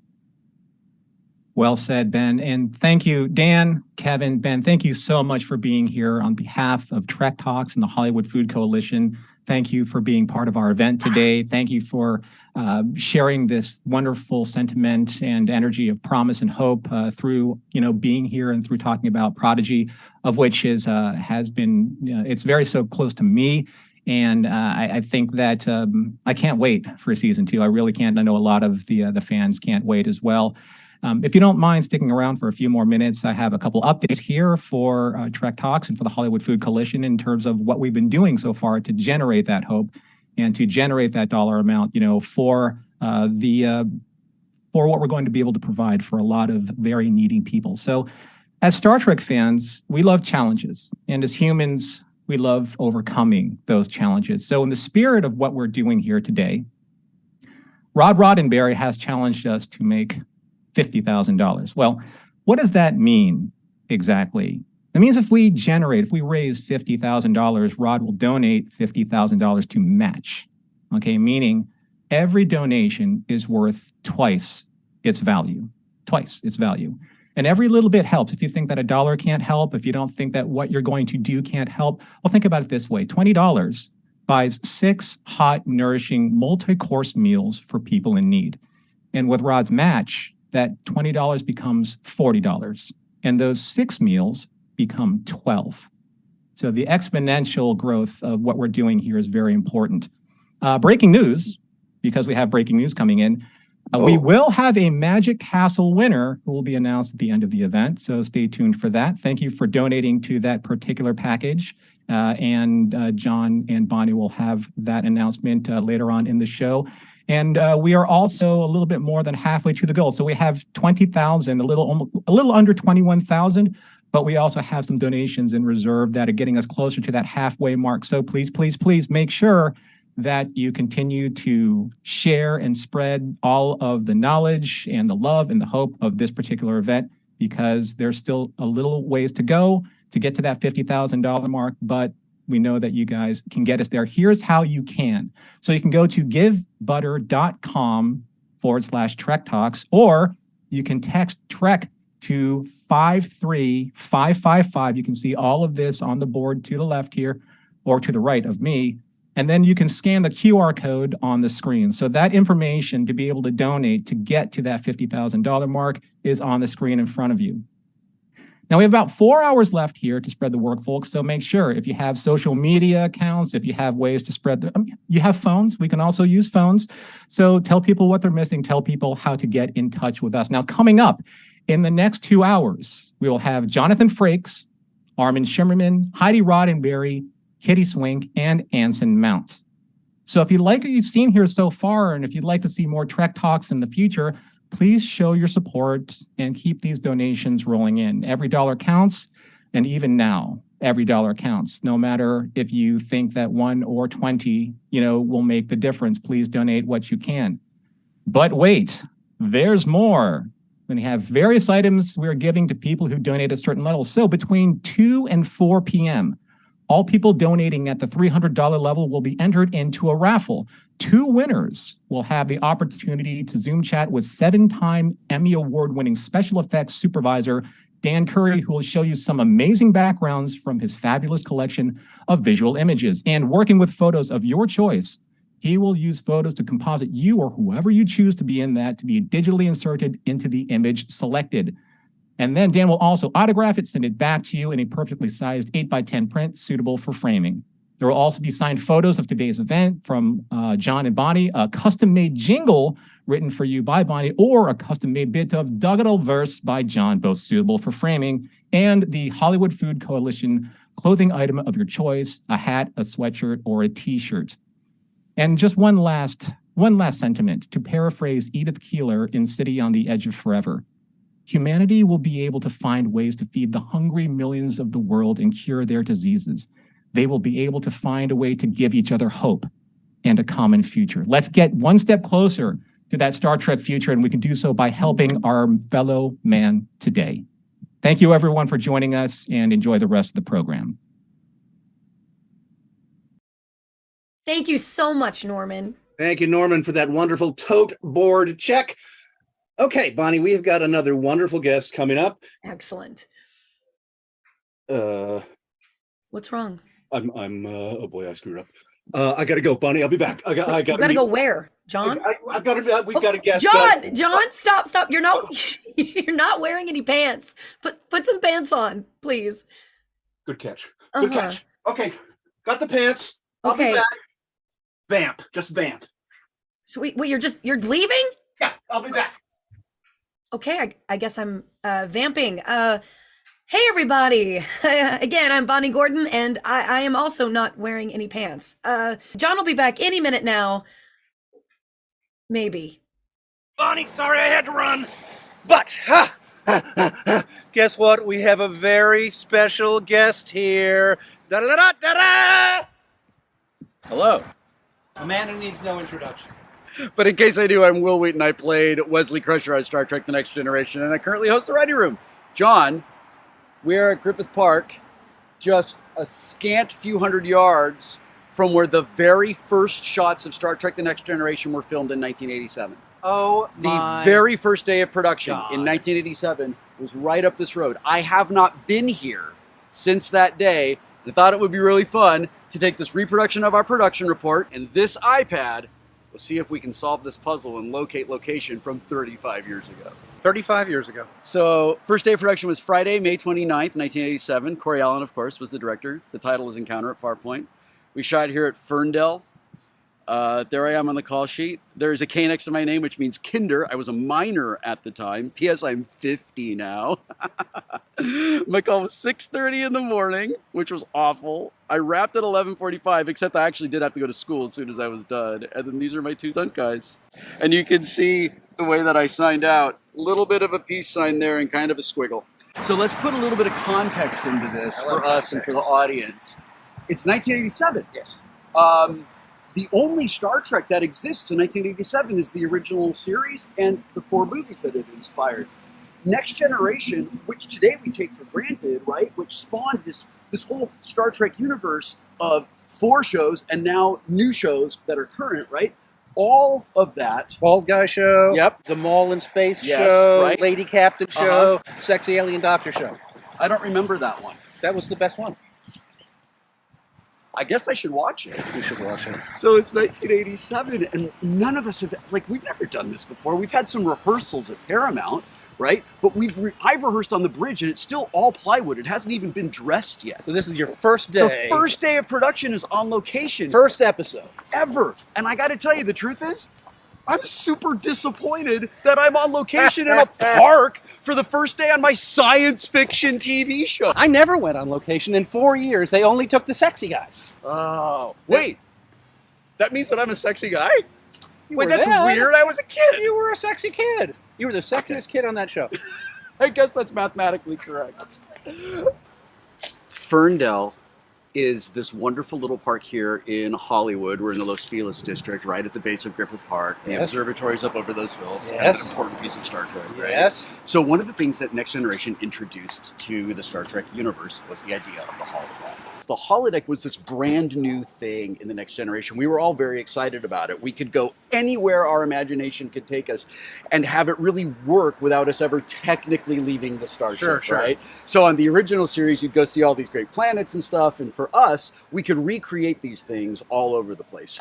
Most of our holodeck things were shot on Stage 16, which we called Planet Hell. I'll tell you a little bit more about that. I was on later. Planet Hell. Oh, so you know all about it. I was Yeah, on okay. Planet Hell. But the very first day of production was inside the holodeck, and we shot it here at Ferndale for Wesley to fall into a stream so we can see how strong Data is. It's a great introduction of both of the characters. And we're going to see that stream. And we're going to try to find the exact spot where it happened. I have not been here in over 30 years. Now, are you going to fall into that stream again? I will not be falling into that stream again. All right. I tried to track down my stunt performer from then, and I just couldn't find him. But I'll stand in front of it and I'll go, oh no, I'm falling. Fair enough. I'll do that. Fair enough. Let's just Spoiler go. alert. Spoiler alert. Let's go.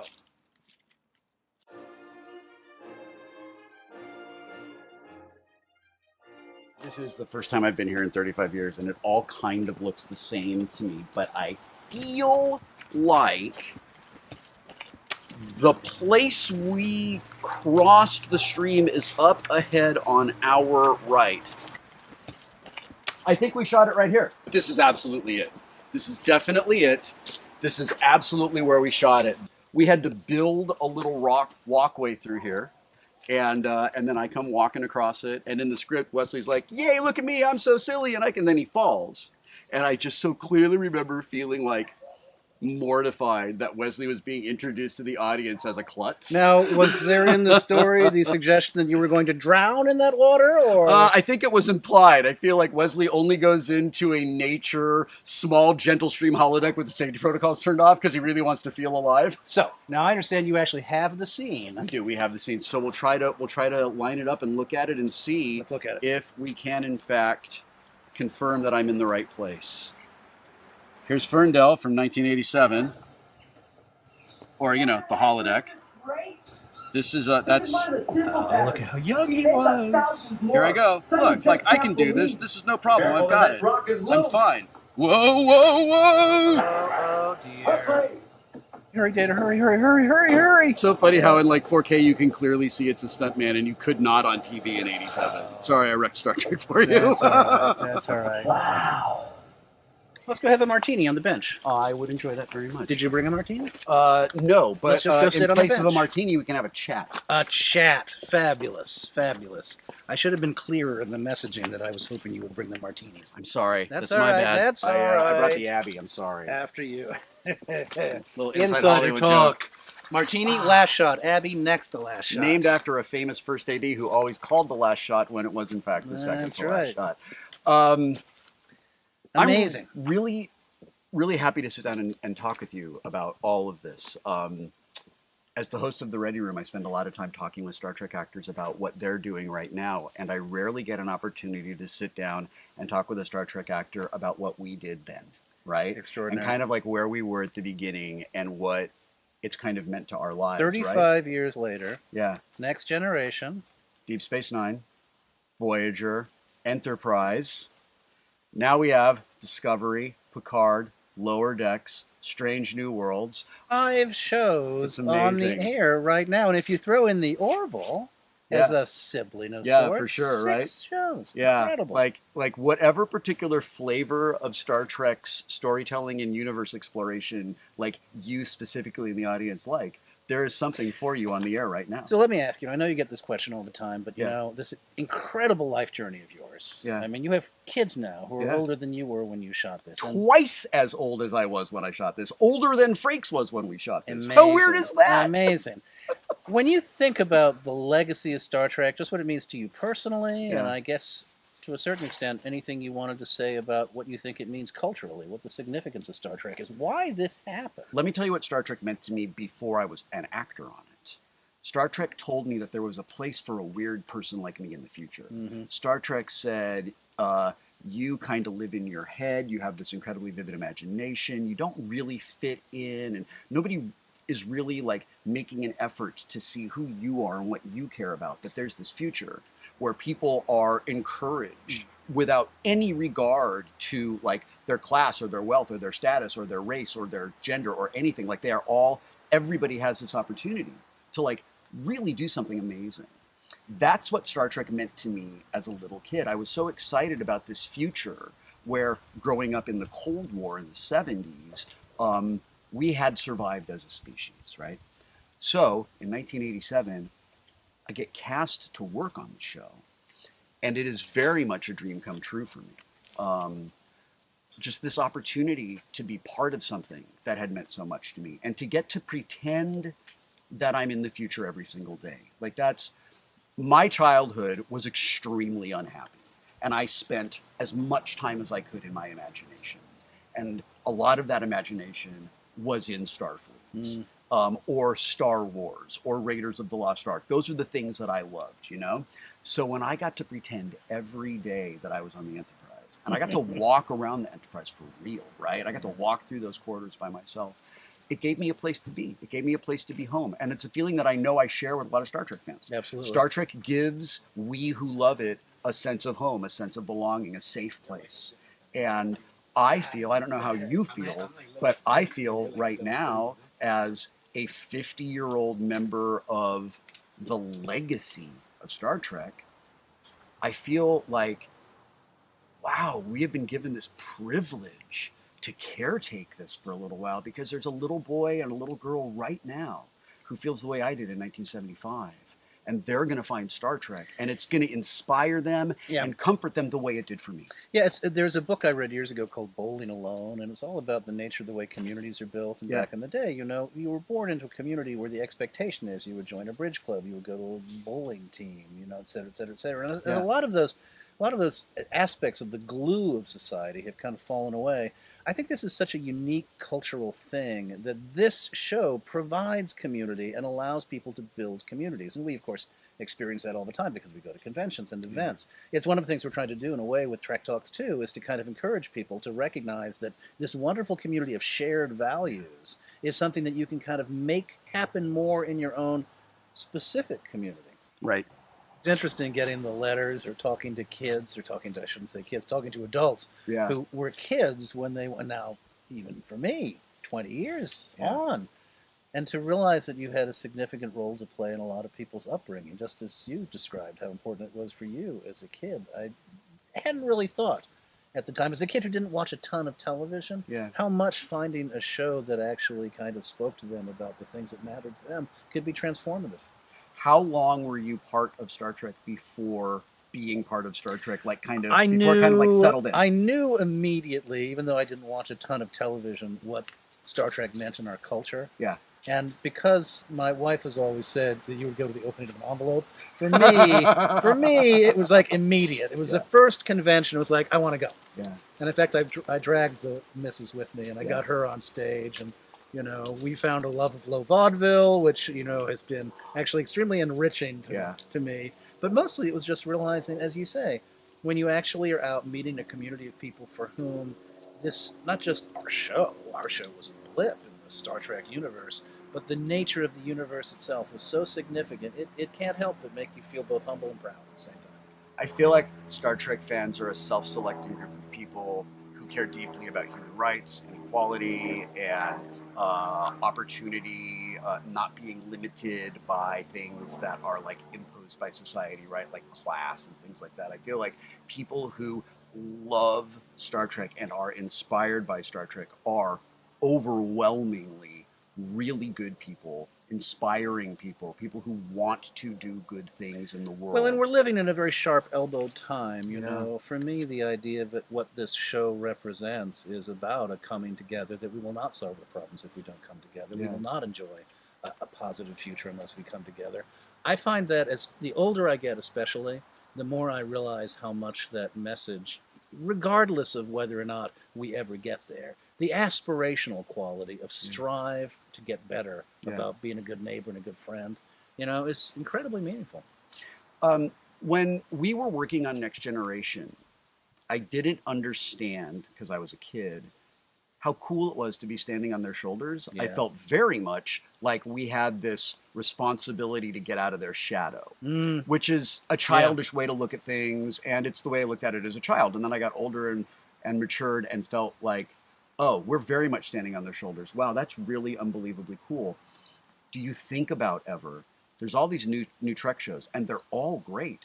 And they're all kind of standing on your shoulders and my shoulders and our castmates' shoulders. And I feel like, I love that we got to put some bricks into that foundation. No, I think of it as a mosaic in a way. Yeah. That it's just my mother-in-law is a mosaicist, and it's just lovely to see pieces come into that mosaic until you see this gorgeous picture. And it's just wonderful to feel like you're part of that mosaic. And some of it is just the nature of the Star Trek, the temporal reality of Star Trek. That, Yeah. you know, we were the first show, Yeah. which I think is interesting because there's a part of me when I think about the Star Trek storytelling, Yeah. on some level, you know, it's like First Contact. Yeah. And then you. us, Yeah, which I is know. It's kinda- amazing. Yeah. And, you know, as the only Denobulan, pretty much. Where Yeah, are all right. the Denobulans? That's what I want to know.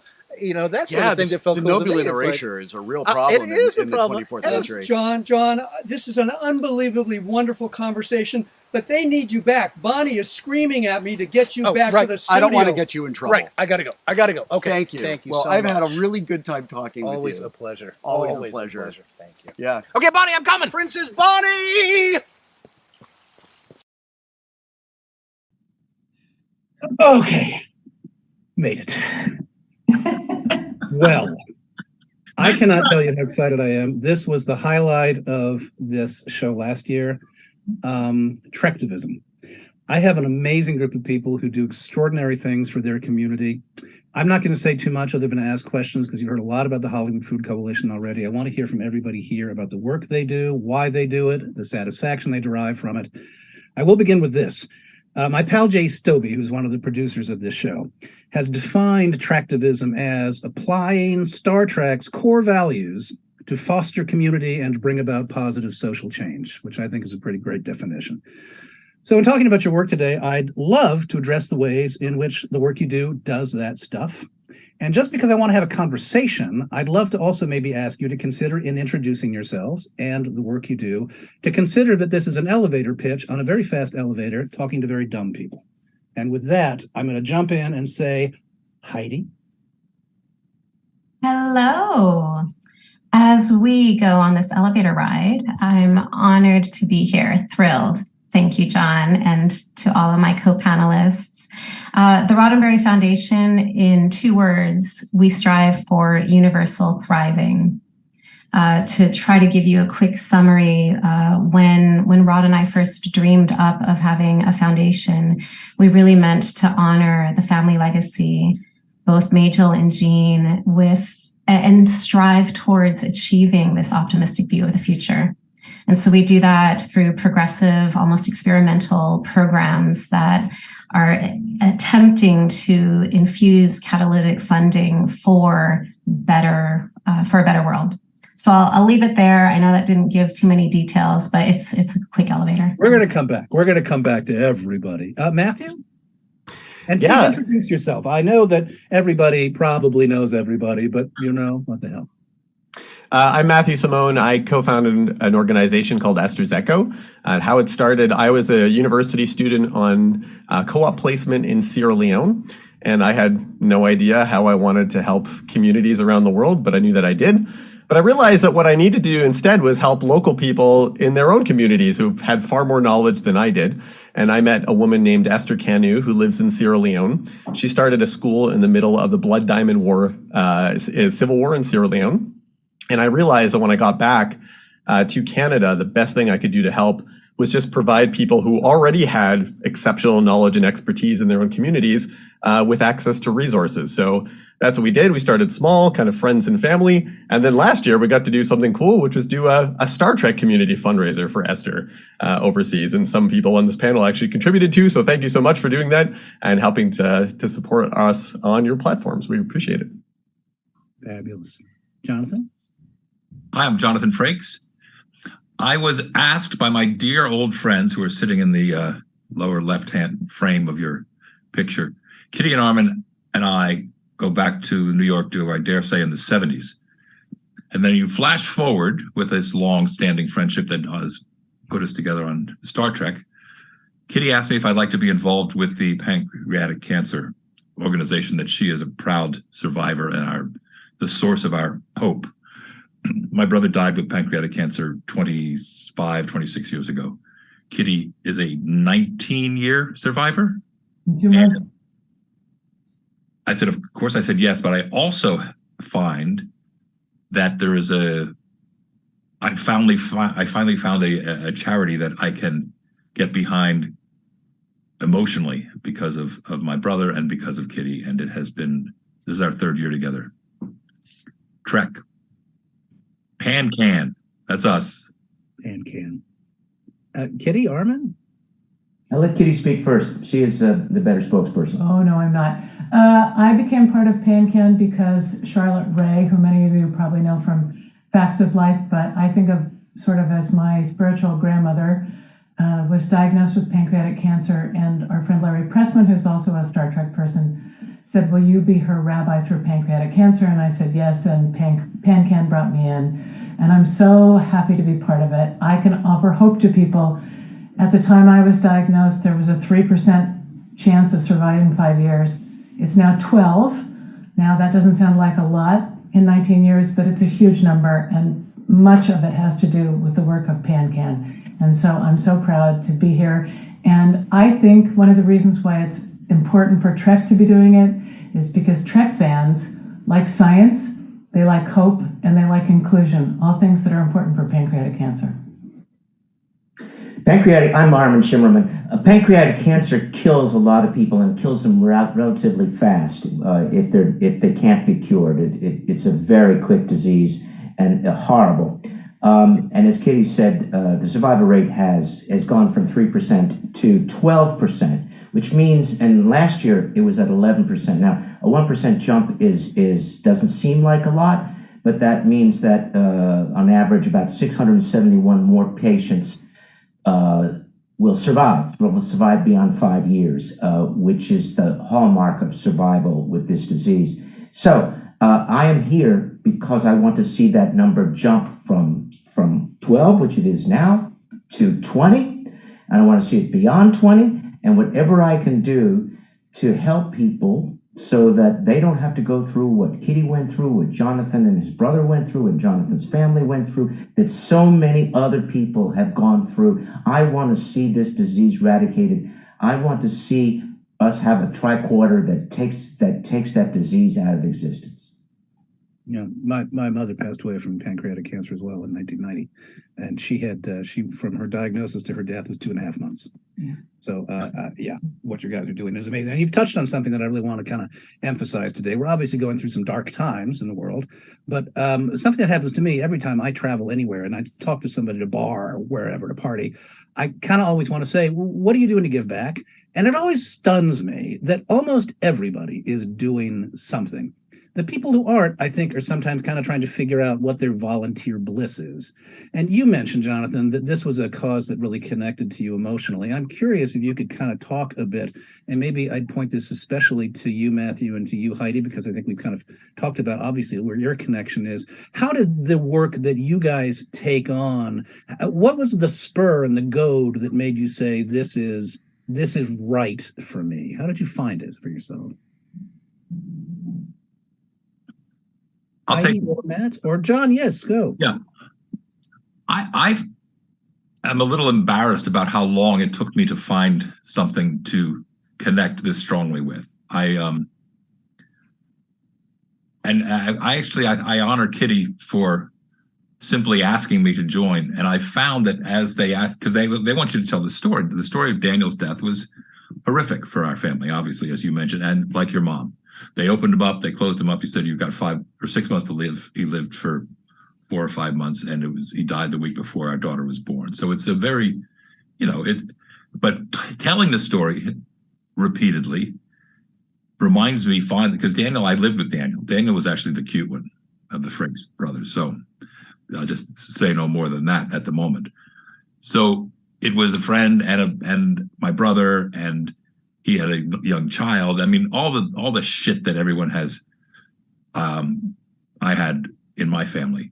So to be able to share that, talk about it, and as Armin said, raise money and then see the ticker go up. We felt kind of proud that we were a part of, because we're looking for a way to detect this disease, as happened with your mom, John, and with my brother and thousands of others. It was detected too late. So we're raising money with the idea that if we can detect it more easily and earlier, more people will survive. And it's so Trek to give a vision of hope for the future. It's right in the sweet zone of Star Trek. And I know, Matt, one of the things that you said to me once was that the nature of what you can do when you're giving back abroad is that the money, if nothing else, has infinitely more impact. Is that your experience with Esther's Echo? Yeah, so much more. I mean, like the building that Esther's school is in right now, the school's called the Women in Action Development Project. Their rent on a building for an entire school is like $7,000 a year.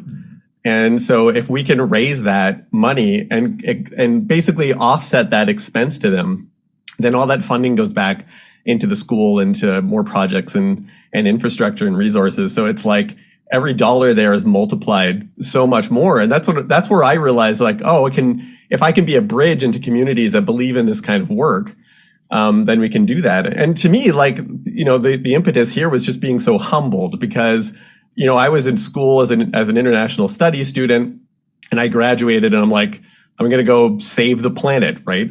And then you go to this other place, and people there are like, oh, okay, well, we lived through 10 years of civil conflict, and we started a school from a shelled out building from scratch.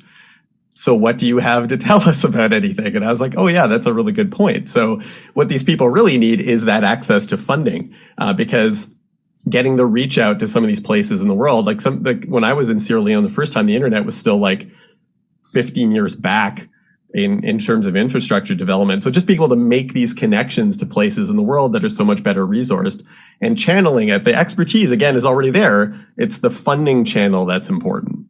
Mm-hmm. And Heidi, for you, no one ever holds a gun to anybody's head and says you must. Right. You chose. What made the choice for you? I appreciate it. And I guess I should probably back up for those who don't know who I am. So I'm Heidi Roddenberry, board chair of the Roddenberry Foundation. And we started the foundation over 10 years ago.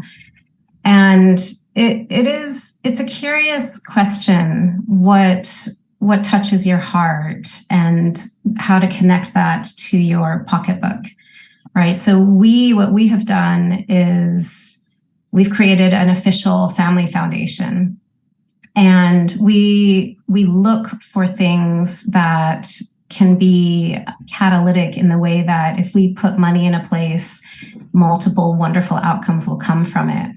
It's one of the reasons why we love supporting the Hollywood Food Coalition, because through John's leadership, what you all have done is not only give nourishment and a choice of nourishment for people who are food insecure, we call it, for people who are hungry, yet you're working with so many other groups and diverting food from the which might have been wasted or thrown out, and giving it to people that need the food. So that's the way that we sort of craft how we want to fund money. Yet I also want to offer to everybody that's watching that there's an interesting concept that all all the money that you earn, the hard-earned money that you have a choice where you put that money. And so one of the things that we've done at the foundation that is somewhat radical, which is sad to say, but of all the assets we have, 95% of those assets, we looked at where to invest them, meaning we're putting our money into organizations that are standing up for a better world, that are sustainable and have diversity and are showing that we can have that better world. So it's almost this concept of the opposite of boycotting. It's boycotting. And so you can go give your money through the marketplace. And then my advice on charitable endeavors is to look at your community and what touches you on how you can support that effort, because it's money absolutely will change the world, affects the world. Yet there's so many other ways that you can contribute and help. Absolutely. And would anybody else like to chime in on that front? Because that kind of was going to be my next question. I'm always interested in getting people's notions, schemes, ideas, light bulbs about how to get more involved. I always think of it more like, can you just dial it up? If you have a bliss, it's not like we're asking you to start from scratch. Most people are already involved. For some who aren't, I think you're absolutely right, Heidi. It's about looking around locally to see if there's something that kind of lights your fire. But any other thoughts or notions about ways to kind of maybe animate yourself to go and do a little bit more? It feels good. It's as simple as that. If you do something like that, John, when you've done it, you feel good. You feel good. You feel that there's a reason why you're on this earth, and you've done something to help your fellow man. It's self-gratification to do something like what Heidi just suggested. There's a lot of scientific information that proves that buying something doesn't give you a lot, but giving something gives you a tremendous amount of joy and gratification. I've been an activist all my life, whether it was feminist issues. I got to say, Jonathan Frakes' kid showed up for the Dobbs decision. Thank you very much. And Eliza Frakes. And I did that. I believe art changes lives, so I've always raised money or given money to the arts. But you don't have to give money. You can give time. You can give your presence on social media and say, look, here's something that's important. I believe in it. What can you do to help? Let me help you help them. You can spread the word. Yeah.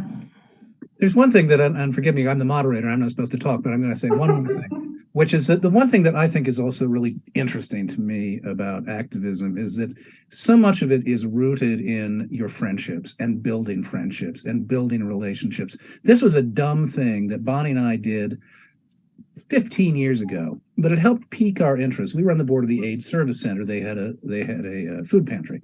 So we called a bunch of pals. We made a list, called about 30 pals. We said, we're going to drive by and we're going to pick up a couple of bags of groceries. Are you in? And they said, sure. So we filled the food pantry that day. The next time we did it, we said, would you call 2 pals? And we'll add them to the list. So we did 2 cars and we did the whole weekend. And we just kept growing that until we grew a massive number of people who are willing to participate. That's something that people can do without necessarily having to join a group. And it also builds your bench of pals, which is, I think, one of the things that sometimes we all kind of forget, that we're on social media a lot, but in your community, there are people. There are pals of yours, and there are more pals, in an It's a Wonderful Life, George Bailey kind of way than, you've met yet. So that's something. But you just reinforced exactly what Armin said. Just by the way you expressed yourself, you could tell that it felt good to you. Yes, exactly. And I mean that came through. And I'm thinking now about Jerry Ryan raising money for her stand-in who had ALS hit very hard, and we have another Star Trek family member named Ken Mitchell who is living with ALS and working with ALS. And there's something about a personal connection with somebody you love that makes it so much easier to get involved and feels so much, I don't even know, it feels much better, but it's so real. It's so tangible. Yeah. And this is happen to you. Is what happens is that these tragedies that you read about and you feel for, all of a sudden they affect your family, they affect your friends, and it suddenly hits you over the head that it's affecting you as well. And as we've all been saying, it's good to do something to help. What are we here for if not to help? You can't live in Los Angeles without understanding food insecurity. All you have to do is drive under a freeway overpass. Especially today. Today and during the course of the week, those of you who are not in Los Angeles are probably aware that California is being drenched with rains. I think about the people who are existing, perhaps not living, but existing under bridges, no food, no transportation, being soaked. It's cold out there as well. Thank God for what you're doing, John, and what everybody else is doing. Well, and again, I'm supposed to be the moderator, so forgive me, but I will say the one thing that I'm very proud of with this organization is we work with about 130 other not-for-profits to help buttress and augment the services they do. And I'm particularly interested, and I kind of want to come back to you, Heidi, to talk about this too. The network of association not only happens on an individual level, but that has to happen on a structural level. Not-for-profits working together, businesses working together. So much of what is at issue in our country is sort of a structural problem. Our government structure is not functioning as well as it should. We, on the ground, are trying to figure out ways as private individuals and not-for-profits to rebuild structurally the ways that we support a tattered social safety net, I think is really, of vital importance. And I'd love, could you talk about that, Heidi, a bit, the intersection of the work and also maybe ways in which, because you guys are thinking on such a global level. I'm curious, one, some of the things that you might particularly point to that you're very proud of that you're working on. I don't want to give short service to anything else, but if you had like a couple of particular triumphs, and two, the ways that people who are I know that the term for it these days is long-termism. The philanthropic school that says we think about long-term investment. What is the way that long-termism intersects with the work that people like me, or Matthew, or Jonathan, or Armin, or Kitty, what we do on the ground today to help? Okay, well, I'm not sure that I've got those answers, but I would say, as a philanthropist running the foundation, we really do look with I guess you would call it a long lens. So for instance, one of the things is that we have a stem cell center that's housed at the Gladstone Institutes in San Francisco. And our lens is always how to help the soonest.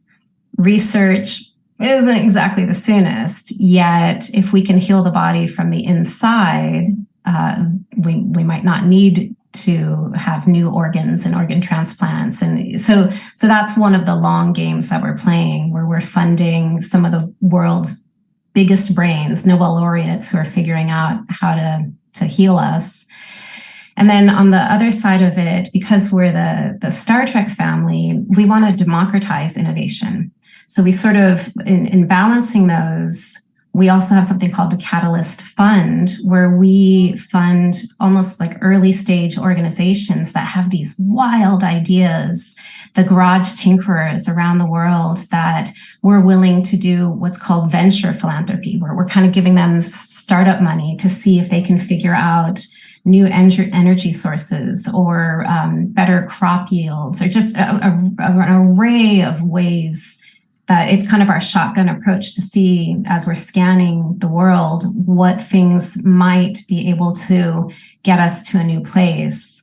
So that's a way that we try to link those on the ground doing the work with a long lens when we're always analyzing the system to see how can we help with water security, food security, diversity, equality, justice, inclusion, and infrastructures.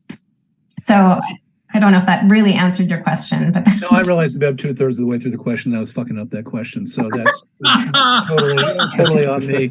I'm going to dock my pay for the day, just so you know. Matthew, I did kind of maybe the same question to you, only translated in your own head into a better question, would you, and answer it? Yeah, I mean, like,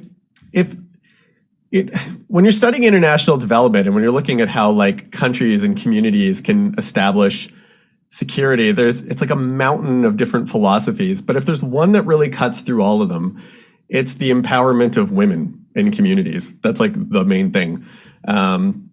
And actually, one of our own inspirations and how to word that actually came from the Roddenberry Foundation. So a couple of years ago, Roddenberry Foundation had posted some information from, it was basically a development statistical research survey from something called Project Drawdown. But it was looking at if you really want to make an impact on all kinds of things, climate, poverty, politics, it's where are opportunities for women in these communities?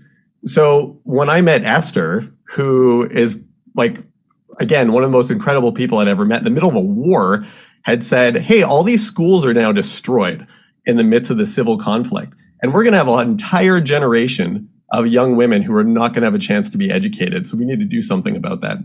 So she literally went out and found teachers who were now unemployed because the war had destroyed all the education infrastructure and started her own school with those people. Went out, found young women and were like, hey, come to school tomorrow. We have a school. And now, just in the time that I've known her, almost, I think over 500 women have graduated from the school now. And we get to see that happen. And it's amazing. And knowing that these young women are going out into their own communities, that they're also starting schools, businesses, getting involved in politics, and that the impact that has on communities. So that is our way of trying to make that contribution, is basically just helping Esther make that contribution in her community. And that's how we see that impact happening. Cool. Isn't that called the butterfly effect? You start with one little thing and it just radiates out. Exactly. Yeah, absolutely. And when I needed a clear example of how that could happen, because honestly, as a student going over into a post-conflict war zone, and you're like, how can I be the person that makes that change? Sometimes you don't have to be the person, but you might find someone who has that particular knowledge, and you might have some way to help them that you hadn't thought of before. And that forms community as well. That's how those connections work. And that's why we are stronger when we come together as communities and realize, you have this to contribute, whether it's some knowledge or expertise or some resource. And that's how we come together. And the community aspect of this is the coolest part of it, because that's how communities are built. That's how they function, is that we come together and pool resources together. And isn't that such a Trek concept? If there's one amazing thing about the Federation in the future, it's that all of our basic needs are taken care of, so that we can all be our best selves. And otherwise, what's the point of society if we're not trying to make sure that everyone has the best opportunities? And in particular, women are hardest hit, women and children in some of these regions of the world, especially with conflict like this and poverty. And so that, to me, seemed like the best way to make my own contribution, was just to support Esther with hers. The other thing I just wanted to touch on. I'm sorry, go ahead, Kitty, go ahead. Educating women and giving women microloans is the best way to change a community. That's statistically proven. So, exciting thing about that. So now, after all this time, Esther's daughter, Samuela, has graduated, and she is starting a microloan project for the students who have graduated from the school. So now when they're going on to start their own initiatives, they now have seed funding to get started. It's so neat. And talk about microloans, because not everybody may be familiar with that concept. What are microloans? Kitty, you want to jump on that? Well, depending on the community, a microloan could be $50 or $5,000. But you help somebody start a small business in their community that's meaningful, and especially if you give them to women, it changes the trajectory of the entire community. Their kids are more likely to thrive. There's less likely to be violence. There's more likely to be food security. It's just an extraordinary thing. A lot of organizations do that. Matthews is one of them that does it particularly well. It's really a wonderful way to go. It's interesting getting back to Heidi's point, because in a way, I mean, somebody who's out there thinking, what can I do? What can I do? Start with a $10,000 bankroll and just think about how you do microloans. Yeah. I mean, and there's your community give back on an interesting way. And there's several programs out there that are doing the microloans, like Kiva.org is one. But absolutely everything that everyone has said, it's evidence-based, meaning that the research has come back to say literally that girls going to save the world, rule the world, that if you invest in the developing nations into girls being educated, I'm ready personally. I'm totally. Yeah, it's really incredible. A couple other things too. A lot of people here, maybe everybody here, has everybody here taught? I know Armin huge teacher. Kitty, do you teach? Have you taught? Yeah. Matthew, do you teach? Have you taught? I do science my day job is doing science and astronomy education at a planetarium. So that's my spacey side of my life. Yeah. Heidi, do you teach? I just raise a child, so I guess there's some teaching. Yeah, that counts. That counts. Jonathan? Oh, yeah. I'd kind of like to know, just on a personal level, does everybody here have a story about the teacher that kind of maybe helped change their life? Because I think one of the things that for me that I always kind of want to talk about is that people have remarkable skills, and maybe people don't always necessarily fully plumb what they have to teach or go out and find out ways to teach it in the community.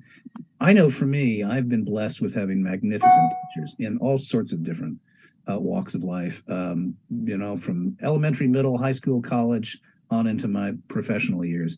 And they've made such a significant difference. I'm just curious if anybody would mind talking about a particular teacher that they may want to reference. If I may start, because I think I have the most Trekkian? The most Trekkian answer. Is it Jonathan Frakes?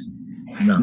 I wish it was, but it isn't. It isn't, and but it does have something to do with Jonathan in a tangential way. Okay, so for those who are not familiar, I am a Shakespeare teacher, and I teach Shakespeare around Los Angeles, and have been a university professor as well. So the teacher that inspired my interest in Shakespeare is a man named David Rhodes, who taught at UCLA, where I was a student, an English major.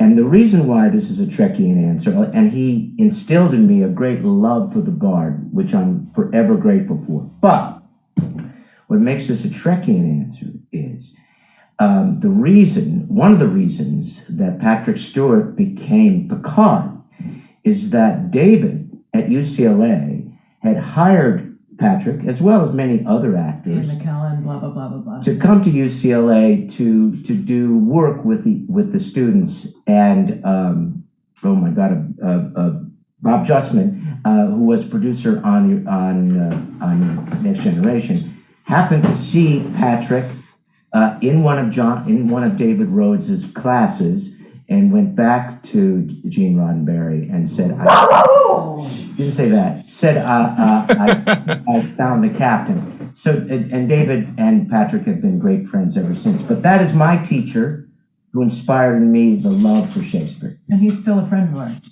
Right. And a friend of Jonathan's, and probably a lot of people who are appearing today on this show.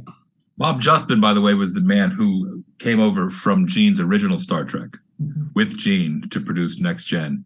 And Gene was very resistant to the idea of Sir Patrick, as I recall, and made him audition with a rug on at one point. I had 3 teachers when I went to Penn State at a time when Penn State was regrouping, and they had Archie Smith came in from the Actors Studio, and Manuel Duque came in from the Neighborhood Playhouse, and Richard Edelman came in from Herbert Berghoff, and all 3 of them had descended into the middle of the state. And I think I got probably the best piece of advice from Archie Smith, who said the 2 most important things about acting: 1, make sure your shoes fit, and 2, never marry an actress. And look at us, I'm 1 through 2. We're batting 500. Wow. 3 Star Trek actors here married to actresses. What can I tell you? Wow. Heidi, Matthew, teachers made a significant difference in your lives? Absolutely. I think it's remarkable how not only through education, but mentors, inspiring young children. I was on Guam, where I went to high school at St. John's, and I had a theory of knowledge class. And that teacher and the content just blew my mind, because it was my first philosophy class while I was in the middle of the Pacific Ocean thinking about life. So yeah, it's remarkable how teachers can affect people's lives. I'm gonna cheat and have 2. One was I got a shout out to Mr. Ian Neely, who was my grade 6 elementary school teacher. And also my grandfather, whom I consider to be an educator, and both for very similar reasons. They loved just learning. They taught us how to love to learn. My grandfather was the one who got me into astronomy when I was a kid. But he loved everything. Like I remember going on walks around him with his cottage, and he would just pick up a mushroom and be like, "Look at this! Look how amazing this is!" You know. And then at nighttime, pointing out stars. And Mr. Neely, Mr. N, as we used to call him, same thing. Like, I remember one time built an entire model of the human digestive system in the class, like squeezing food through. It was amazing. But these are people who they wanted you to just lean into life and be filled with wonder. And I think that's the most important thing an educator can do, is just have you open to just absorbing the universe around you, because that makes you always feel connected to something bigger. And I remember actually years later talking with my grandfather about that and why it was important for him to have us look through a telescope all those years later. And he said, when I'm standing here under the stars, I never feel alone. And I wanted you to feel that way too. That's what he said. And Matthew, your last comment, all of it was very good, but your last comment I want to touch upon, which is, as an educator, nothing seems to me more important at the time than to try to share what I know with somebody else, and for them to be as awestruck by what they're learning as I was awestruck when I first learned it, as your grandfather and your other teacher. More than that, I learn more when I'm teaching than I think I ever impart to anybody, because they always teach me how to look at something a different way, which I love. That's the thing that I found is, you know, I haven't been a teacher for many years, but I think that it is one of the most fulfilling and rewarding things to do in the world, is to try and teach somebody. You learn so much about yourself, your material, how you interact with people. So for those folks who are listening, that to me is always one thing I do like to talk about. You got skills, you got chops, you know something. I'm a technophobe. I'm an absolute illiterate. I have worked with maybe a dozen people to teach me how to goddamn use a computer. And every single one of them said, I don't teach. And every single one of them was brilliant. It's amazing the skills you have. Have you gone to a school system? Have you gone to maybe your local PTA and asked how you could give back? It's a wonderful world of opportunity if you're interested in teaching, as I think most people should be. I have today I had a learning moment because I went to breakfast at one of my best friend's house, and her brother, who I had helped through his Whipple surgery, which is what you have if you have pancreatic cancer, had come down from San Francisco. And I learned from Joe today a lot of things. He's 2 years out from his Whipple, and he taught me a lot, not about a Whipple, but about surviving and living life to the fullest. Yeah, that he was talking about Star Trek. He's a huge Star Trek fan, and he thinks Pike is the most important captain of all time. And he says the thing about Pike that's so exciting is that he knows when he's going to die and how he's going to die. So at this point in his life, he can walk into a burning building and know he's going to survive. And I said, well, Joe, I think that's what you learn from pancreatic cancer, and you forget about it. And he said, I'm trying to hold on to it every day of my life, that I had my end point and here I am, and I can still walk into a burning building. And I thought, I learned something today from somebody that I had helped a little bit, and he helped me a lot 2 years later. It was pretty great. I am probably the oldest person here, and I would tell you that every day I think there's so much I don't know, there's so much I need to learn, and days are getting short. I'm waiting for the axe to fall. As my inner clock says, I probably don't have a lot of time. So I want to kind of go back to the subject of joy, and I really want to make sure that we kind of end on a very optimistic note. Again, we live in a dark time in certain respects, and I'm as guilty as anybody else of feeling that kind of like, weight of, oh my God, I just opened the newspaper.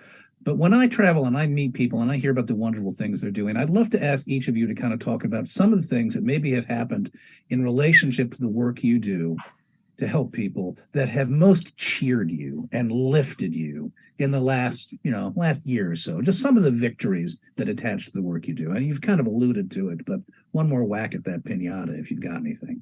There's something. Go ahead. No, Jonathan, go ahead. There's something trend adjacent, which is we all do these conventions, as you know. Yeah. And the greatest gift of the conventions, besides having dinner on Saturday night with your friends, is that you are approached by people who are there because they like to show your honor, or they like something about what you did, and they were affected by it in a positive way.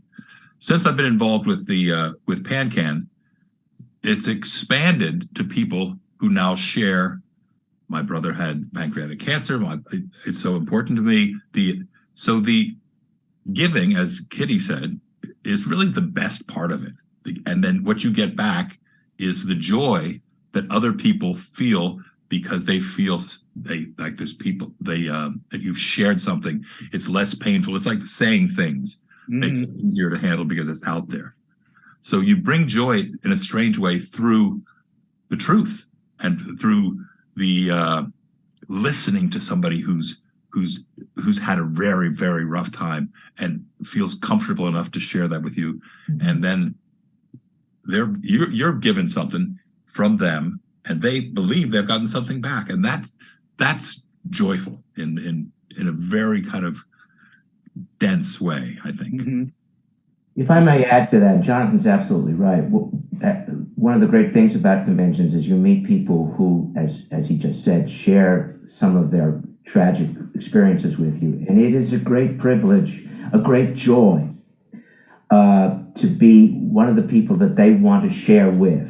There are many things that this franchise has given me, but that is one of the most important, that people feel that I am someone they can talk to, listen to, and they'll share their most horrible experiences with. Jonathan, or their best. Yeah. And as Jonathan said, when we talk to people who are survivors of pancreatic cancer, or even people who haven't survived it but are in the midst of it, that will hopefully survive sometime. That also is a joyful experience, because you feel that you're helping, that you're giving back. It's a strange thing for Varengi to say, but it is important to be able to help other people. There's no cost to it. It's just it's all an upside. Heidi, is there anything that, I mean, you guys do so much. It's really, your foundation is remarkable. And again, nobody held a gun to Rod's head. This is something he chose to do with his life. And you're doing such extraordinary work. Is there anything that particularly these days of the work that the foundation is doing is kind of like, making you really bubble over? Yeah, well, one thing that was remarkable, which is tough to say when COVID hit, was when the world changed. And at running a foundation, we were trying to figure out what we could do to help in the best way. So in addition to checking with all of the organizations that we work with, if they needed any immediate help, we actually launched a whole new program that was based on what's called a trusted referral network. We wanted to find out the people who were on the ground actually really helping people through COVID. Like one example is if you saw those news stories where food was, and you know this especially, John, but food was like rotting in the fields because workers weren't getting it. So there were really clever groups that were going out and getting that food and then getting it to people. But we knew that we didn't exactly know how to find those people. And so we found like-minded foundations, and we asked them to poll their grantees for the people that were at the front lines. So it's called the +1 Global Fund. And we were able to deploy $500,000 within the first 2 months of COVID. And what we did is we took away the normal drudgery of the grant cycle. So because it was a trusted referral, they didn't need to do a grant application. All we said was, why don't you just give us 3 collateral materials? So their brochures or their website, but they had the option to do a video. And about 95% of these nominees, we call them, gave us a video. And they did a personal video, which was essentially of shock. First, that they were being recognized for the work that they were doing. And I'll tell you, the videos were like, they were like running in the field, like picking up the food, going like, this is amazing. Like, it's an honor to be recognized, and we have so much work to do. And then they would explain. And so the videos that we got once they got the funding was just one after the other of such gratitude, both for the acknowledgement of the work, but also to be able to get this funding, particularly when funding dried up. A lot of charities had a really hard time when COVID first hit because everybody sort of withdrew. So that was incredible to be able to lift up the world in that way, especially in the trying times that we faced. Matthew? Well, in 2022, the whole Star Trek community came together and ran a fundraiser for Esther, and that was like one of the most incredible things that's ever happened to us. Talk about joy. Imagine as a Star Trek fan opening up your phone and seeing like cast members from all the franchises tweeting out about Esther. It was like having a real life away team beat down and help your school overseas, and it was astonishing. So the whole thing launched off. Amy Imhoff, who's probably watching now, who's worked on social media with Kate Mulgrew over several fundraisers, and Amy was like, we could pitch this to Kate, and I think that might work. And then all of a sudden you see a tweet one day that Captain Janeway is like, hey, support Esther Kanu and her school in Sierra Leone. And then it was just one tweet after another. And many of you copied and retweeted that, which I was standing there like just in awe that this was actually happening. And to be able to see these two worlds come together that for me often seem very disparate, but I think if anything, when we think of the stars, it's really to look back on our own world and how to treat it with more care. And then not just that, like to actually see the fandom come forward and the relationship with the fandom change. Because then when you're at conventions, very similar to what Jonathan was saying, people like you engage with other fans talking about the show, but now it's fans coming up to you saying like, hey, like I heard that you're on this Trektivism panel. I'm a civil rights lawyer, and it totally changes the nature of the interactions you're having because like John's saying, there are so many people in our community that are doing this awesome kind of work. And it's amazing that we can have these kinds of conversations to talk about them. And, another fan, I've got to give a shout out to Heather Ray Barker, who donated like a whole bunch of merchandise for us to have incentives to like get the more donations coming in. And so that was one of the most amazing things that's ever happened to me. Talk about joy as a Star Trek fan to see that whole community come forward to help your passion project. This is the sucky part of my job. I now have to say goodbye. And I have to say goodbye abruptly because we are like running the trains on a tight schedule. So mwah, and mwah, and mwah, and all of you, I adore you all. I can't thank you enough for being part of this and for being part of the Star Trek community. I treasure every single one of you. My intro into our next HoFoCo video, which is a marvelous video about some folks we work with. Also catching you up. We are at $24,695, but there's another $4,000 that came in through other sources. So we're really almost at 30,000. Remember, we're trying to match the wonderful Roddenberry grant of 50,000 to get to $100,000 today. Come on, people, support us. Support us. Thank you all. And again, I adore you. Thank you so much. Thank you. Thank you, Bye, John. everybody. Bye, guys. Bye-bye. The exciting thing about the exchange model is that we are able to reach a wide array of different communities and populations that are in need of our services. Black Women Lead does a number of different kinds of distributions depending upon where they identify the need to be. Black Women Lead is entirely volunteer run. My name is Shannon Morton. I'm the founder of Black Women Lead, which is a local LA-based nonprofit that serves the community based on the diverse needs of Black women. And we amplify the voices of brown and Black women. We serve everyone, but we tailor to low-income families, women with children, single mothers, just people who might need a little bit of extra help. We're serving everyone from seniors to low-income families to people in temporary shelters to people that are just unhoused in general. We get, salad kits. We get trays of different like meats, mixed vegetables, a grain, barley or a quinoa. And so when we get the big trays of food, we get to go out into the unhoused community and give them a hot meal. So we always love tray days. Some of the temporary shelters that we serve only have like a little hot plate. So they love the fresh romaine, the cucumbers, the squash, all of these fresh tomatoes and things you can eat, just really fresh salad. When you're on a fixed budget, you're getting this processed food. So they absolutely love getting all of the fresh stuff and eating healthy and well too. It makes them feel good. They also have worked with the LGBT community and the trans community.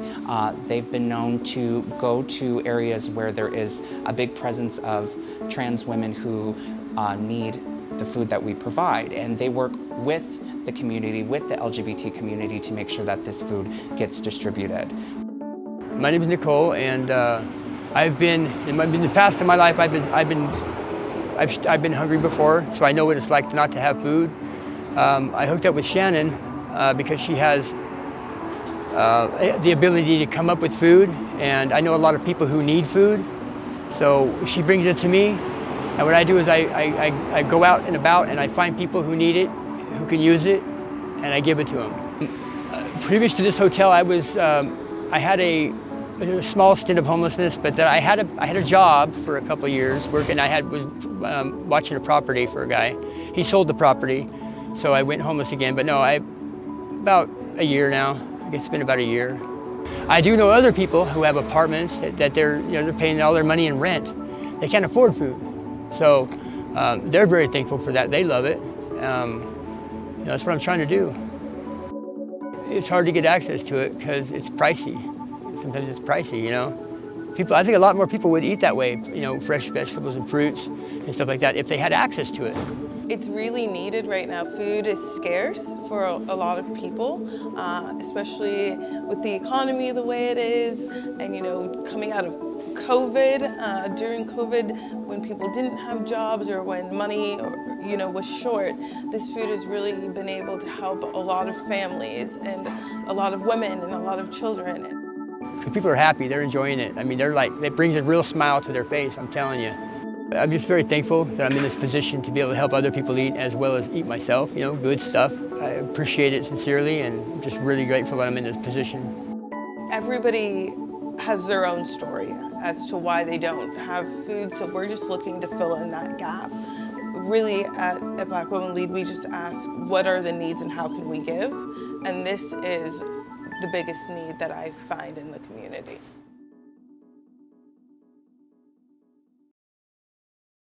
Welcome back, friends. Trek Talks 2. We are so happy to have you all with us in support of Hollywood Food Coalition, HOFOCO. And I know that John just gave the update at the end of the last segment, but here we are at $28,795. And as you all know, earlier today, Rod promised a match of up to $50,000. So he's my boss. I say, let's make him pay up. Let's get us up to that level. Get cooking here. We only have to go there. Exactly. We can do this. We can absolutely do this. And of course, without further ado, my guest, thank you for sticking around after the Trektivism panel. Jonathan Frakes, a pleasure to have you here for even more Trek Talks. You said you've been watching since earlier in the day. I tuned in early and I saw the opening spiel. Yeah, Sci-Fi Sisters. And then I watched the science panel. Yeah. Which ironically had Bob Picardo on it, with whom I was having lunch here. We're both on the same project down. We're in Asheville, North Carolina, doing a Biltmore Christmas for the Hallmark Christmas movie. Yeah. So, not a bad place to spend a not a bad place to spend a little time. Look, I've never interviewed you before, and honestly, there's so much about your career and your life that I wanted to get into, and trying to kind of craft thoughtful questions for you. And really, what I came up with, really, they were the important things, like, do you remember the tallest man you've ever seen? Have you ever written your name in wet cement? Would you spend the night in a haunted house? What's your favorite kind of ice cream? Yeah. I like to go wandering beneath the deep blue sea. Yes, there we go. That's the one. I remember the first time you flew in it. Yeah? Yeah, such a blessing. I just did a 8-episode for Germany of Beyond Belief, Fact or Fiction, which is called X Factor Unzenstrasse. Oh, that sounds way more dangerous. Yeah. And it seems to be. Yeah. I'm sure that the interest in that show has been revived because of those wacky memes. Have you seen the meme where you ask those questions, but it's at half speed and it sounds like I'm flat drunk? Have you seen you're completely drunk, yes. It's great when a meme then becomes a different meme because of something like that. But yeah, you probably as much as anybody in Star Trek has been memeified. And that must feel like a whole new level of celebrity. You have the Beyond Belief meme, you've got the Riker sit meme, the Riker walk meme. I mean, it's pretty remarkable. Kind of a privilege, really. It really is. It truly is. Yeah. It's right up there with being on a Pez dispenser. Oh, sure. Pop your head up and a piece of Pez comes out of your throat. Yeah, I would lead with that if I were you. I'd walk into a meeting and I would just click, here you go. Here's a little piece of candy out of my neck. I do want to talk to you about some serious stuff, though, too. I want to talk about your career a little bit. And I looked up that, your first directing credit on TV, The Offspring from Next Generation in 1990. And here we are in 2023, and you were still working as an actor and as a director. And I know that you've got at least an episode, more than one episode of the next season of Picard that you've directed. And I'm kind of curious, talk to me a little bit about changing in directing style to kind of match the changes in the technology in the industry in the last 30 years. What you learned back then on set versus what you do now on set. That's a very good question.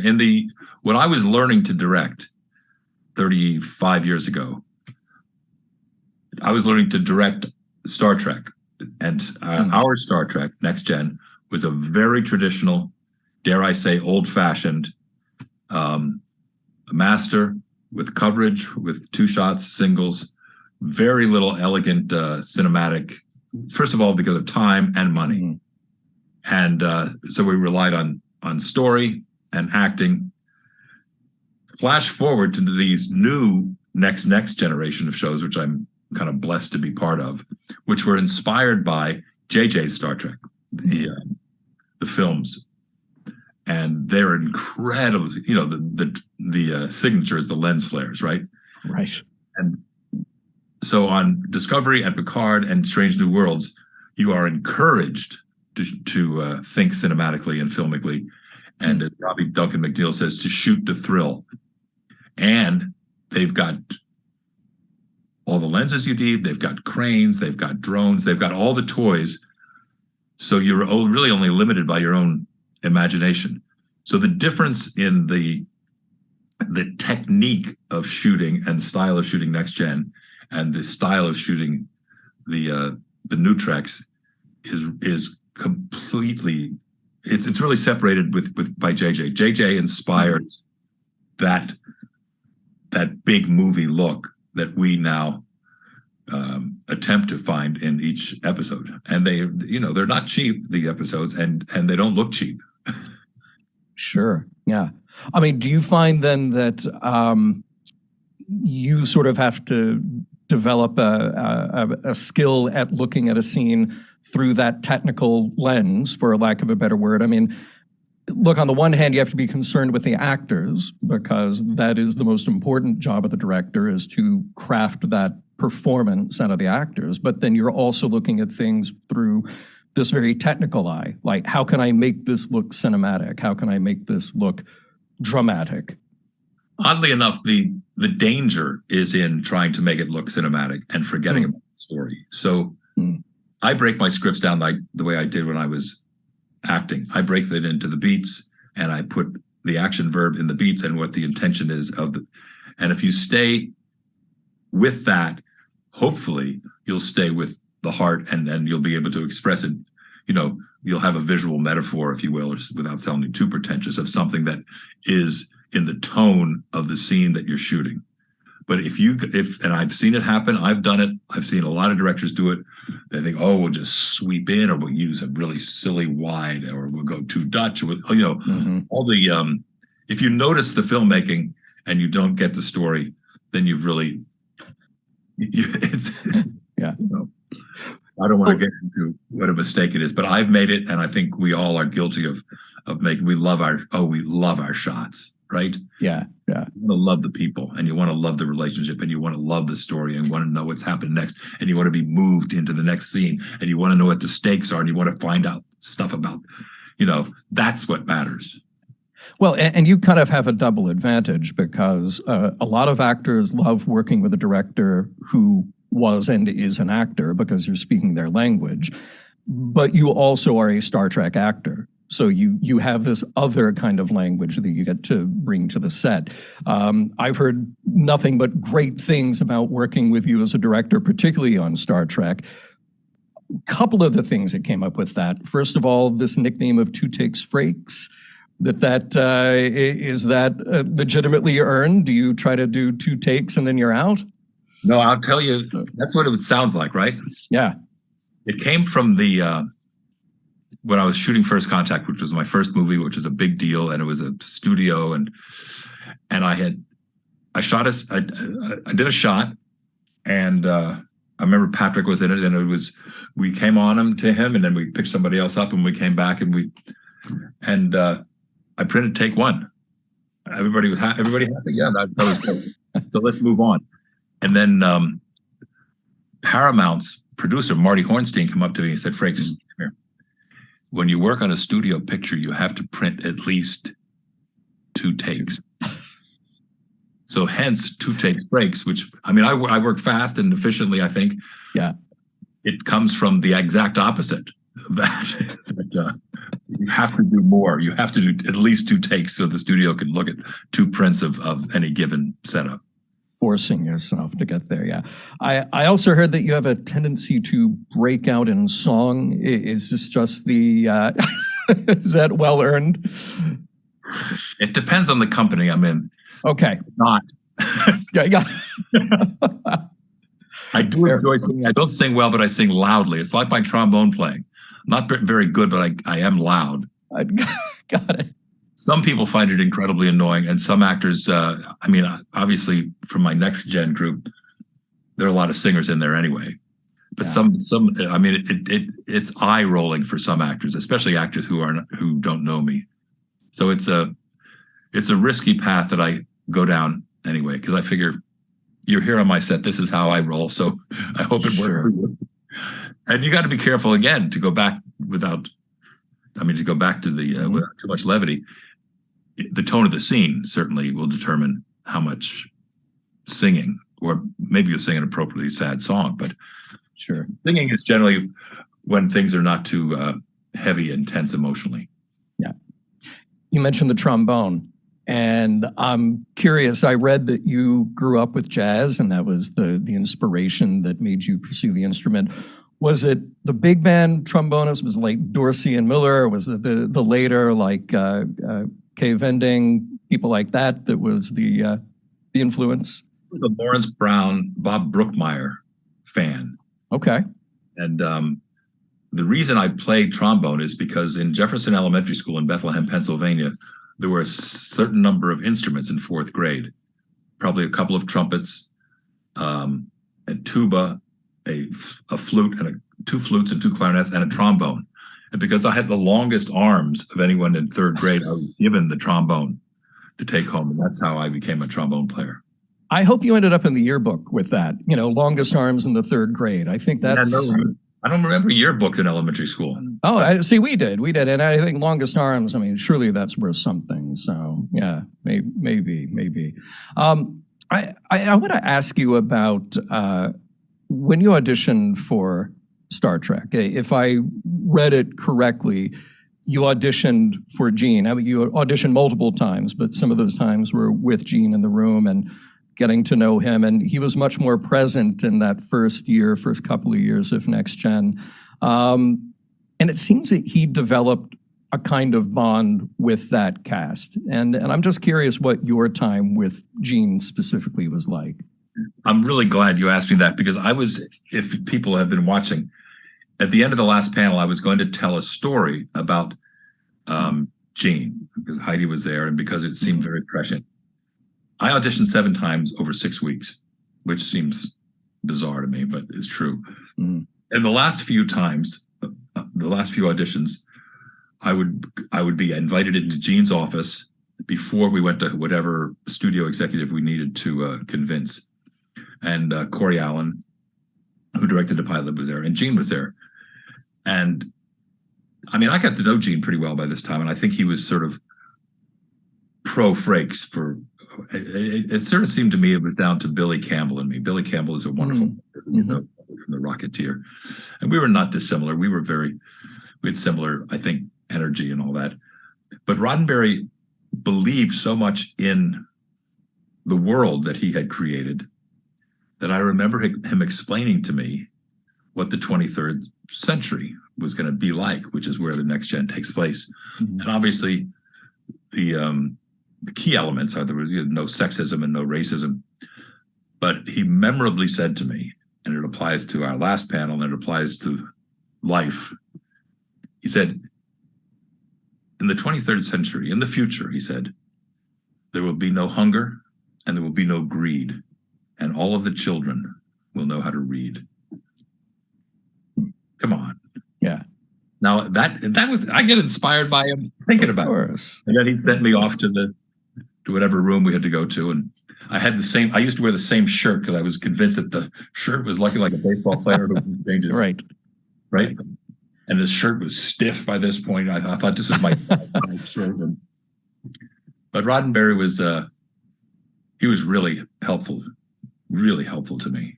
Well, that must have made you feel very confident in those multiple auditions to know that guy has your back. I mean, how confident do you feel if you have to audition 7 times? But if the boss is the one who's talking, is there anybody left they haven't seen for this part? Right.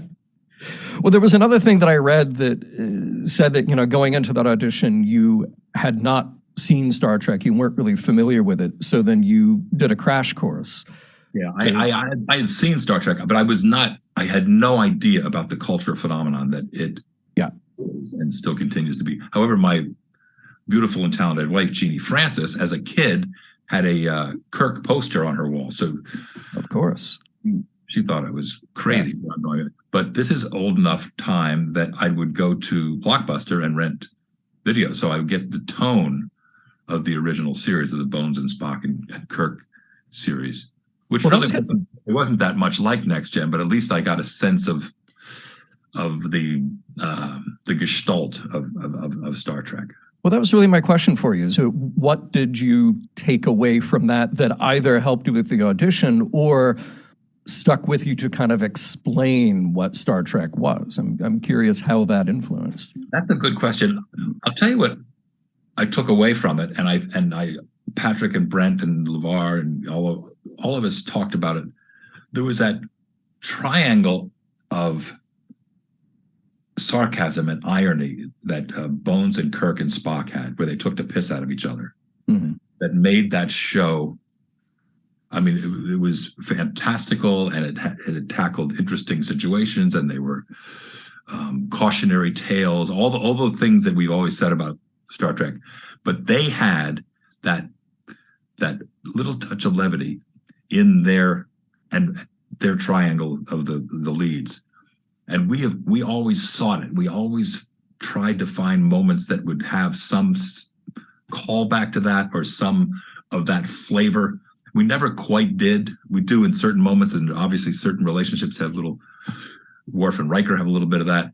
But it's I remember thinking, I like that. I like that these characters who are in this fantastical place in the whatever century they were in, the 22nd century, 23rd century, they kibbutzed each other, Yeah. Right. Well, and that seems like absolutely something that you guys as a cast would do, and I'm sure it kind of influenced then how you play a scene, that you have this camaraderie. We have a reputation, as you probably know, of being sort of rambunctious, and part of that was because the work was generally serious.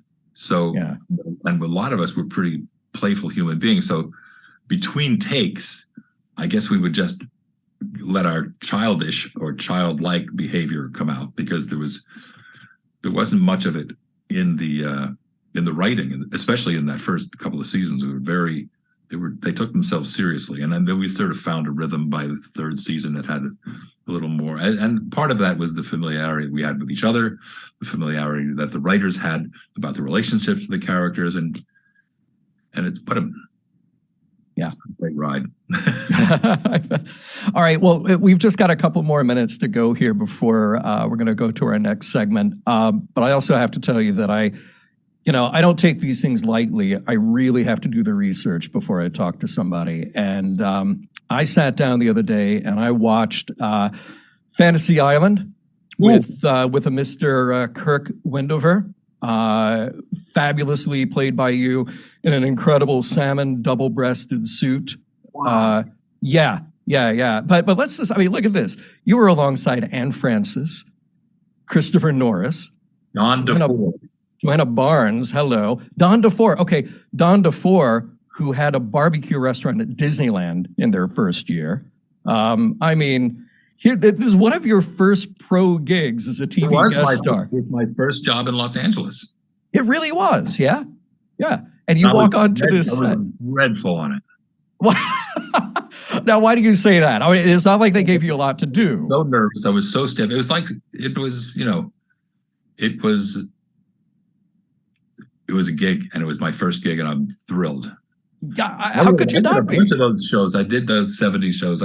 I'm on this thing I'm on now. Mary McDonough, who I was engaged to on the Waltons in 1979, is playing a character in this Hallmark movie. That is awesome. And of course, to be followed up by the Dukes of Hazzard as Jamie Lee Hogg. Marrying a Duke? You did go deep. Oh yeah. Oh, dude, I'm not messing around here. I watched it all because you got to canoodle with Daisy Duke, and who wouldn't? Yeah. I rolled in the hay with Daisy Duke, and then after the take, I watched her pick the pieces of straw out of her pantyhose that were under her Daisy. Of course. I'm sorry. No, but I think the thing that was so cool about that, Fantasy Island as a first gig.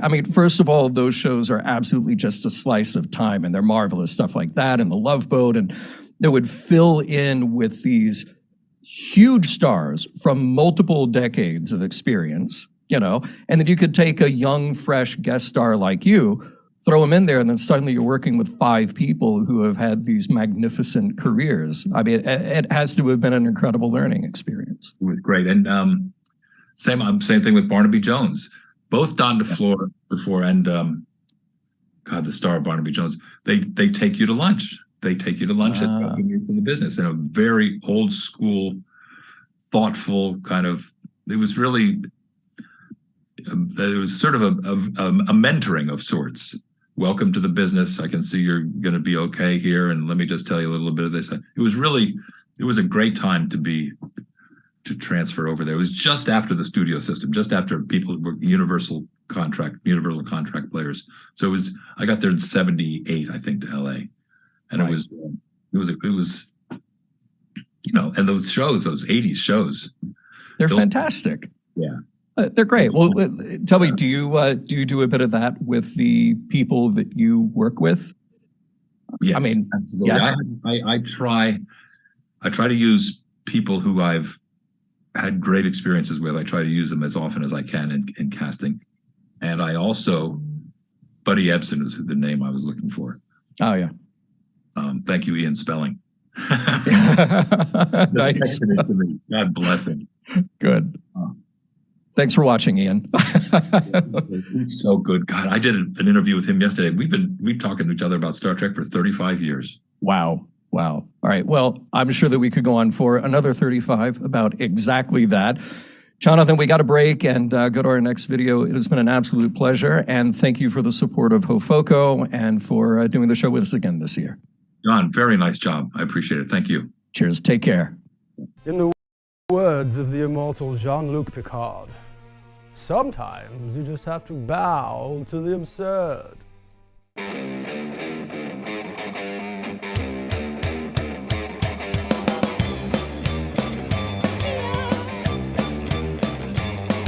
On the water planet Argo, everybody had webbing gills, attacked by a giant surf snake. No breath of air could he take. He was no longer Spock, more like a Spock lobster.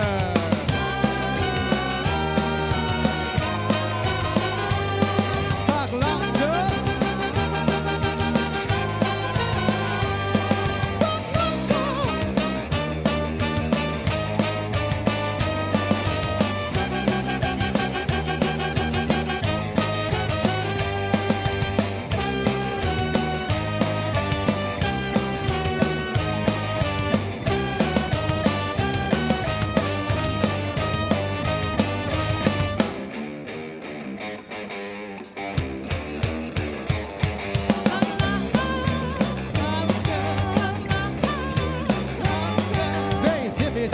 reprise, looking for that Eden prize.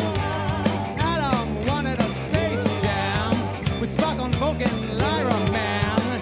Now they reach it, it really sound. No Herbert's allowed.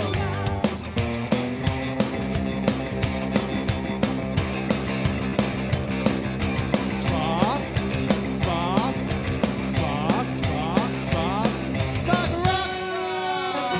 Get down, down.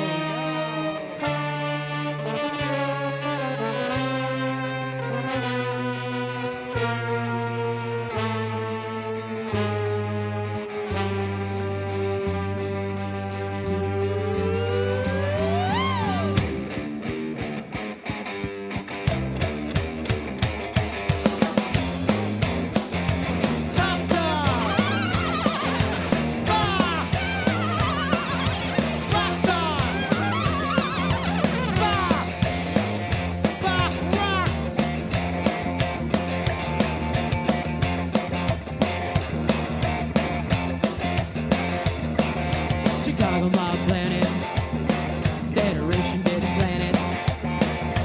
Everybody's fighting. Kirk and Dan and this man. Oxmix put the bag on the twice. Then Greco's boys put 'em on ice. He AM radio to Hora. He had heaters in Fedora. He was a super freaking cool Spock monster. Spock rock star. Spock rock star. Rock star. Spock rock star.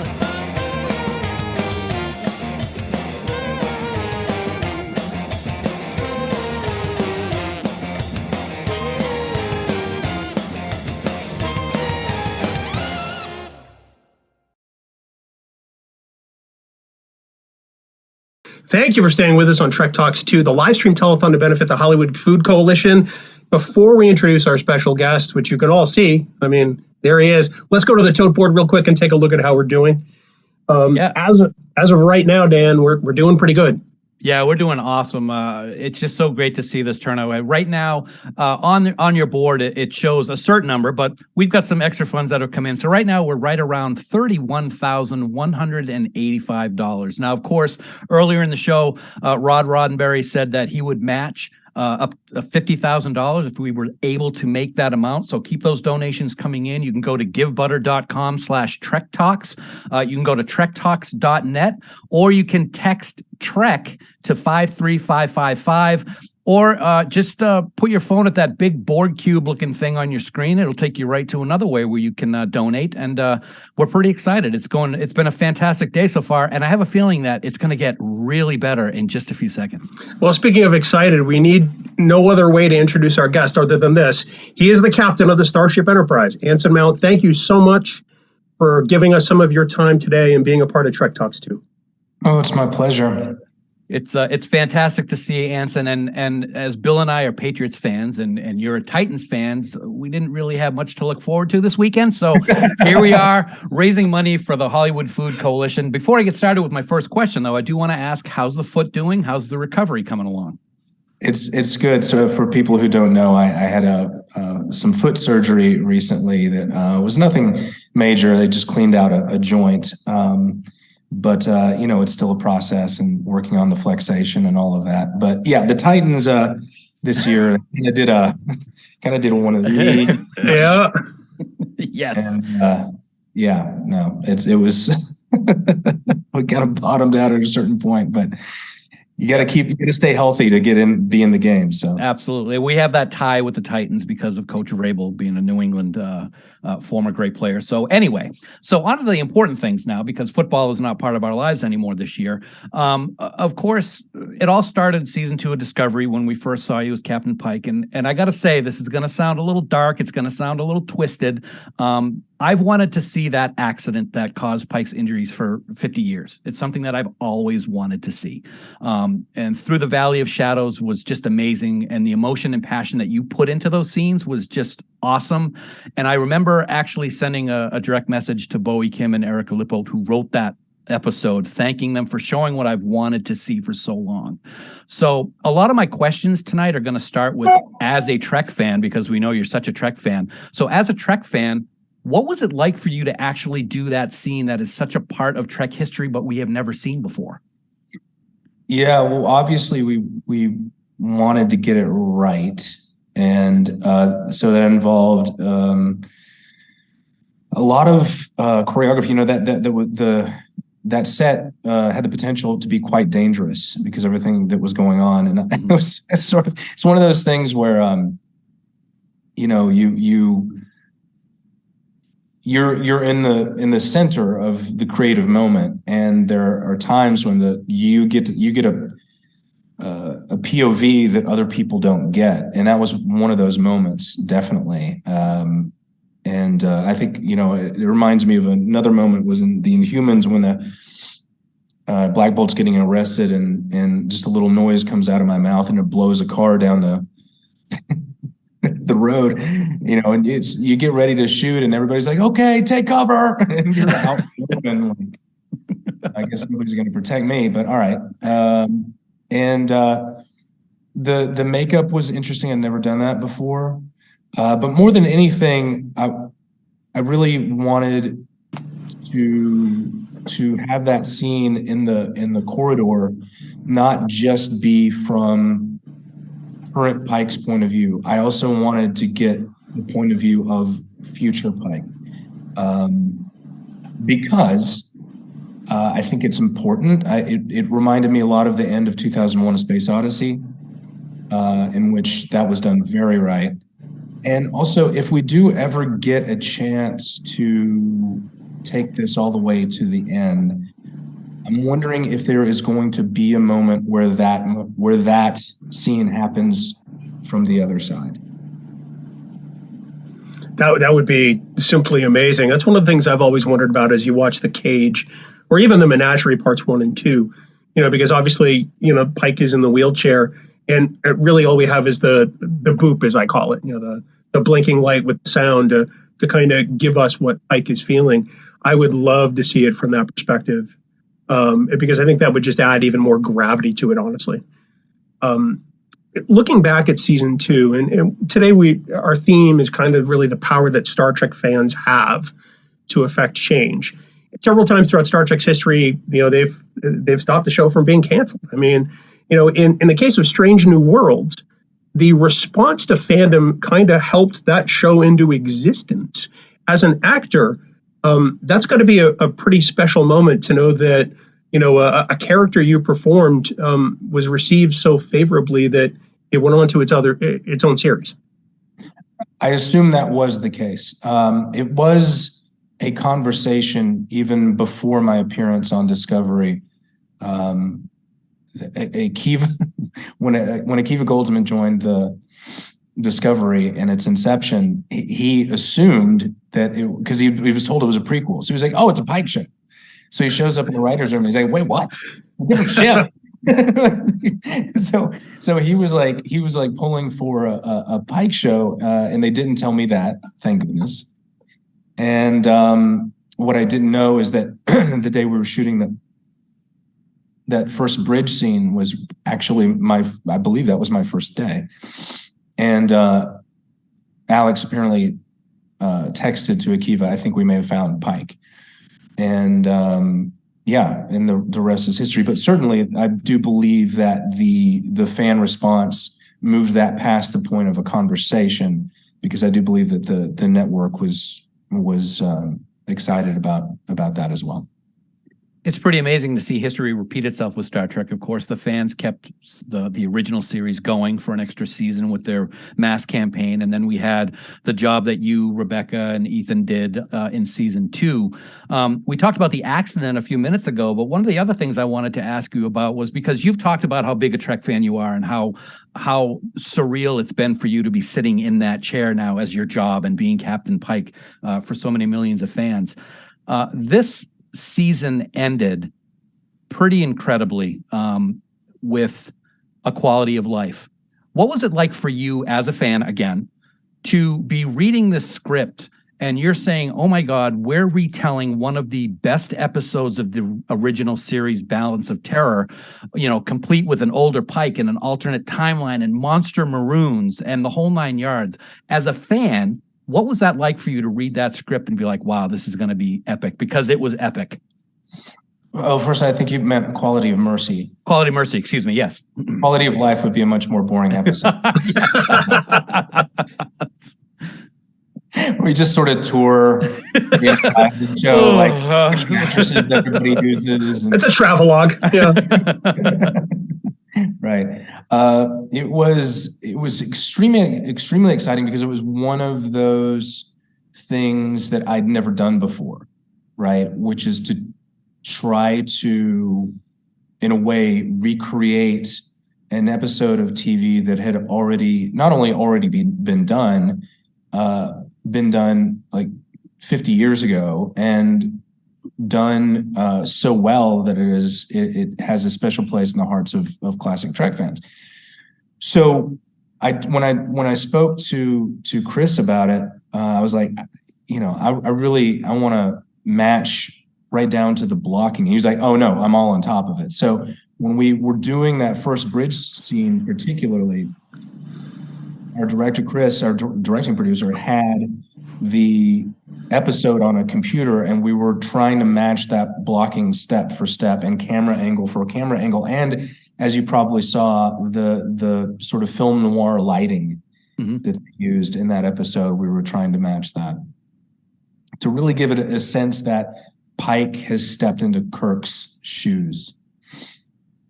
The special effects that we got to see, of course, it's a classic episode, Balance of Terror, but to see it with the special effects that we're able to see today really gave it a whole nother level of excitement for me. And I remember sitting there watching it with my wife, and I said, if Spock says Mark 114, I'm going to flip out. And he said it. And it was really great to be able to, it's not doing a copycat show. It was really something that was just fantastic. Thank you. Obviously, you can't talk about season 2 coming up, and we know that these ninja CBS lawyers are standing at either side of your camera to sort of stop, sort of any discussion of anything that's going on. But looking at how season 1 went and just how truly amazing it was, I think it touched every part of every Trekkie with a lot of the things that occurred. Do you feel, not to spill any tea or anything, but do you feel like we're going to get the same sense with season 2 as fans? I'm sorry, could you say that? I missed you for part of the question. That's okay. Do you get the sense with season 2 that Star Trek fans will be as gratified as they were with season 1 with all of the things that touched their hearts? I think so. Yeah, I do. And also, I think that we gained some latitude from the scenes that worked, that maybe some people weren't so sure about, that ended up really working well. We got to really go for it this season. So there's some episodes that are that have never been tried before. So for instance, the one that's already been announced, obviously the crossover with Lower Decks is tremendous fun and straight up comedy, and we had a blast with it. And but that's not even like the craziest things that we did. I mean, there's one episode I'm thinking of particularly towards the end of the season, and you'll know it when you see it, where it required us to work weekends, many weekends, but we were so excited about it. It was not laborious. We were excited to show up for Sunday rehearsals and all the things we were having to do to pull together this one episode. We're really excited about it. This is probably a question that you've been asked 100 times, Anson, but I'm going to ask it anyway here for anybody who's viewing who hasn't heard it. What was your favorite moment of season 1 as both an actor and as a fan?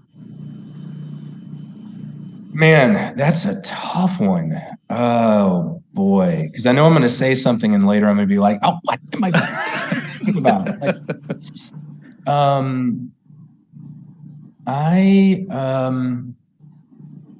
So many. I really enjoyed getting to ride a horse in the first episode. I felt like that was, just to be completely selfish, that was a bridge from Hell on Wheels to Star Trek.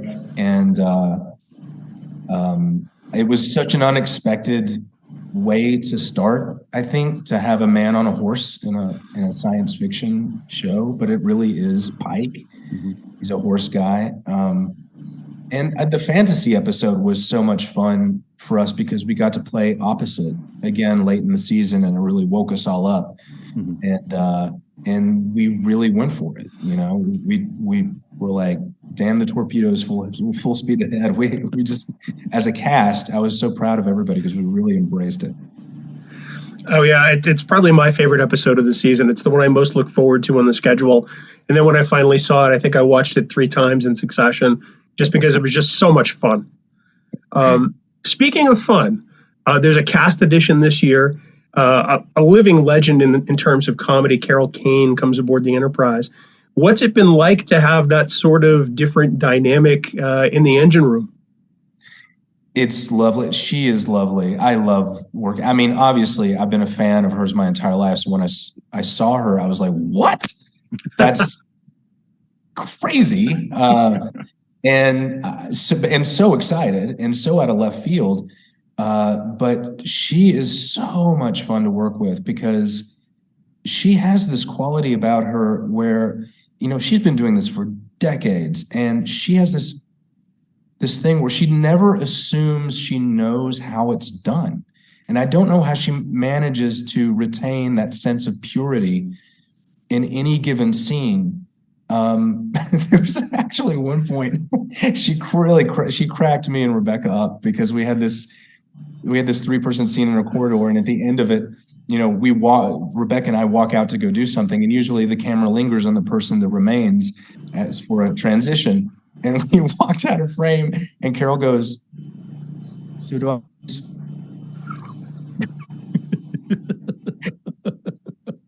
And we were just dying. She's and she's consistently happy and funny and makes the most interesting choices. We've been so lucky to have her. I like how a minute ago you talked about how kind of passing the torch from Hell on Wheels, which, by the way, I haven't finished it yet. I'm in season 2, and it's just remarkable.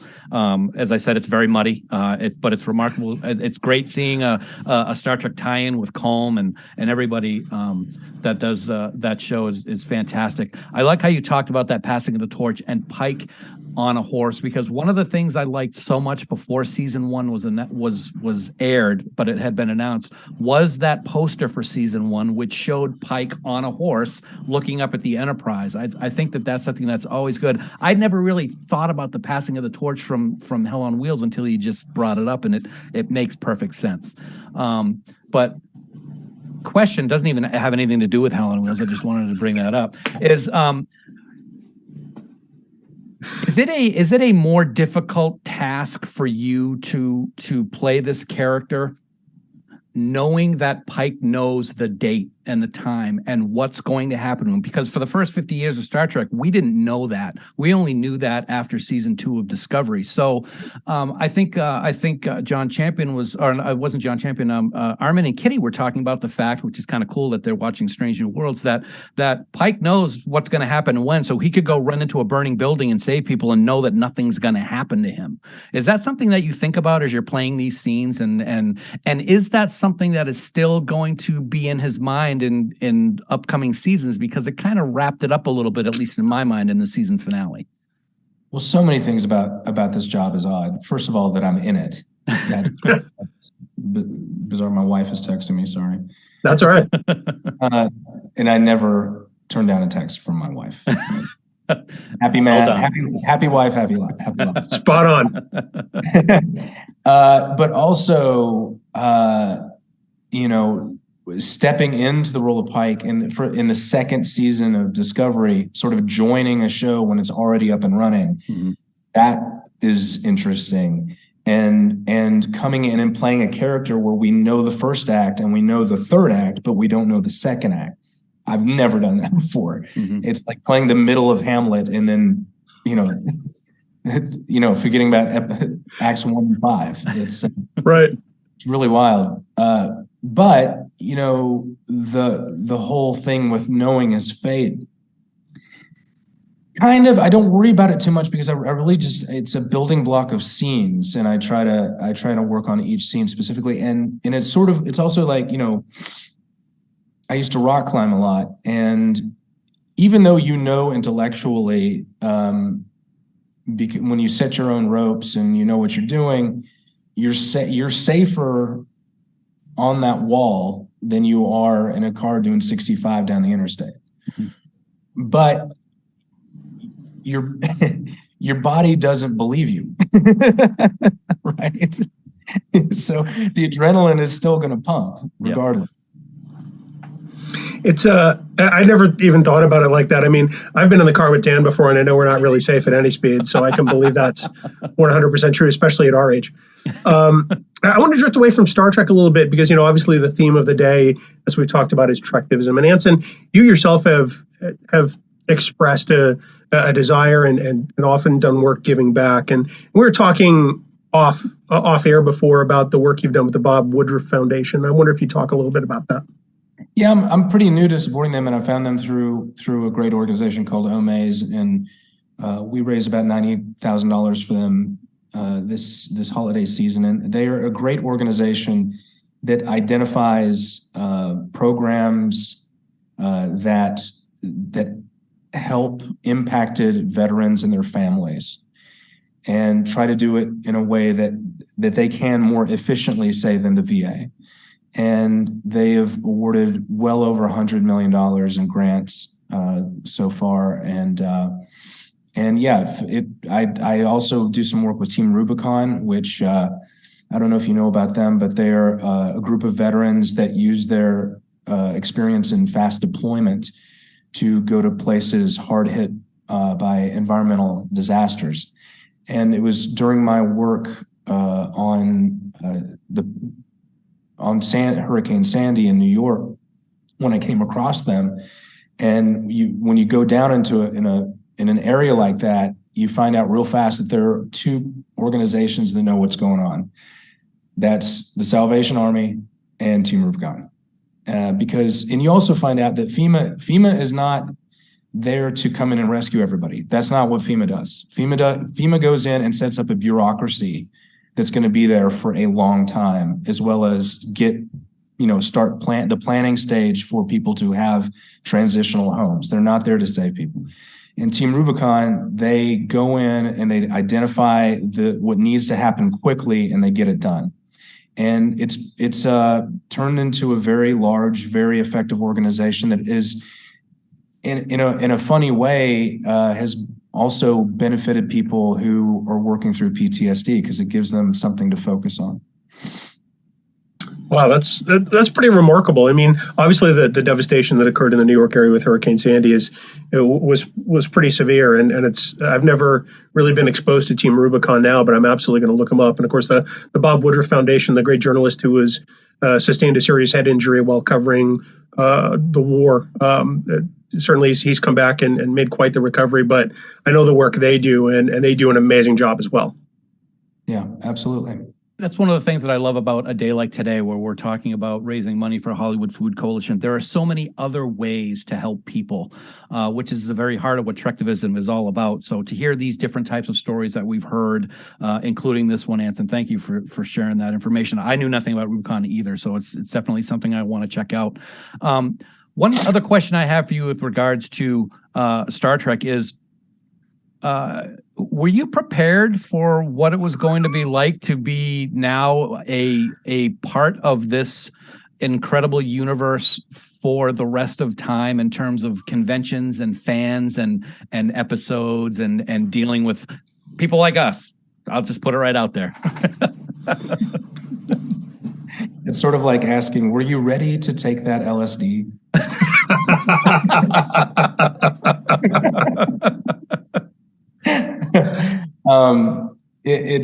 No, of course not. How can you prepare? But it was such a lovely experience coming into it.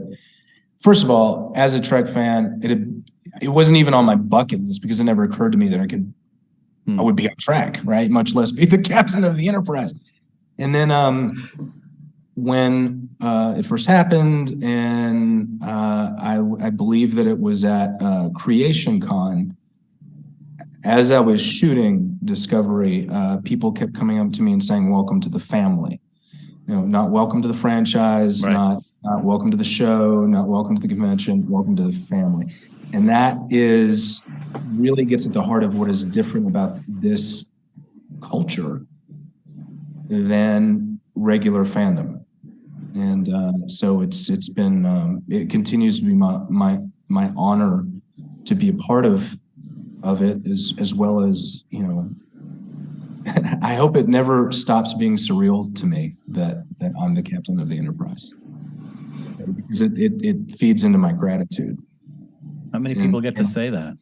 And you have to have a healthy sense of gratitude as an artist, or you won't find your fuel. Well, I think that we like to refer to Vegas as the Trek Family Reunion and not the Trek Convention. And we hope that we get to see you at the Trek Family Reunion in August, because, as you know, it's one hell of a time, and Vegas never disappoints.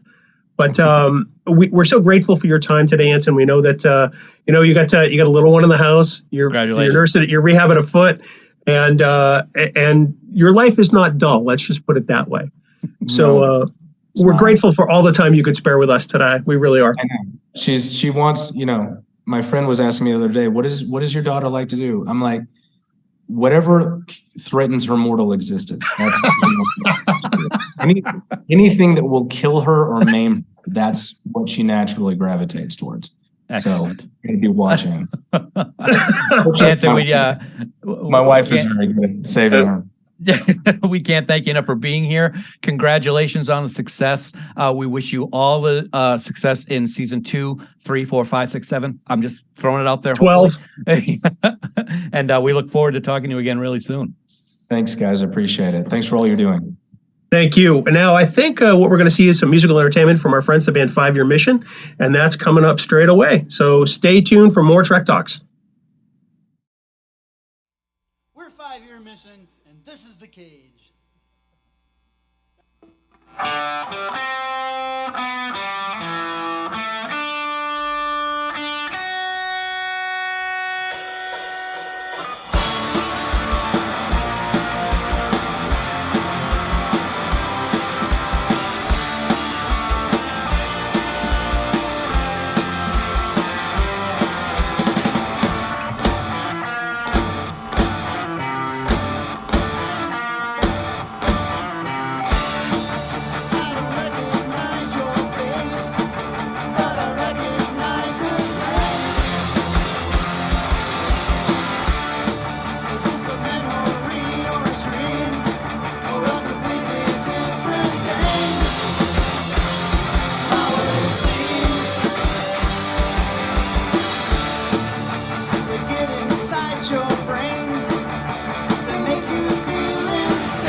beat them with your hands. But then they still catch up. You decide that you've had enough. You gotta blow them all up.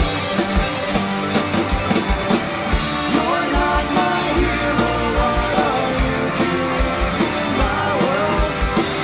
You're not my hero. Why are you the one with the girl? You're not my hero. What are you doing in my world?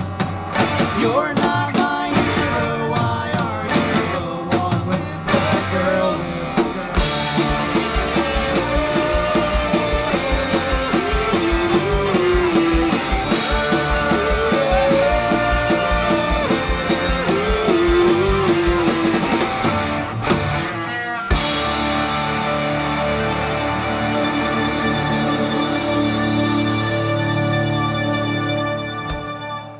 Hi, Chris here with 5 Year Mission. You know, that band writing one song for each episode of the original Star Trek series?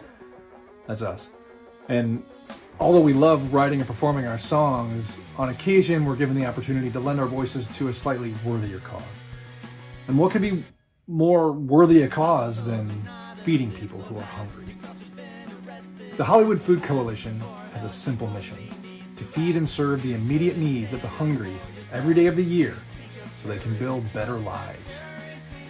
By rescuing and redistributing food and welcoming people to dinner every night, the coalition has been keeping people fed since 1987. It's a simple mission that has a huge impact, and you can have an impact too. Please contribute what you can. Thank you for watching Trek Talks 2, and on behalf of myself, the band, the Trek Geeks Network, John, Bonnie, and everyone else helping out today, we thank you so much for any way you can help. Well, hello there, my little nebulas. We are 2 hours away from the end of our amazing Trek Talks 2 event. Coming up, we have a tribute to Nichelle Nichols. We have Sirach Lofton, and of course, the incredible Scott Bakula will be joining us. This is your last 2 hours to help and donate to help us make our goal. Again, we are trying to get to $50,000 so that way we can match the amazing donation by Rod Roddenberry. You can go to givebutter.com/Trek Talks. You can text Trek to 53555. Again, that's Trek to 53555. And you can also just scan that QR code on the screen. We have some incredible packages and prizes to give away. In fact, I think John's going to talk a little bit more about this, but this is the time to give those big donations now towards the end to get your name in those raffles. John, do you want to tell them what they could win? But first, some pretty amazing news. Oh. A couple things just came in. One, Jonathan Frakes, bless your heart, has just donated $500. Thank you, Jonathan. Amy and Simon Britton, who were significant donors last year and who are dear friends and dear supporters of our organization, have just donated $15,000. $15,000. They said they would rather write a check. So it's not going to be, you won't see it on the screen. But if we add that to the $5,000 that has come in through other sources as well, through Network for Good, etc., add $20,000 to the figure you see in front of you. So we are roughly $47,710. We are within hailing distance. We are so close. $50,000. We are so close. Okay. So close. A couple things. Okay. One. HOFOCO partners with a ton of amazing organizations, and I really wish I had time to read out all 130 plus names of the organizations we work with. They do extraordinary work with groups, with the street kids, shut-in seniors, people in drug and alcohol rehabilitation programs, women in shelters, you name it. When we wrap up at the end, although I don't have time to kind of talk about all the work they do, I do want to spend a little bit of time talking about our aspirations for the future. However, with the time we have now, we have 4 auction items left. Okay. Here we go, everybody. I have to read this carefully because this is... So between now and 6 o'clock, we will pick 2 winners who donate at the $300 level. And this is what they will get. A Zoom chat with 7-time Emmy Award-winning special effects supervisor Dan Curry.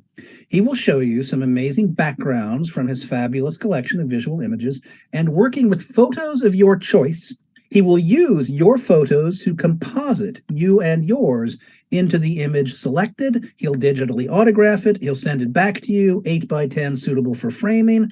The signed photos of Bonnie and John, the custom doggerel verse, or a jingle, and a Hofoco clothing item of your choice. So amazing. Whoever donates at a $300 level between now and the end of the show, they're in the raffle pool for that. And again, we're going to announce all the raffle winners at the end of the show. Absolutely. And one more thing. Last year in Las Vegas, for those of you who come to the show in Vegas to Creation, we had a kickoff party. Amy Britton, who just donated, Amy and Simon, they rent the penthouse apartment of this amazing hotel, the Delano, and they throw a great cocktail party with grub and booze, and there are special guests. Last year, Rod was there, and I was there. We would like you to come be our guest. So we're going to auction off 2 of these packages. So 2 people and 2 people. People who donated the $500 level, 2 invitations to join the fun. If you're coming to Creation, we can't fly you to Vegas. We can't put you up, but you come to the party. It's probably going to be Friday or Saturday night. It's a blast. I was there. It was amazing. All the photos you want to take, 8x10s, the Hofoco garb, the jingle poem, and that's anybody who donates at the $500 level will be entered into that raffle. This is our last whack at trying to kind of see if we can get some big donations to take us over the hump. We'd love to make, I think we're going to make 100. In the next 2 hours, can we possibly make $120,000? And remember, your $20 donation takes care of 6 amazing multi-course meals. We're talking about a carnivorian, vegetarian, vegan choice of salad, fruit salad, dessert, beverage, served with the utmost courtesy and gracefulness. People who come to us because of the meals they get night after night after night after night are inclined to stick around and learn more about other wonderful social programs that we can hook them up with. Support our organization. How did I do, Bonnie? You did amazing, John. Absolutely amazing. I think we have time to spare. Really? To spare. How about a jingle for us? How about a jingle? I was about to say in the very beginning of the show, I mentioned that if someone in chat would put their name and a few things that they wanted to be mentioned, I would write a quick jingle for them just to give you an example of what a jingle would be like. Of course, I would record MP3 and whatnot for whoever wins for the raffle. 30 seconds. Sorry. Okay, here we go. Anne-Marie, this is for you. Anne-Marie is her name. She loves Star Trek as she self-proclaims. Singing show tunes makes her a true gem. Then she'll treat you to pizza at 4 a.m. Yeah. So if you look back in the chat, those are some of the things that she wanted to be mentioned in the jingle, and I put as much as I Jingle could. writer extraordinaire. Coming up now, a tribute to Nichelle Nichols and the wonderful work that she did in helping to raise awareness for the I'm gonna let the Sci-Fi Sisters say it. I'm not gonna say it, but we have the Sci-Fi Sisters coming up with the tribute to Nichelle Nichols on MLK weekend. Take it away.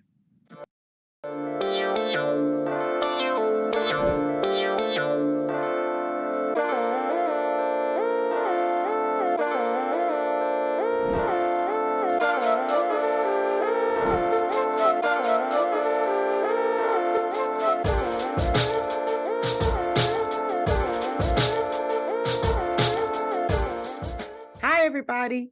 We're the Sci-Fi Sisters, and we are delighted to be here at Trek Talks 2, benefiting the Hollywood Food Coalition. And so before we get into our thing, we want to do this thing, which is all of y'all break out your big Trekkie wallets and your big Trekkie purses. And what, sisters? Donate. Donate. It is time to donate for a great organization and a great cause. And hopefully we have a great discussion for you. We think we do, and I hope you like it too. We are talking about the Witness to a Possibility, the Nichelle Nichols and Dr. Martin Luther King Jr. story. And what story, you say? Well, there's a story. It's legendary in Trek lore. A lot of people know it, and some people don't, about how Dr. King persuaded Ms. Nichols not to quit our beloved show. And, it's a really important story, but it usually goes something like this. Hey, did you know that Dr. Martin Luther King was the reason why Nichols did not quit Star Trek? And somebody goes, really? No, I didn't know that. And we go, yeah, no way. They met at a dinner and he was like, oh, no, you're too important. You can't leave the show. It's too important for Black folks. And she was like, oh, okay. And that's it. And that's usually how the story gets summed up in those few words and with that little substance to it, you know. But what it is a huge moment in Miss Nichols' life and in the history of Star Trek, in the history of our country, in the history of the space race. It has huge implications. And so we want to delve into this story to bring it into some historical context for everybody, to give it the gravitas that it really deserves. You know, we want to talk about what was going on in the country at that time, what was going on in Nichelle's world at that time, in Dr. King's world at that time. And, you know, and what was going on in Star Trek in that time. I almost forgot myself. Y'all saw it, right? Okay. I was like, and something else. So, yeah, in Star Trek, that thing that we love. Yeah. Oh, yeah. So, Yvette, why don't you tell everybody why Dr. Martin Luther King was even in LA at a time to be able to meet Nichelle? Yeah, thanks, Tamia. On April 14th, 1967, Dr. King was on the West Coast giving a speech to an all-white student body at Stanford University. The speech was entitled "The Other America," where he addressed race, poverty, and economic injustices in the U.S.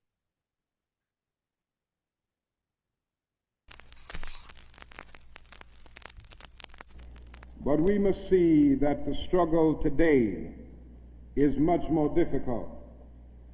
It's more difficult today because we are struggling now for genuine equality. And it's much easier to integrate a lunch counter than it is to guarantee a livable income and a good, solid job. It's much easier to guarantee the right to vote than it is to guarantee the right to live in sanitary, decent housing conditions. It is much easier to integrate a public park than it is to make genuine, quality, integrated education a reality. And so today we are struggling for something which says we demand genuine equality. In 1967, America was still legally segregated when this speech was given. And even as Nichelle Nichols appeared on the bridge of the Enterprise, no A, B, C, D, or E, Dr. King emphasizes that there are two Americas, with its growing housing crisis and the rise in wealth inequalities. White Americans earn double the income of Black Americans. 51% of white Americans completed high school, while 27% of Black Americans completed high school. Blacks were twice as likely as whites to be poor and significantly less likely than whites to be homeowners. Dr. King called on the U.S. to end poverty because the U.S. had the resources to do so. He asked, does the U.S. have the will to put an end to poverty? If the U.S. can supply $35 billion a year to fight Vietnam and spend $20 billion to get a man on the moon, then the U.S. can spend billions of dollars to help Americans stand on their own 2 feet right here on the earth. In 1967, Dr. King, being on the West Coast, giving a speech about two Americas to an all-white student body at Stanford University was unheard of. At this time, the Reverend Dr. Martin Luther King was not the revered figure he is today. There was no federal holiday. There was no paragraph in your school textbooks. There was no grand statue in our nation's capital. In 1967, 60% of Americans still thought negatively of the March on Washington in 1963. Dr. King had been arrested multiple times for protesting. He was branded as a communist, and the FBI had him under constant surveillance. Hey, Sabrina, what was going on in Star Trek in 1967? Well, it wasn't much better. 1967 Star Trek is not the Star Trek we know today. It was yet to become a cultural touchstone. It wasn't a juggernaut IP. It wasn't even a show that if you got a part on it, you would say, oh, my dream has come true. A couple of years before that, Gene Roddenberry had pitched the show to the studio heads as a wagon train to the stars. And that was something that they could understand, wagon train. And that was something that they could get behind. And for a while in the beginning, they did, sort of, kind of. Mm-hmm. But 1966, Star Trek came out and won its time slot. But that meant a lot. There were only 3 broadcast channels in 1967, 66 and 67. Mm-hmm. And there were 80% of the United States watching those 3 broadcast channels. So whether you came in first in your time slot or third in your time slot, millions of people were going to be watching your show. Mm-hmm. But by December of 1966, Star Trek was really slipping in the ratings. But it still was safe because a report came out that said among colored TV viewers, which was one of the fastest demographics growing in the United States, they loved Star Trek because of its production values, its great colors, and its special effects. So the fact that NBC was owned by RCA and RCA made color TVs, the fact that Star Trek was losing some ratings was offset by the fact that it was selling a lot of color TVs. But by 1967, the show that Gene Roddenberry was producing was a quirky, expensive sci-fi show that lasted an hour. And it was up against these happy, inexpensive, really easy to make comedies like Bewitched and My Three Sons, Gomer Pyle, and even The Dating Game. And Star Trek was losing to these shows. Every week, Gene was coming up with original scripts, and his writers' rooms were coming up with these great scripts. They would go up to the studio heads, and they would come back with omissions, changes, watered-down themes, and it was getting very frustrating. Mm-hmm. And outside of the studio, protests were mounting. The NAACP that would host that fundraising dinner that Nichelle would meet Dr. King at, they were coming back and saying, listen, we need to see more representation in front of that camera like Nichelle Nichols and behind the camera. And the result of that lobbying was some pretty nice policies and some nicely worded speeches, but they never really got any serious, numbers that came into those studios. So they were disappointed. And then finally, we have the space race itself. Star Trek premiered in the middle of it. But it was going to be 2 years before Neil Armstrong even landed on the moon. And here was Star Trek saying what could be possible, a witness to its possibility itself of when we won that race and went into the galaxy. But in 1967, the United States wasn't winning the space race. In fact, in January of that year, NASA suffered one of its largest disasters when the Apollo 1 mission failed on the launch pad, killing all 3 astronauts on board. But studio heads are men of numbers, and numbers in TVs are ratings. And what Star Trek needed to do was to break the top 50 show list. And that was something that they never could do. So in 1967, Star Trek was a show that had conflicts within, protests without, tragedy surrounding it, sitting in the position number 52 on the road to cancellation. So that's what was going on with Star Trek. Fran, you want to tell us what was going on with Nichelle Nichols? I certainly will. Thank you, Sabrina. Miss Nichols had a history with Gene Roddenberry. He had a show called The Lieutenant, and she had guest starred on this show. Okay, so he wrote this role with her in mind. There were other women who came after her, but she was the first Black woman that was on national TV that wasn't in a subservient role. Eartha Kitt came on Batman. Diane Carroll was on Julia. She had the lead. And Gail Fisher was on Mannix. She played, and that was in, she played the secretary to his private eye. And that was in 1968. So, it was great to see her, Miss Nichols, 1966, the first one, not in a subservient role. The same people who made Gene Roddenberry get rid of Majel on the bridge wanted to get rid of Miss Nichols. So what he had to do was he reneged on the contract and told her she could stay on the show as a day player, and she did. And so she was on there a long time. Her day was long. She was there first thing in the morning. She was there last day in the evening because she was strategically placed in the frame behind the captain's chair. Whoever sat in the captain's chair, she was in the background. And we saw her. Sometimes she was a blur, sometimes she was sharp, but she was there. So she actually made more money as a as a day player than she would have a contract player. But she had some things going on, some real toxic crap that was going on with her, actually on the set. Security guard that didn't want to let her on the set.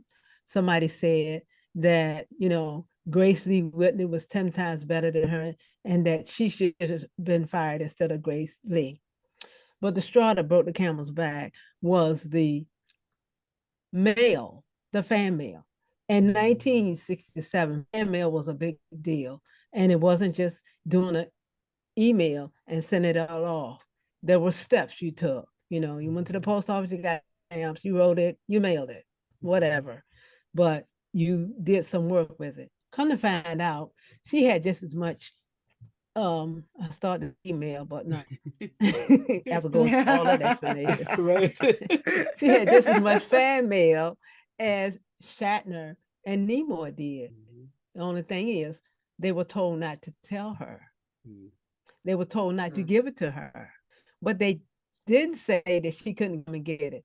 That was the straw that broke the camel's back. She went into Gene that Friday, told him she was quitting. She was going to Broadway. She had roles that she could do on Broadway, and she wasn't coming back to the show. So, you know how Gene is, persuasive. Please don't quit now. Please think about it. Over the weekend, just think about it and, and come back, just think about it. So, she left, and the next day was when she went to the NAAC fundraiser where she was on the dais and everything. And I need for Tamia to expound because this is the gist behind this whole thing. Expound on what happened at that dinner. Tamia? Okay, sure. Okay, I'm expounding now. So Jean, it had been a Friday when she went in and gave her resignation, right? And that was the same day. Just remember that when Dr. King had made his Other America speech. And then the next day, we're at the fundraiser. She's at the fundraiser, the NAACP fundraiser. This is the same NAACP chapter that had been lobbying the studios for more Black representation in front of and behind the camera. And what this thing is, it was a fundraiser where, they invite different celebrities.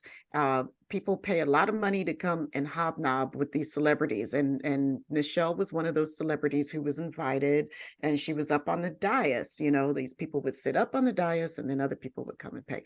And they said, "Hey, Ms. Nichols, there's a fan down here who wants to meet you." And so she said, "Okay, let me go meet this fan." And this is a part of the story that a lot of people know, right? This part of the story is common knowledge, that she went down to meet the fan, and the fan turned out to be Dr. Martin Luther King Jr. And he was letting her know that Star Trek was the only show that he let his kids watch. And that was because of her and her importance in that show, and in her role as Lieutenant Uhura. And then she let him know that she was thinking about quitting, that she had, in fact, just handed in her resignation. And he said, no, no. And, when people tell it, most of the time it's just a 5-minute story and just a few sentences. Like they just had this 5-minute conversation and she suddenly changed her mind, right? But it was hours that they sat there talking together, and he was trying to convince her not just to go back to the show because they liked the show. He was trying to impart to her the significance of the role of Uhura. And after this hours-long conversation, she got it. She understood that Uhura was more than just some random role that some random actress got Uhura represented all Black people possibilities in the future, right? We're showing an educated Black woman on the bridge of the ship, and we're showing Black people existing and thriving in the future. I mean, it had ramifications that were so huge. And, so he eventually, he persuaded her to go back. And it's a testimony to his powers of persuasion, certainly, but it's really a testament to Ms. Nichols' breadth of understanding and her commitment to service of Black people. And by looking to serve Black people, she's serving the world. And she went back into that toxic, racist environment, into a role that really was diminishing for her, because we know in TOS season 1, Nichelle Nichols was everywhere with lots of speaking lines. And by season 3, not so much, and she went back to a show that she knew was, yeah, right. Was pretty sure it was going to be canceled, but she did it anyway, because she understood that there was a greater purpose to this role. And it's so important that we understand that, because everything that came after Hinge came from this one moment with this dinner with her. And we titled this this discussion tonight "A Witness to Possibility," and that's taken from a James Baldwin quote, and it's very bittersweet. It says, "We are witnesses to a possibility which we will not live to see, but we have to bring it out." And because Dr. King would not live to see the fruit of this conversation. He would not live to see Nichelle Nichols thrive in later years, because he would be assassinated almost a year to the day after this conversation on April 4th, 1968, just before the start of the Poor People's Campaign.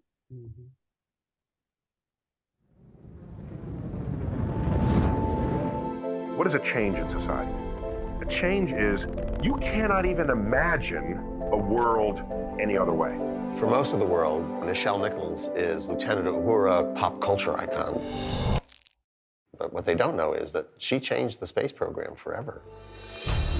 The astronaut corps was really kind of the old boys club. It was all white Anglo-Saxon male. Oh, I dreamed of becoming an astronaut, but NASA said that women weren't being considered for the job. The argument was made that there were no qualified Black people. When is America going to put a woman in space? When is America going to put a Black person in space? We could have done it if they would just let us. I resented that and decided I was going to do something about it. And she's saying, "Where are my people?" That was the spark that caused NASA to say, how do we go about this? I challenged everyone to answer the question, and NASA said, "How about Lieutenant Uhura?" Ms. Nichols has gone from science fiction to science fact. I will bring you so many qualified people. The world will never be the same again. This is your NASA. She went into it to be an actress. She ended up changing the world. I think it's one of the most fantastic stories to be told to the American people. The world got to see that our women are strong, yes, but they're also smart. We owe a great debt of gratitude to Nichelle Nichols. All I can do is think of Nichelle Nichols as a force of nature. I said, if they let me in the door, I will open it so wide they will see the world.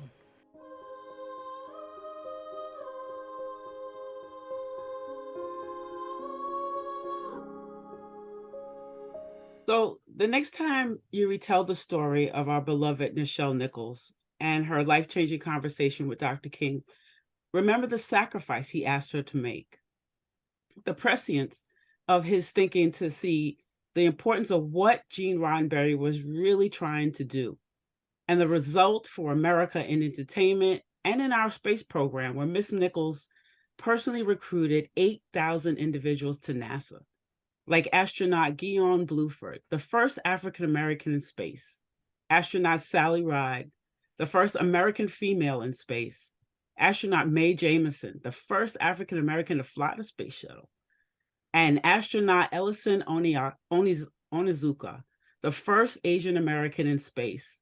Unfortunately, we lost on the Challenger mission in 1986. We are so glad Nichelle Nichols was a witness to all of this before her passing last year. But 56 years later, the words of from Dr. King's The Other America speech still resonate. And I quote, some find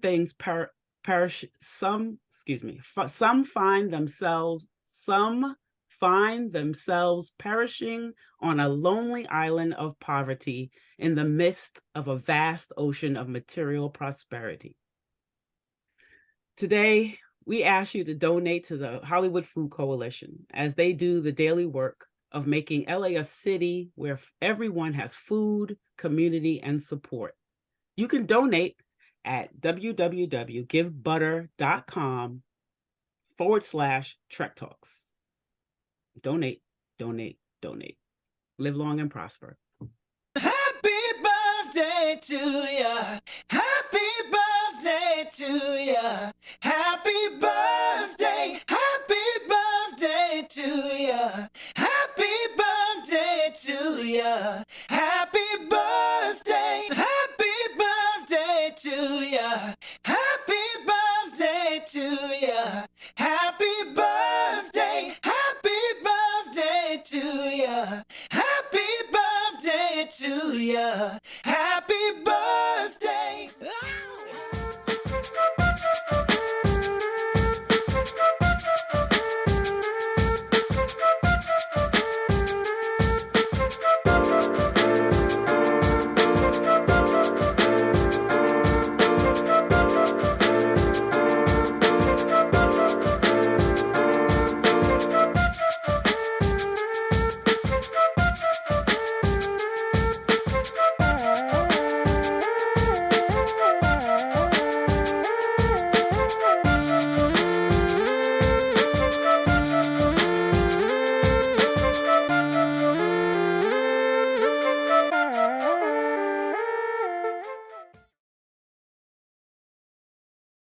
To be doing this part of the segment. We are the Sci-Fi Sisters. I'm Tamia Harper, and I have Yvette Blackman-Tom, and we have Mr. David Livingston in the house.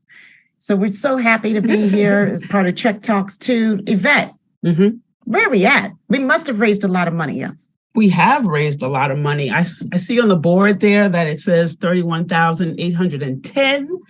But from what I see from everything else with the checks and everything else, it's 51,605. I mean, y'all are doing the thing out there. So let's start. Let's keep it going. Monday is National Service Day for Martin Luther King. Let's start out early. Let's get those checks going. Let's see some more zeros. Let's see some commas.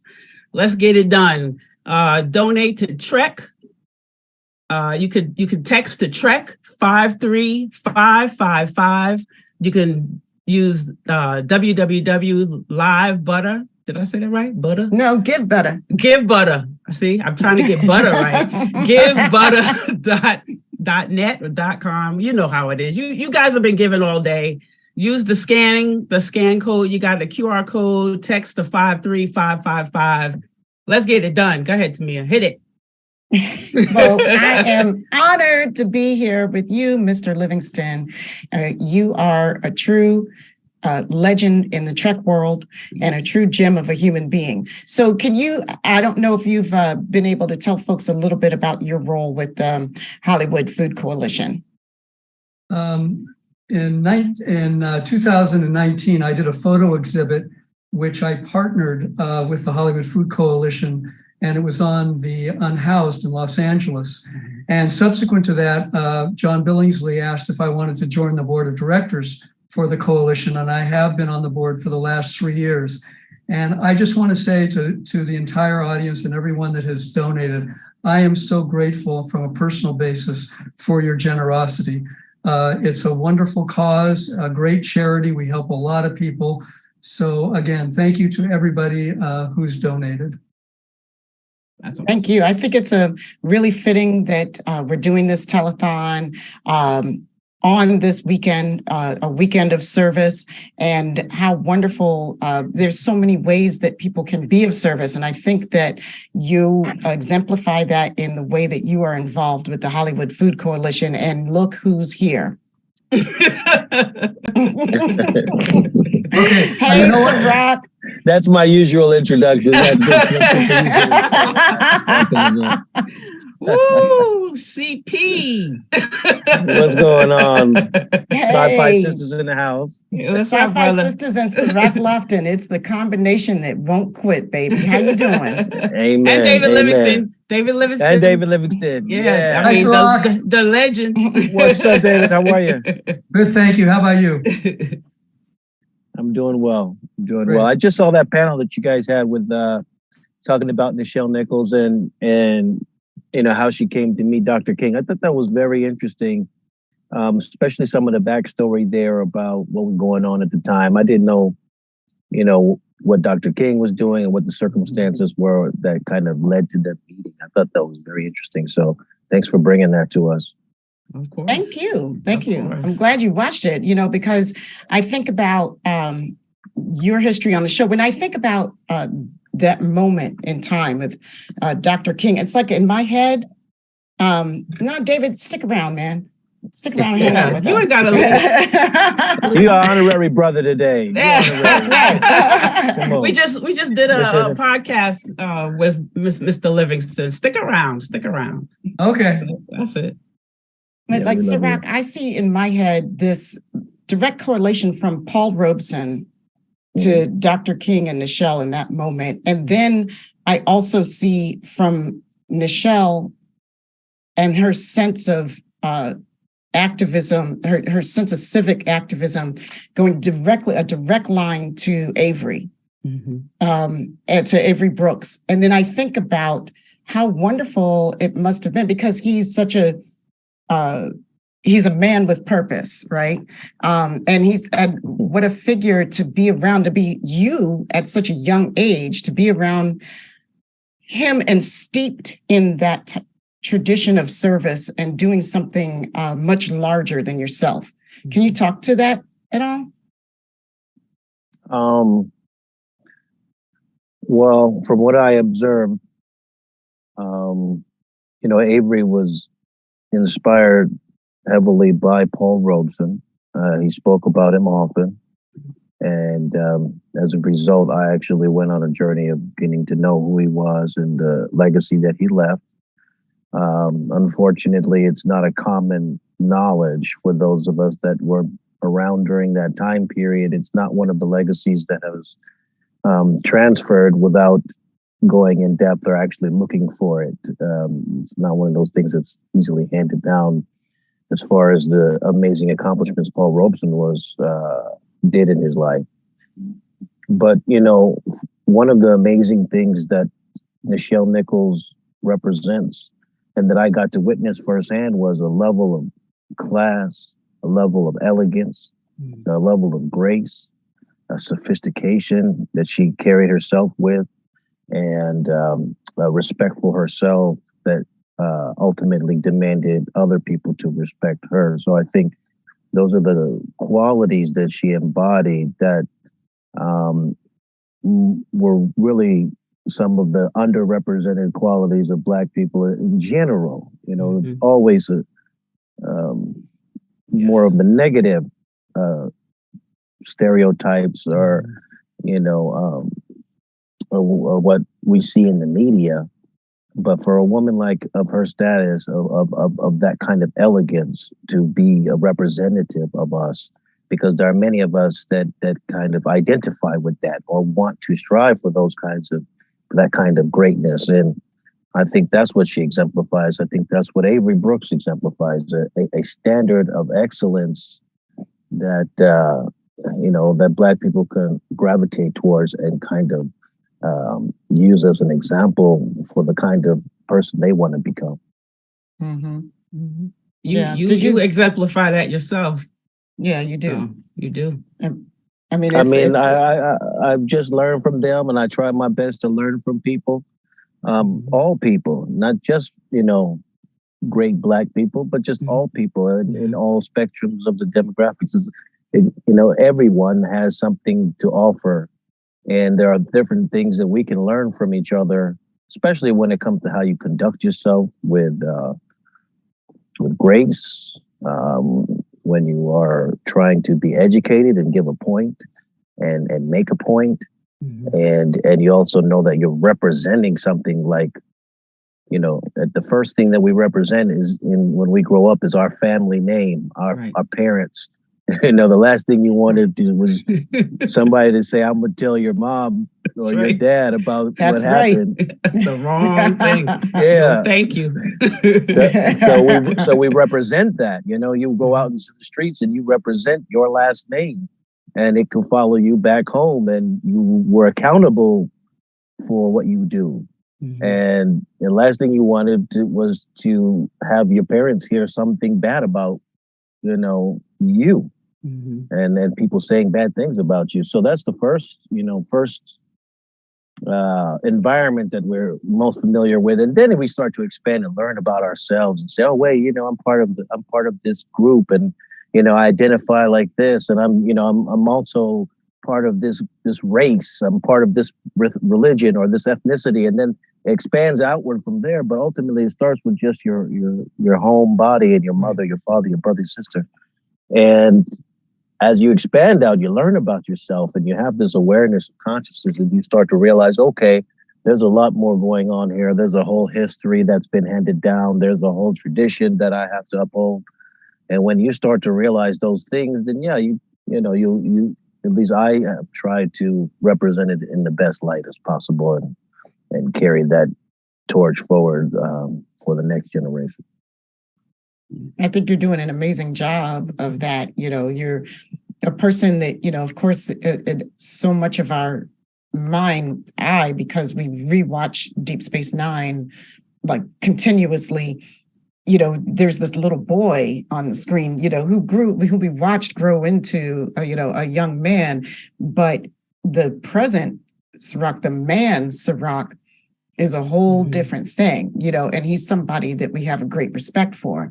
I think that, your work on the Seventh Rule, you on the Seventh Rule podcast, you're always giving a point of view that's really necessary and valued and treasured. You want to tell us a little bit about how things are going on the Seventh Rule these days? Because you guys just wound up with, you just finished watching Deep Space Nine right around the 30th anniversary, right? And you guys are about to start TNG, right?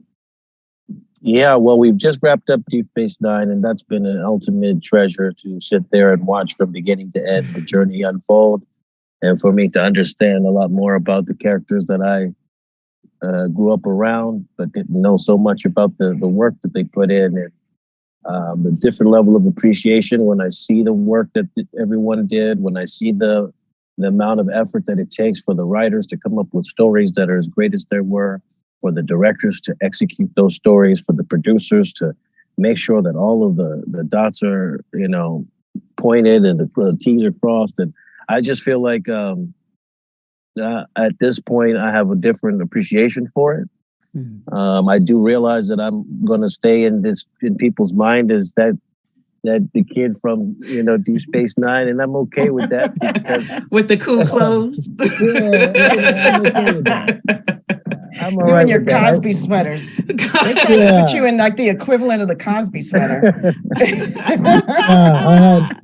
did have my wardrobe, but ultimately, I'm proud of the work that we did and the messages that we left behind and the stories that we told. And I'm just a small part of it.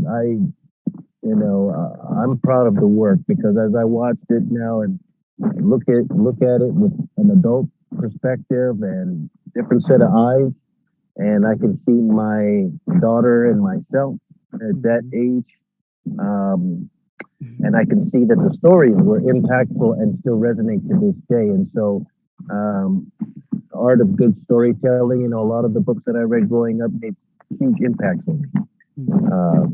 And if it weren't for those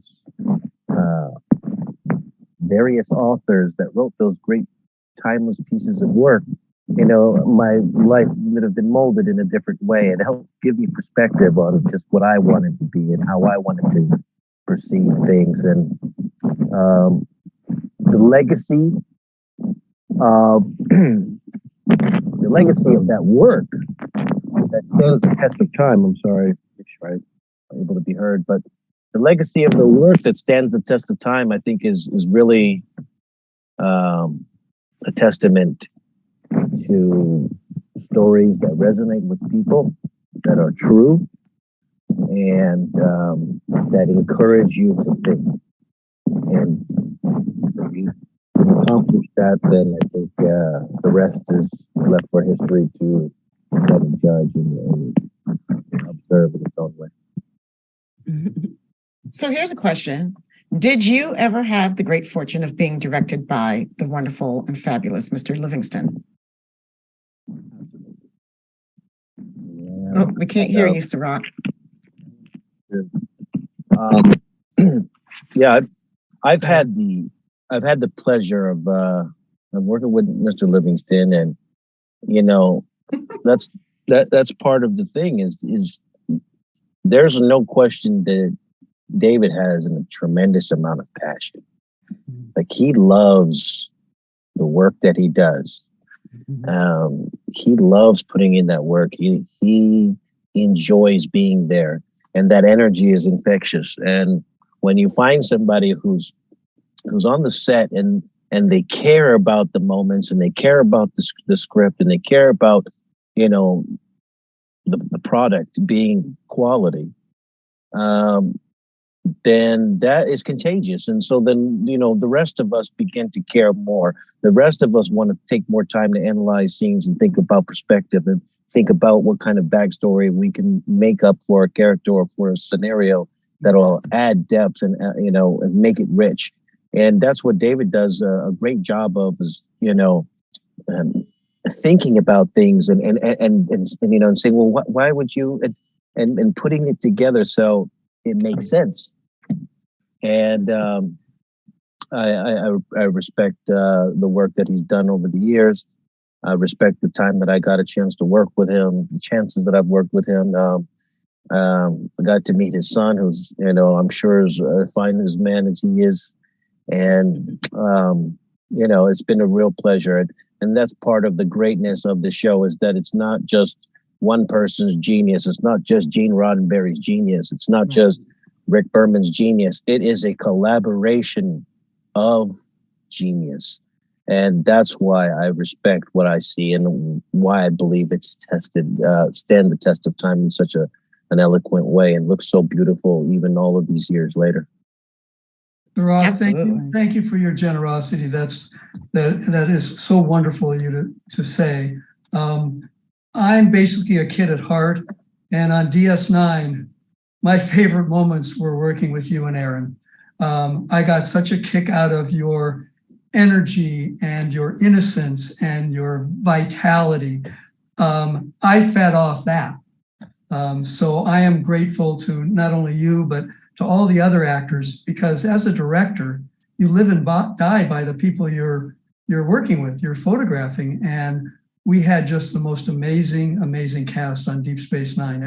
Every actor was a gift to me when I was directing. Yeah, you did a great job, David. And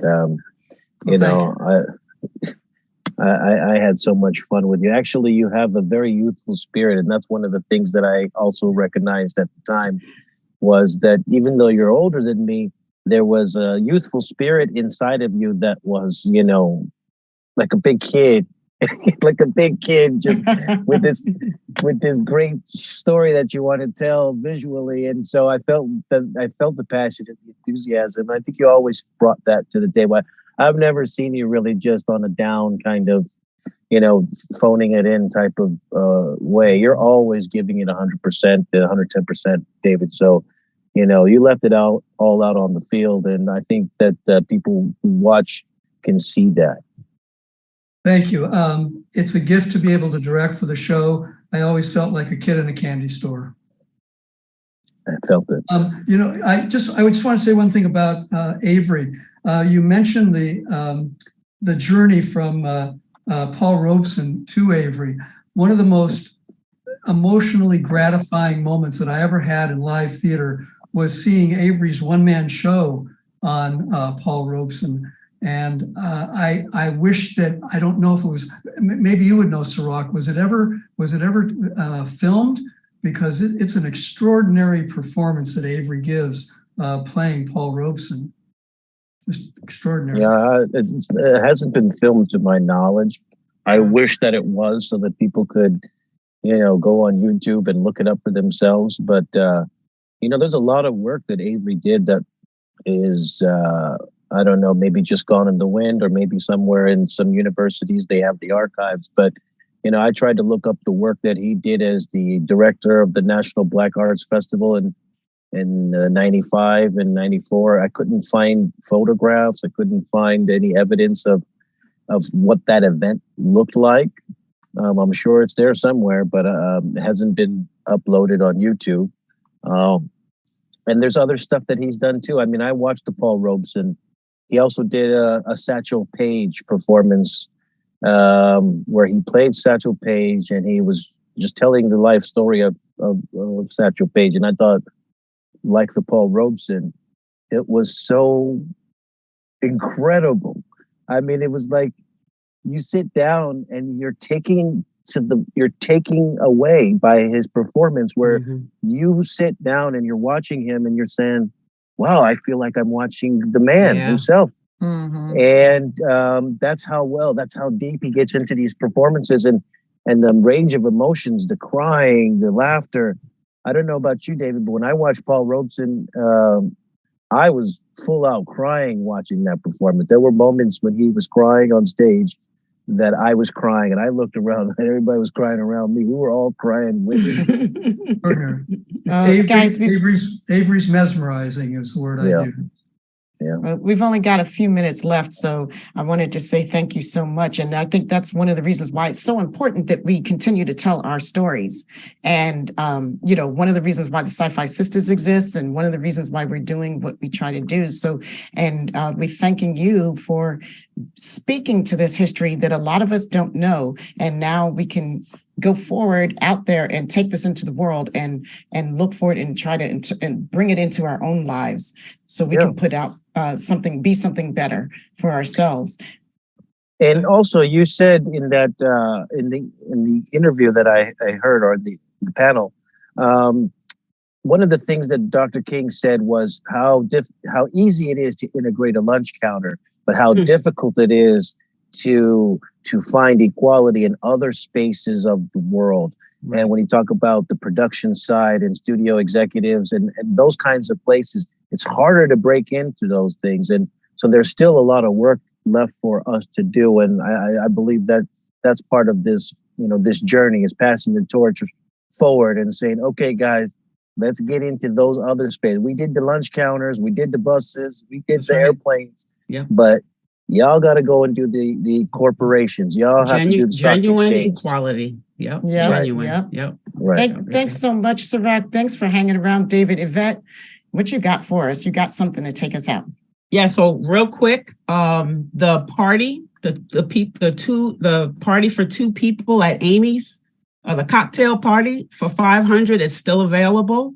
And the Dan Curry experience at $300 is still available. So please, please, please donate. Scan the QR code, text TREK to 53555.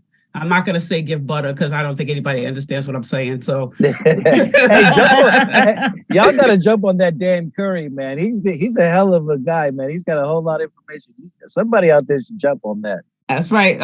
As Sirach said, jump on it at $300. Let's jump on that. That's what I'm talking about.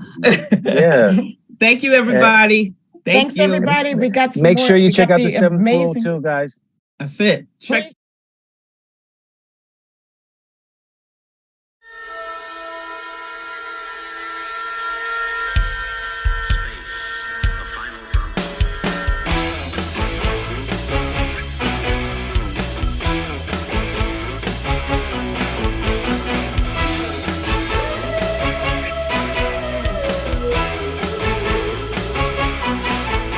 He's a real tough captain with a long history.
to the bridge spot. Your command is at an in spot. Kirk is okay. Time to beam up, Scott. Beam the captain to the ship, Scott. It is time to beam up, Scott. Kirk's here to stay, yeah.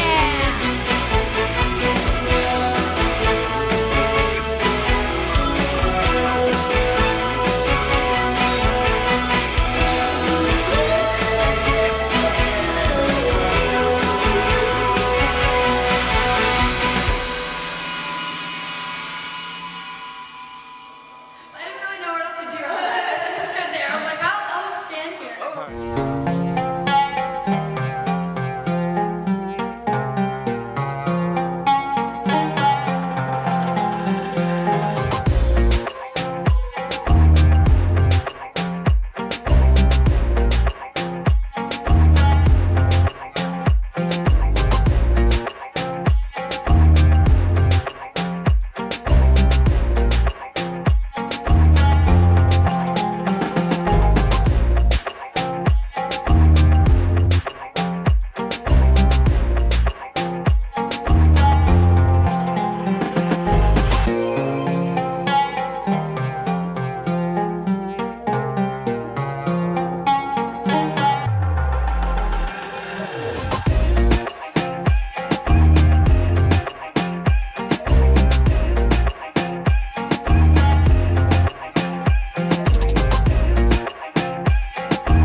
Welcome back, friends. We are so happy to have a panel full of creatives on the show tonight. I'm joined tonight by Dave Blass, Doug Drexler, and Dan Curry. Now, the late Larry Nemechek may be here, but I know that we've had a connection issue, so we'll wait for Larry to join us here in a moment. But I'm so glad to talk to three people who are Star Trek fans, who are Star Trek creators, and have all had a hand in some new Star Trek, as well as some previous iterations of Star Trek. Now, I want to start with that because Dan and Doug, you have worked on Star Trek iterations going back into the Berman era, Next Gen, DS9, Voyager, Enterprise, and now have found yourselves contributing to the new age of Star Trek. So I would love to know, just kind of from there are really two differences here. You have the technical difference of how you do your job has changed, as well as the visual differences and simply the look and feel of the shows evolving, changing over time. So I'm curious how both of you approach that job now, different from the way you did it during the Berman era. Well, I mean, speaking for myself, I had gone off to do visual effects. There we go. Boom. I'd gone off to do visual effects for about, 11 years. And when I came back to art department, I brought a lot of visual effects with me, using it as a tool to design with. And that was like a major difference compared to, when we were on the much earlier shows. I think Enterprise, we were doing CG in the art department, but it was really rare. All the set designers were using Mayline rulers and pencils at that time. Now you can't find those at all anymore. It's all on the screen. Now, by the way, since Larry has joined us, now I get to do what I really want to do, which is sit back and be a fan and watch this panel. So I'm going to say goodbye, and I will hand it back over to Larry to be the host for the remainder of the show. Take care, Thank you, gentlemen. sir. All right. What'd you say your name again was, John? I'm just keeping the seat warm for you, Larry. Okay. Right, cheers. Okay. We're good. We're All good. right. Speaking of pushing the envelope there, even Zoom after a pandemic is a little fritzy at times. No, hey everybody, I'm so glad to be here and join this for real with all these guys who I call friends and colleagues, but my gosh, what they did in the visual effects and the art worlds for the stages. So we may have some late joiners too, but for one thing, our title is basically called The Evolution of Visual Effects, which is a nice, tidy little concept to put in a compact video virtual panel, but we'll do our best. Has everybody introduced themselves? Have we been around the horn? No. We have Zoom names. We have, haven't we? Yeah. Well, I had my notes here, not that I really needed them, but just to be crystal clear, I'm so glad that we've got 7-time Emmy winner and the provider of some awesome donation perks awards here for those who jump in. Oh, let me hold up. Look, we've got more joining us. I think we've got the rest of our We got Mike and Denise. our troop coming in. Yes. We'll see you in just a second. My heroes. But, well, everybody's heroes. It's very exciting. It's a big club. It's Yeah. a Mutual Admiration Society.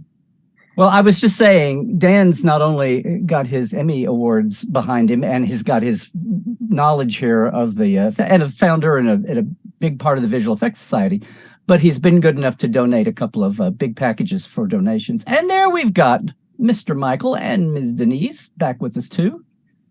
We're just starting to go. Hey, Dan. Hey, Hi, Dave. Mike and Denise. Oh, hi, Larry. Everybody get your hellos out of the way, because this is a group that's known Mike each and other. Amy.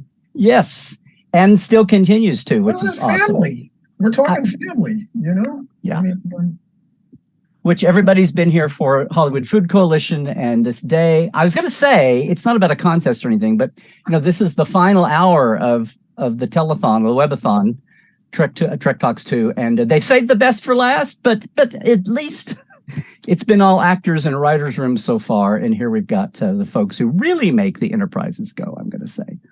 But just around the horn, we've introduced Dan here, and thank you again, Dan, for doing that. And then we've got, I'm so thrilled to be able to say this, aside from all their nominees and wins in graphic arts, in video supervision, Mike and Denise Okuda, who were just recently given the Lifetime Achievement Award from the Art Directors Guild. So congratulations. I don't think I've had a chance to say that live. Thank you. And we've got, and we've got Oscar. We've got a limited time. I'm already worried about fitting this in, but we're going to have a lot of fun here. But Mr. Doug Drexler here, the Oscar winner in makeup for Dick Tracy, several Emmy wins for Battlestar Galactica. It's all in the family. It's all in the family. Many nominations for Star Trek. And the kid on the block here, Mr. Dave Blass. 0 Emmy wins, 0 Oscars. I'm here for the free beer. Hold on. Yeah, you got still brilliant, Dave. I didn't. John Champion's not the only one who can do research. 3 Emmy nominations, production designer for Justified and Constantine, and we're just starting to crank up the Star Trek for you. he's amazing. And we love him. We love him. He's our hero. He really is. And I should say, overseeing season 2 and season 3 production design, the art department writ large for Picard, the last 2 seasons of Picard.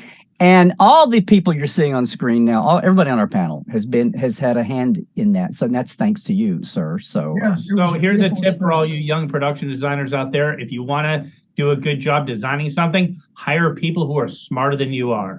So when I'm designing Star Trek, I'm like, I'm going to go hire all the people who know more about Star Trek than I do, and they're going to help me do the best Star Trek possible. And that's what I did. So if I'm designing a weapon for a Klingon, I'm like, get Dan on the phone. You should try that sometime. That sounds like a good plan. Yeah. Well, our topic and also no stranger to Star Trek 2, because I think it's public, but I have a picture of you in your Monster Maroon from circa 1986. Classic. So you've got your Trek cred in there. When I saw that, I knew it was in good hands. Well, this nominal topic we've got for our section here, and everybody, by the way, if you want to speak up for the behind the scenes of Star Trek, if you want to make sure you're represented here, all of our tech heads and our canonistas and everybody that enjoys Trekophiles that I do for Roddenberry, this is your time to jump in and donate for the cause too. They're over their nominal hunt, but you've heard them talk about what's going on with the pledging, and Mr. Dan Curry's got some awesome packages there. Did I lose my the $300, the $400 level? Those are going to be good. With the bidding is still open for those level of pledges too. But so jump in on that and let the behind the scenes world of Star Trek show up in the great work that Trek Talks is doing today for the Hollywood Food Coalition. But our topic is this evolution, and we need more than 15, 20, 30 an hour for this. But just talking offline, Dane, you kind of had, I like what you shared with me offline about kind of that summary. And the basic takeaway in a short form is no matter what era we're working in and where the cutting edge is, working in visual effects and the overlap with all the other fields, including art, you're always pushing the envelope, and you've got to have good people doing it. Well, the first thing I'd like to start by saying is the creation of visual effects is a team sport. Mm-hmm. There's no single hero of Star Trek visual effects, and it's what you see on the screen is a result of a diverse number of people who have a wide range of different skill sets, and we all work toward a common goal of putting cool images on the screen.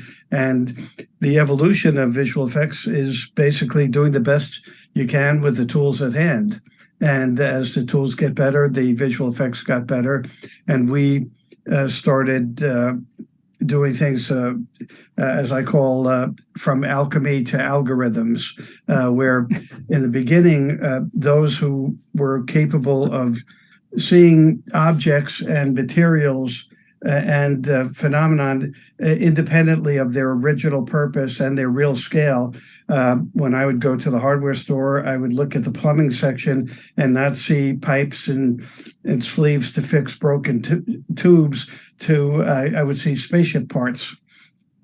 And then as we were getting more and more elaborate shows, and CG was becoming more and more successful in creating acceptable images, then we kind of slid into CG and helped promote it. And to do something absolutely shameless, if you're serious about the visual effects evolution, available on Amazon.com. Now, Dan, hold it steady because that was a blur. Yes. Here we go. There you go. There you go. That's a beautiful. Available on Amazon. Yes. You'll laugh, you'll cry, you'll kiss $25. Goodbye. Worth every nickel. All of them. No, I mean, we were all offline. You were pointing out that we can study the history of visual effects. George Méliès, in-camera compositing, double exposure. I mean, from the Earth to the Moon, right? The founder. Linwood Dunn, who was among those that worked on the original series, that generation, optical printing in the pre-digital era, and then the matte painters, Al Whitlock, and on Star Trek, Peter Ellenshaw, Matt Yurcich, that era, then Doug Trumbull, Richard Eklund, Richard Murray, the whole thing of motion control, that whole concept the Star Wars era, and that was adaptable by TV time for Star Trek. And then the CGI revolution, Ron Thornton, John Gross, a lot of folks who wound up helping out when Star Trek TV graduated to that. But the point here being that Star Trek, and thankfully being 55 years, can be involved in all of that and can very proudly point to all those steps, including what's going on today. Yeah, if you look at the original Star Trek, a lot of people today, younger people, will look at it and say, hey, that looks awfully crude, that looks awfully simplistic. And what they're missing is that the original Star Trek used optical compositing and miniatures, absolutely bleeding edge stuff at the time. And it was a huge adventure getting these complicated, arcane things done on a weekly basis. And ever since then, Star Trek has stayed on that cutting edge. Dan helped usher in the era of motion control and CG renders, And Doug and Dave were key in bringing these amazing ships to Picard, which are only possible because of state-of-the-art stuff. Indeed. I have to say that as much amazing stuff is being done today, there are still shots from the original series that are more real than real. Looking back over all those years, I mean, there's some weak stuff, shots like in the Doomsday Machine with the melted AMT kid and stuff like that. But there are some shots of just the Enterprise traveling through space that look so much like footage that you used to see, from World War II. There was a certain gritty graininess to it that felt like it was that you were really somewhere dangerous or scary. Right. Real and lived in. Or lived on. I think that you kind of lose a lot of that with the cleanliness of CG shots. So, I mean, either way, it's still the artist that's behind whatever tool it is, whether it be a physical model or, CG or whatever. I see a lot of CG that you could tell that whoever was doing it doesn't have any real world experience. Maybe they haven't drawn, or maybe they've never painted, or maybe even never really did photography. But there's so many different layers to this onion that are fascinating. Well, one of the things that's talk about peeling the onion, one of the revolutions that allowed, say, Next Generation and the syndication revolution of the 80s that led for the next generation, the compositing, you wound up shooting in film and compositing on video to make it affordable and doable. And we were just happy to have it in the days. And then by the time at the end of Enterprise, we're shooting digitally, and that's gone by the way. But now then to go back and remaster Next Gen and to unpeel that, if it was Photoshop, would be a dehaze layer. But to deal away with that compositing, get back to the original film stock and show it off for the glory that was there all along. I mean, it's really interesting how that's come full circle. But again, we just had to be, the thing that allowed it to happen in the first place is part of the evolutionary step to make it fresh later on. My very first meeting with Roddenberry and Bob Justman and Eddie Milkus, they said they wanted to do video compositing, and we talked about sooner or later that the technology is going to exist. So please be sure to preserve all the elements, keep records, and the entire post-production team did a spectacular job of that, and that's why it was possible for CBS to remaster the show so well, because 99.9% of the elements were still available. And so the remastered Next Generation reflected not our tastes, but the tastes of the people who did the original work, the Dan Currys, the Ron Moores, the Gary Hutzels, all these people. And not only were the elements there, what always amazed me was how they had everything so cataloged that 20 years later you can go back in and walk in, and thankfully it hadn't been trashed, but they were there, and that made your job so much easier on the restoration, was that it had been so, dare I say, anally put back and cataloged and found that you could find almost 99.9% of everything was still there and findable. To contrast it, in the Cretaceous period, when we were working on the original Battlestar Galactica and Buck Rogers, we had one room of at least 16 optical printer operators working 16 hours a day to do less work than we were able to do because of video compositing. And when we started Next Generation, we were working with 1-inch analog. And that was a big problem because every time you duplicate an element to incorporate it into something else, there would be a image quality loss. And when D5 digital format came along, that changed the game, and we could play with stuff in a very painterly way that was previously impossible. What season was that? Was later Next Gen? Yeah, it was during Next Gen. I forgot. I mean, another revolution within the revolution, right?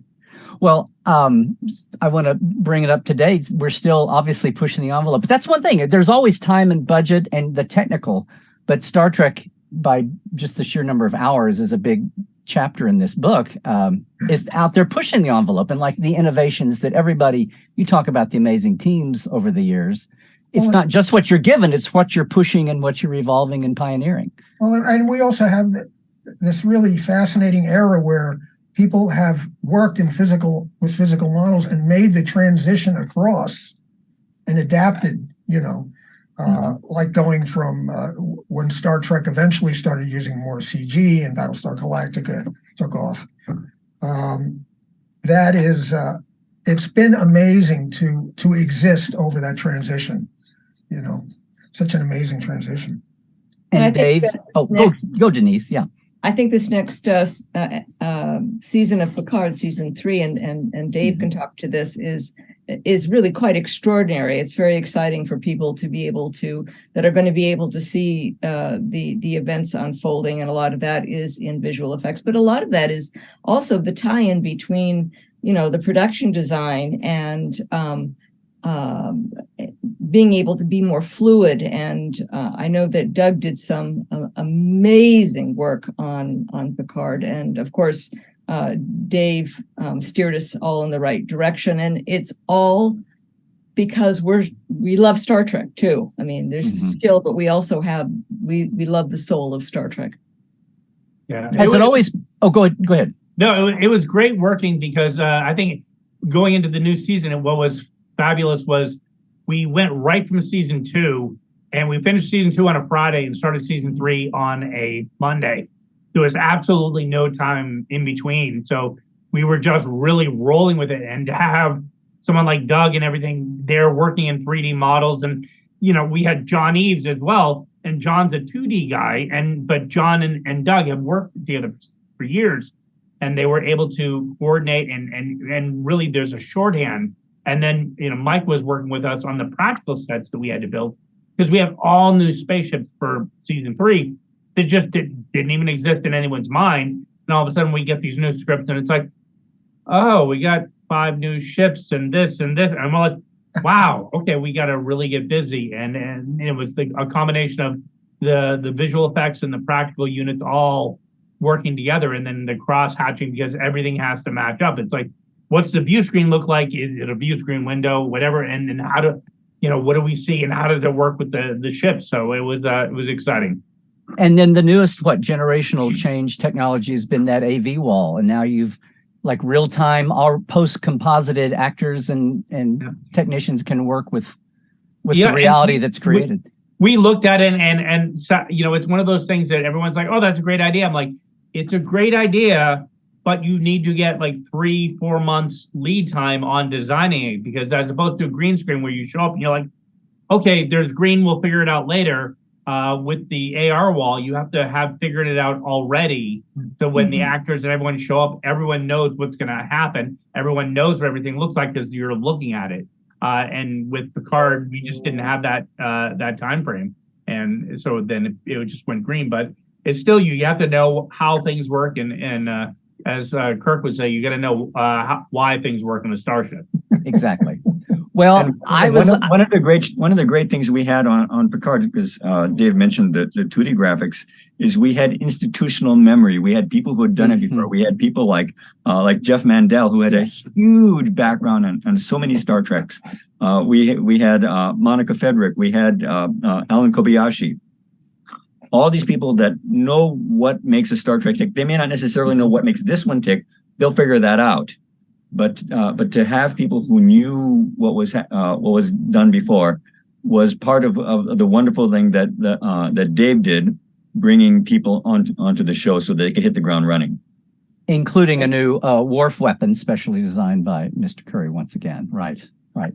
Guys, I knew this. Oh, what? One comment is that the important thing for our visual effects team was always to make sure that the effects served the story, that the story, even if the shot is on for 3 seconds, in that 3 seconds, the audience learned something new, and they didn't exist for their own purposes, but to enhance the story and clarify that where the actors' worlds are taking place in. So story is king.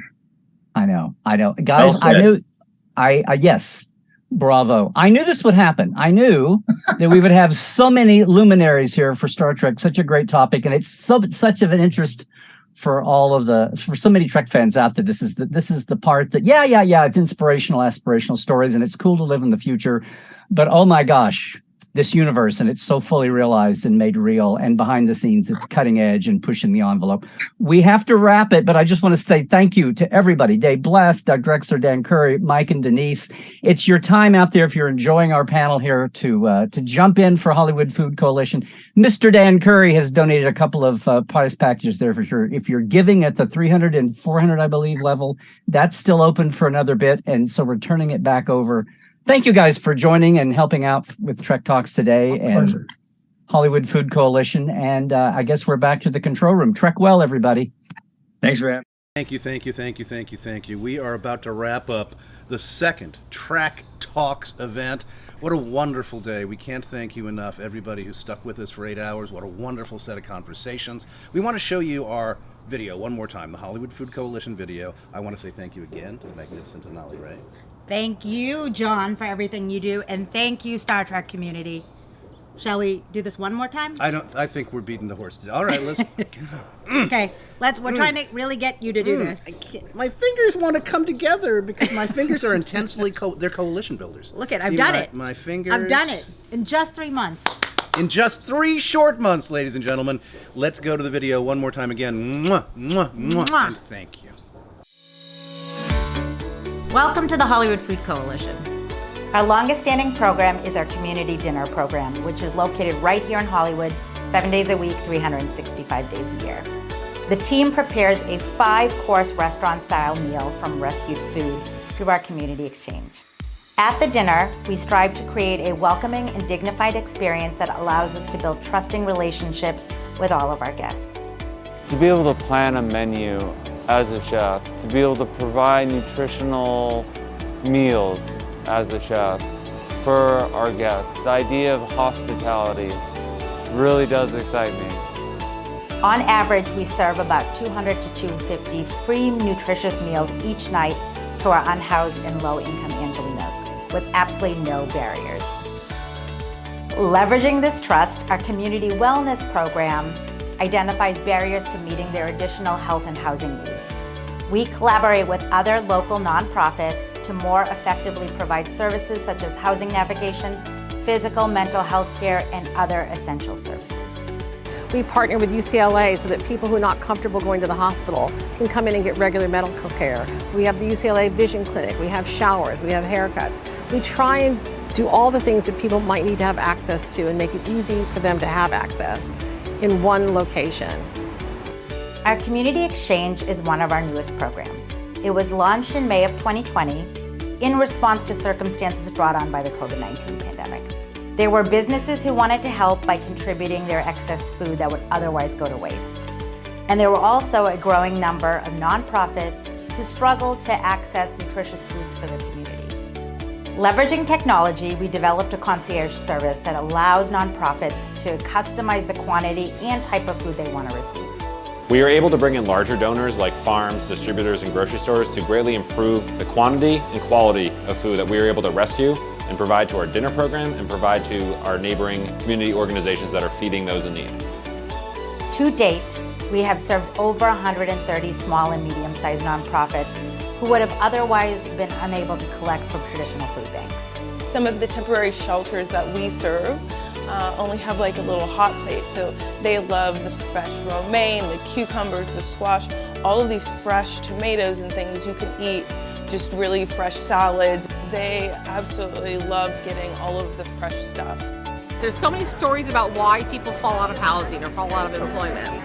But at the end of the day, everybody is a human being. At the end of the day, if no one has spoken to you nicely, if no one is treated like a human being, you get to come here, and everybody who comes here respects you as a human being, talks to you, engages with you, gets to know your name, and helps you connect again with being a person of value.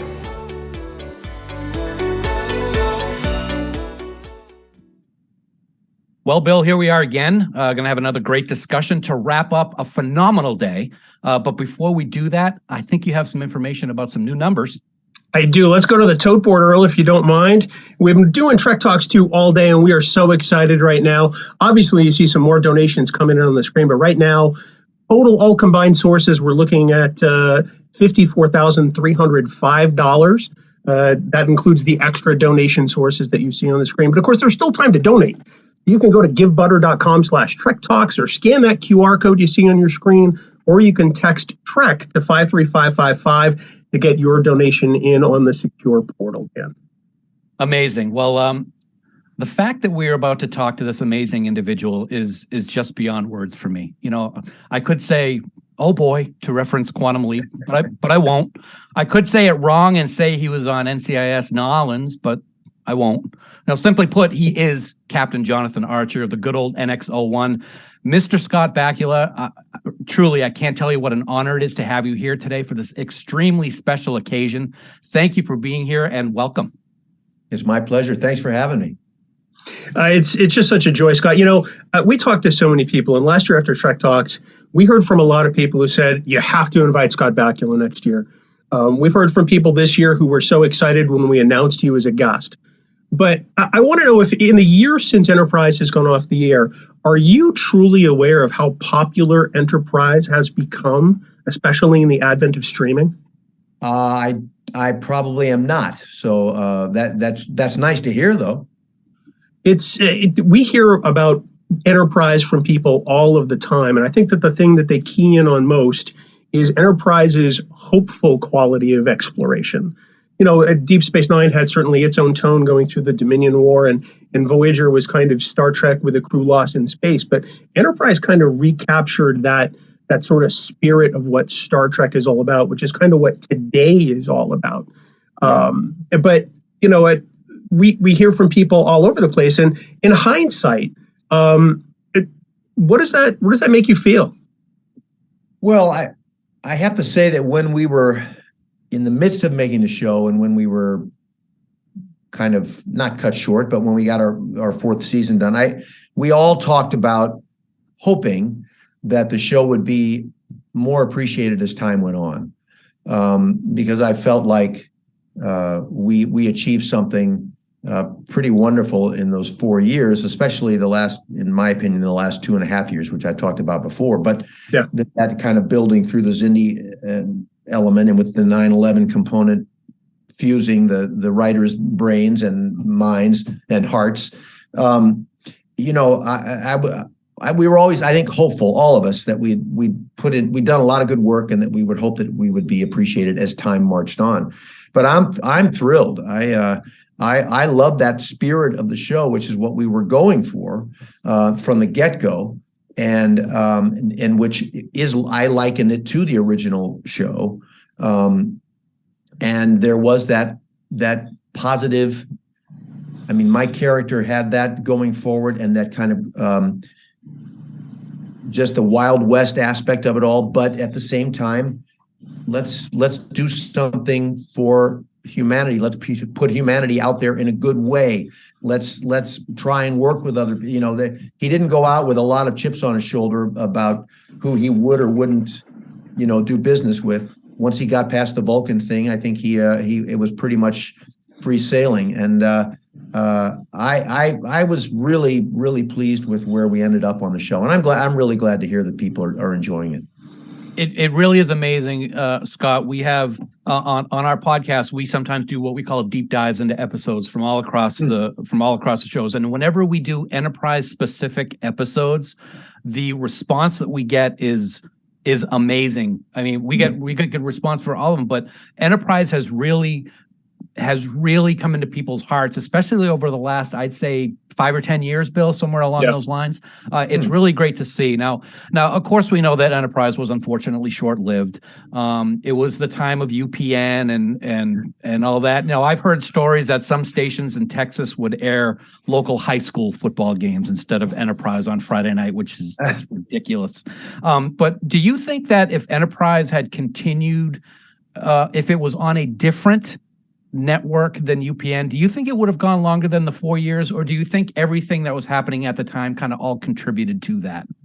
Well, there were a lot of things, outside factors, that contributed to the short, which again, I've always said, I'm never going to complain about anybody getting 4 years of work on a television show. Right. Sadly, we were being compared to the 7 years that the other shows had.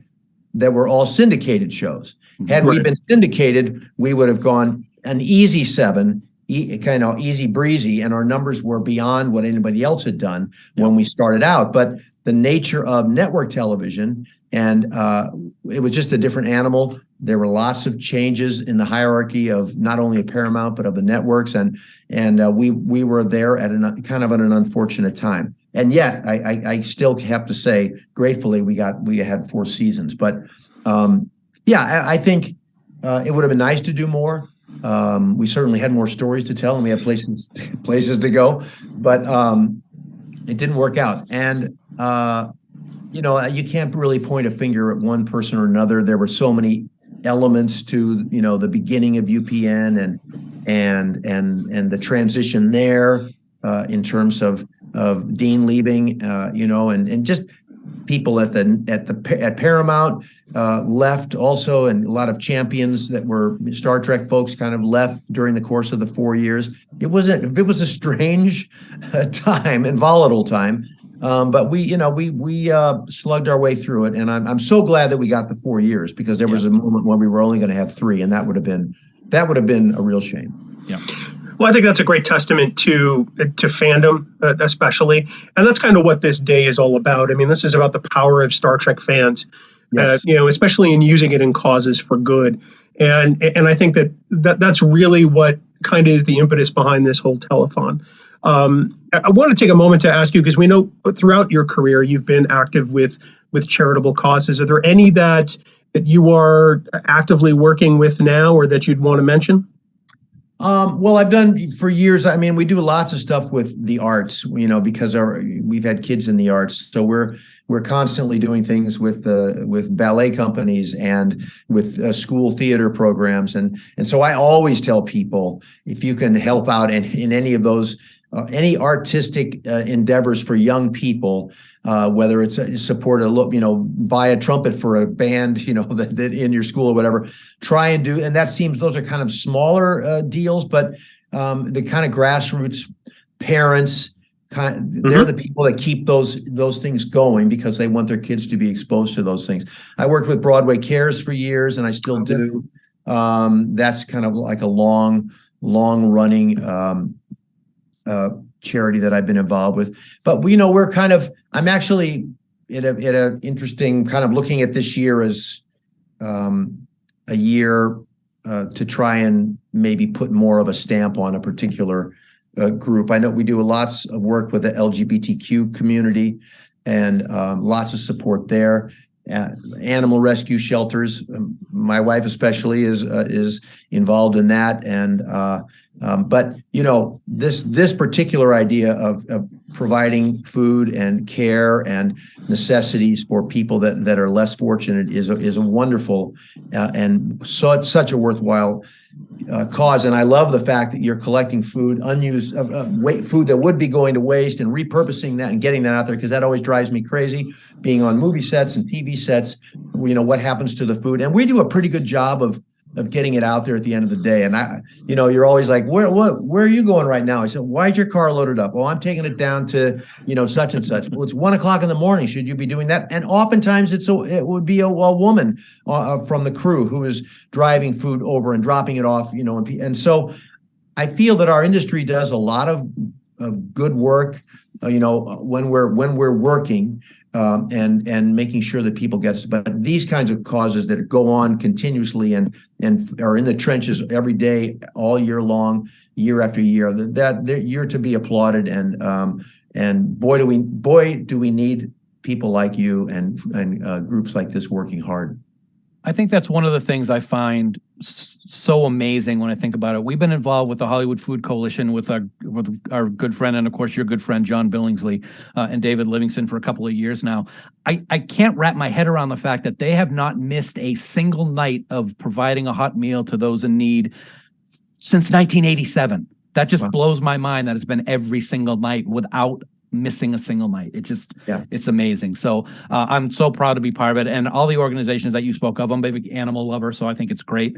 When I first introduced you, Scott, I spoke of Quantum Leap very quickly. Of course, You had the opportunity at one point during the run of Enterprise to have a reunion of sorts with the late great Dean Stockwell in the episode, season 1 episode Detained. Yes. You guys had a great relationship on Quantum Leap from everything that I've seen and read in the show itself. What was it like to be able to work with him again? It was great. I mean, I love that guy. He was such a unique person. Talk about somebody who believed in causes and he fought for the environment, which he kind of educated me on. I came from St. Louis, Missouri, and then I went to New York City. Then I came to LA, and I wasn't an environmentalist by any any stretch of the imagination. And he really, got me going and involved in things from, right from the get-go. And it was like, I need to get this together, and I need to get focused on the planet more and those kinds of things. And that's been a huge part of my life ever since. One of the great things I can say working with him was that he gave me that. And I've in turn, you pass that down to your kids. And so beyond just working with him, a legend and a genius and an amazing actor, such a giving person, such an unusual person, an artist outside of being a great actor, an activist. Just he was a hero, and to get another chance to work with him, we stayed in touch, and I followed. We'd bump into each other at conventions, and for Quantum Leap and Star Trek, and that was always such a joy. He would just drive the organizers crazy with the cigar smoke, and they'd become please, Mr. Stockwell, will you take the cigar outside? Oh yes, I will, absolutely will. Right back to it. And I then had also great. He came and did an episode of NCIS also, and that is. Then I saw him after that, but he had a big, very large impression on my life and how I handle myself as an actor on stage with other actors and crew people. And he had a great spirit about him. I always say this, but he would come in the back door after playing 18 holes at Griffith Park, and he's mad that we jerked him off the course after 16 holes, and the door would open and you'd hear from the back from the back corners of the stage, the fun starts now. And we'd all been there since 7 in the morning or 6 in the morning. He's waltzing in at 4 o'clock, but he was loved by everyone. And I've had a really good fortune to work with some mentors and some older actors in the business, and he's certainly one of my top favorites, and he is missed. Absolutely. I've been rewatching some of the original Quantum Leap series since the advent of the new series, and I got to tell you, man, it holds up. It is some fantastic television, and I'm getting addicted to it, and I'm not ashamed to admit it. Oh, well, that's good. People are still finding that show. That's the beauty of streaming and all these outlets. You don't disappear like the old days. You can hang around, and it does hold up, and people are finding it. Young people are finding it, or all of a sudden somebody who was young when I was doing it, who's older and now has grandkids, they're introducing it to their grandkid, and there are so many things that were valuable and entertaining and also good for pretty much almost all ages. And you can't say that about too many shows anymore. And that wasn't the intention. It just was the tone and the nature of it and the timing of it. And that's why I think it holds up too. Well, speaking of other shows becoming new again, obviously there's a new Quantum Leap. Patrick Stewart has come back to Star Trek in Star Trek Picard. Kate Mulgrew is back in Star Trek in Star Trek Prodigy. I'm going to throw it out there. If Alex Kurtzman calls you tomorrow and says, we want to do Archer as president of the Federation or whatever scheme they cook up, would you have an interest? Listen, I've been doing this too long to ever say no, never, or no to anybody. I talk to everybody about stuff. So sure. One of the things that's great about all this new Trek, Scott, is you are now what we would call one of the legacy shows, which is it's a badge of honor in my opinion. Yeah. So with all the we've seen some legacy characters coming back recently. We saw Quark and Kira from Deep Space Nine showed up in Lower Decks this season, voiced by Armin Shimmerman and Nana Visitor. In addition to coming back to live television, have you ever done any animation work that would interest you in doing voice work as Captain Archer in an animated? I've done a bunch of animated voiceover work and animation, so I enjoy it. It hasn't come across my desk, but I do appreciate being referred to as legacy as opposed to old Trek. Trek is kind of that's very nice. Trek is kind of evergreen. I mean, yes. I've been a fan since I was a kid in the 70s, and I still go back and watch the original series, and it still is relevant and salient as it was then. Same with Next Gen, same with Enterprise, same with all of the other shows. So I think legacy is really kind of the perfect description because it's kind of all one big tapestry. Absolutely. I agree with that. And I think, the reason that it stays relevant, sadly, is that we have most of the same issues still exist on our planet. Right. Yeah. And we have not made the jump to figuring out that we're all in this together. And I don't think that's straight out of the Trek, playbook. And, we got to solve that on this planet first. And we're a long, long way from that, apparently, and judging by how we're living and living amongst each other. So so those stories they remain relevant and poignant. And however they're parsed out in all these different incarnations, they're valuable. And I've always loved Trek because you gloss it over with the space stuff, but and then you sneak all the hard stuff right through the middle of it, and it's a thing of beauty. It still is. It really is. Now, if I remember right, before you took the job of Enterprise, you obviously had seen the original series. Yes. Had you seen much of Next Generation at all, or any of the others at that point? No, because I never liked Patrick Stewart. So that's that's. No, it was LeVar that really was that was the problem. No, I had not. It came on at a time when I was working. I can't remember exactly when it came on, and I just kind of missed it. Yeah.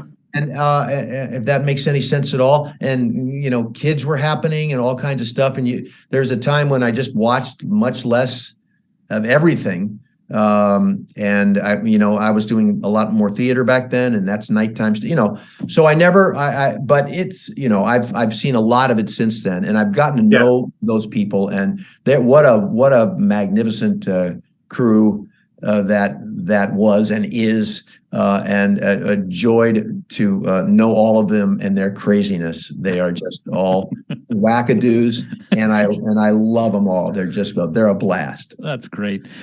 We had the pleasure of talking to Anson Mount a little while ago, who is the newest captain, even though he's playing a captain older. So he's Captain Pike, of course, in Strange New Worlds. I'm going to ask you the same question I asked him, Scott, and that is, when you started into this journey, did you have any idea what it was going to be like dealing with what is most likely the most recognized television show on the face of the earth, because of its longevity, because of the message that it brings across?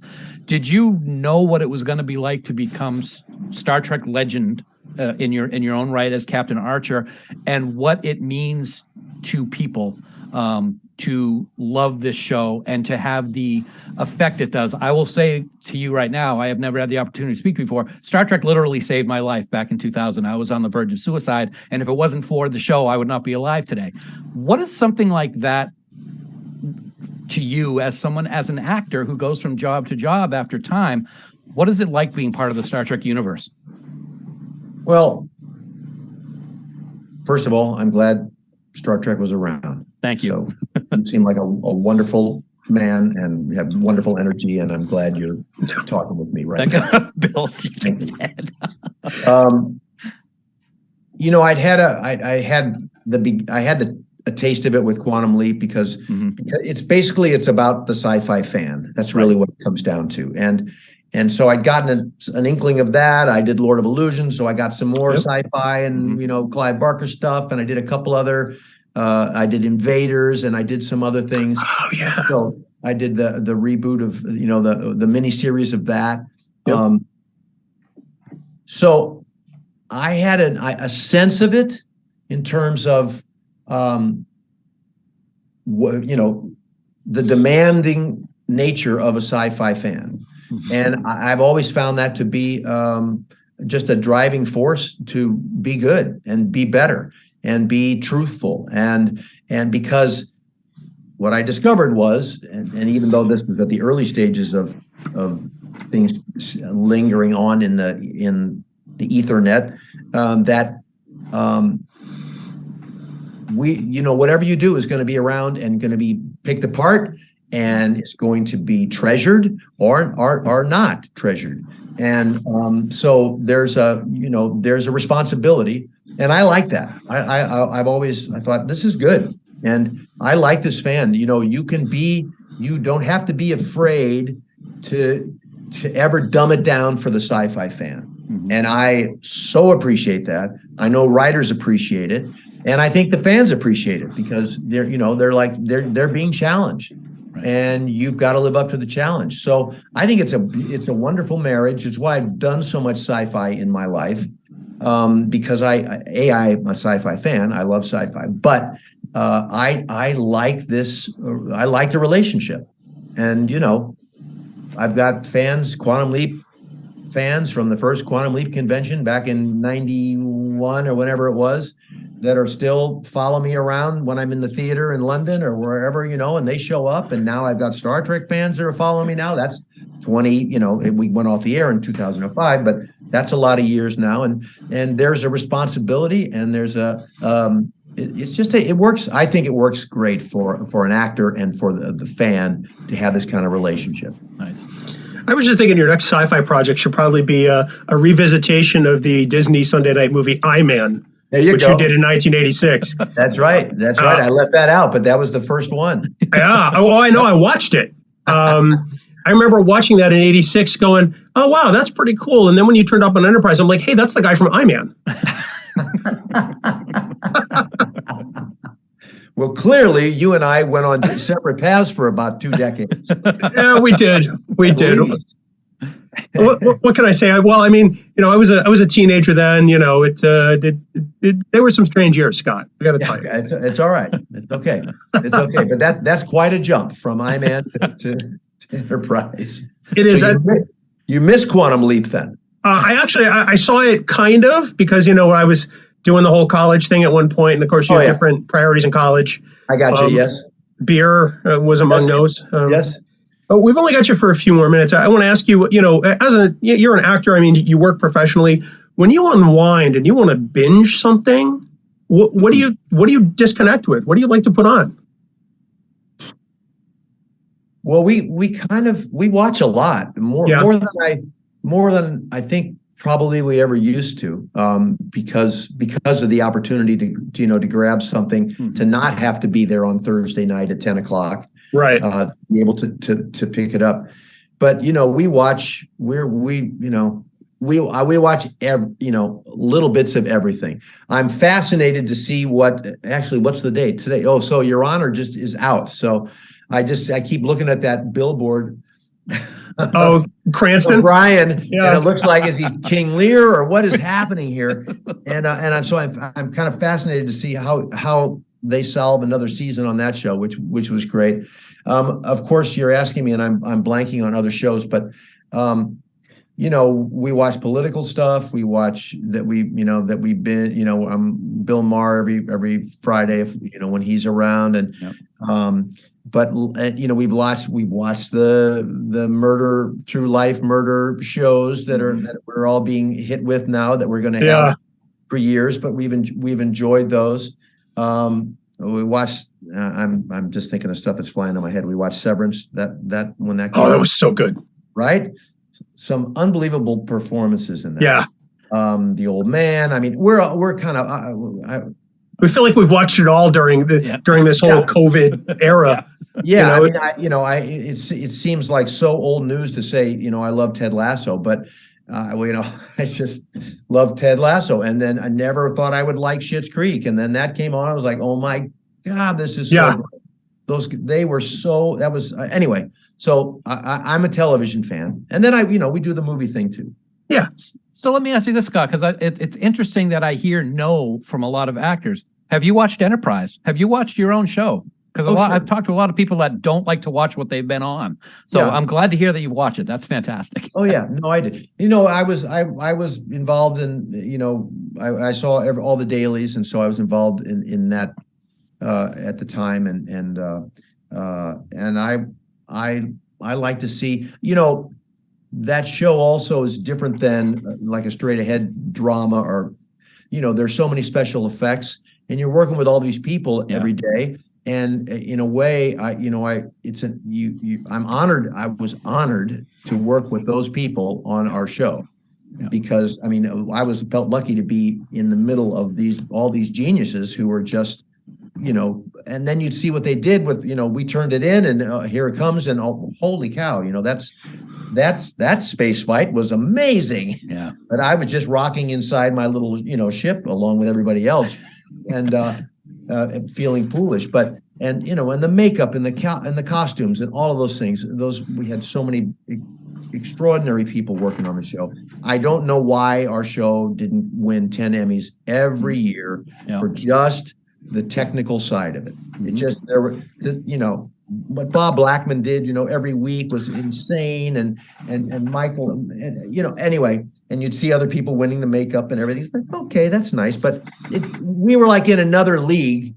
And I can remember competing with other shows, like when I was doing Quantum Leap, and we were competing with Star Trek shows that were on. And I thought, well, we're never going to win anything, because how can you look at they've got that orchestra, they've got the, and I used to walk across the alley and sit in with the orchestra when they were recording stuff, and just be, it was a big deal.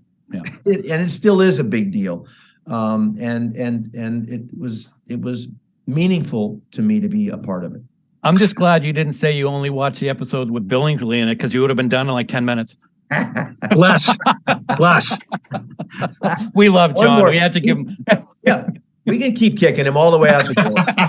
One more turn of the screw. Well, Scott, we hope you know that Enterprise is truly loved by this fandom. You are truly loved by this fandom, and we so genuinely appreciate your time tonight and your showing up for Trek Talks. We hope someday we can chat with you long form on the Trek Geeks podcast. But until then, it has been our honor and privilege to have you as a part of this telethon, sir. Thank you. I appreciate it. Thank you very much, Scott. Talking with you guys again. It was a lot of fun. Thank you so much. And good luck with the rest of this fundraising event. And again, thank you for doing it. Well, hopefully, maybe we'll even get you for Trek Talks 3 next year. We'll keep you in the loop. I like it. All right. Take care of yourselves, guys. Take care, Scott. All right. Let's take a quick look at the tote board, Earl, if you don't mind. All right, we're doing pretty well here. We've had some great donations coming in recently. We've got $100 from Beth Salvia and Barry Rice, $50 from Brandon, another $50 from Carl Fredrickson. Thank you guys so much for those donations. They all make such a huge impact. Of course, right now the screen says $35,179. We know that the dollars from other sources are even a little higher than that. And so, Dan, it's been one heck of a day, we got to say, as we start to wind down this amazing telethon, and we're not done. No, we're not done. We started this at we logged in at 12:30 Eastern time this afternoon. So how many hours is that? I don't do math, so I don't know. But we've been sitting here and we've been watching what's going on, and it really is incredible.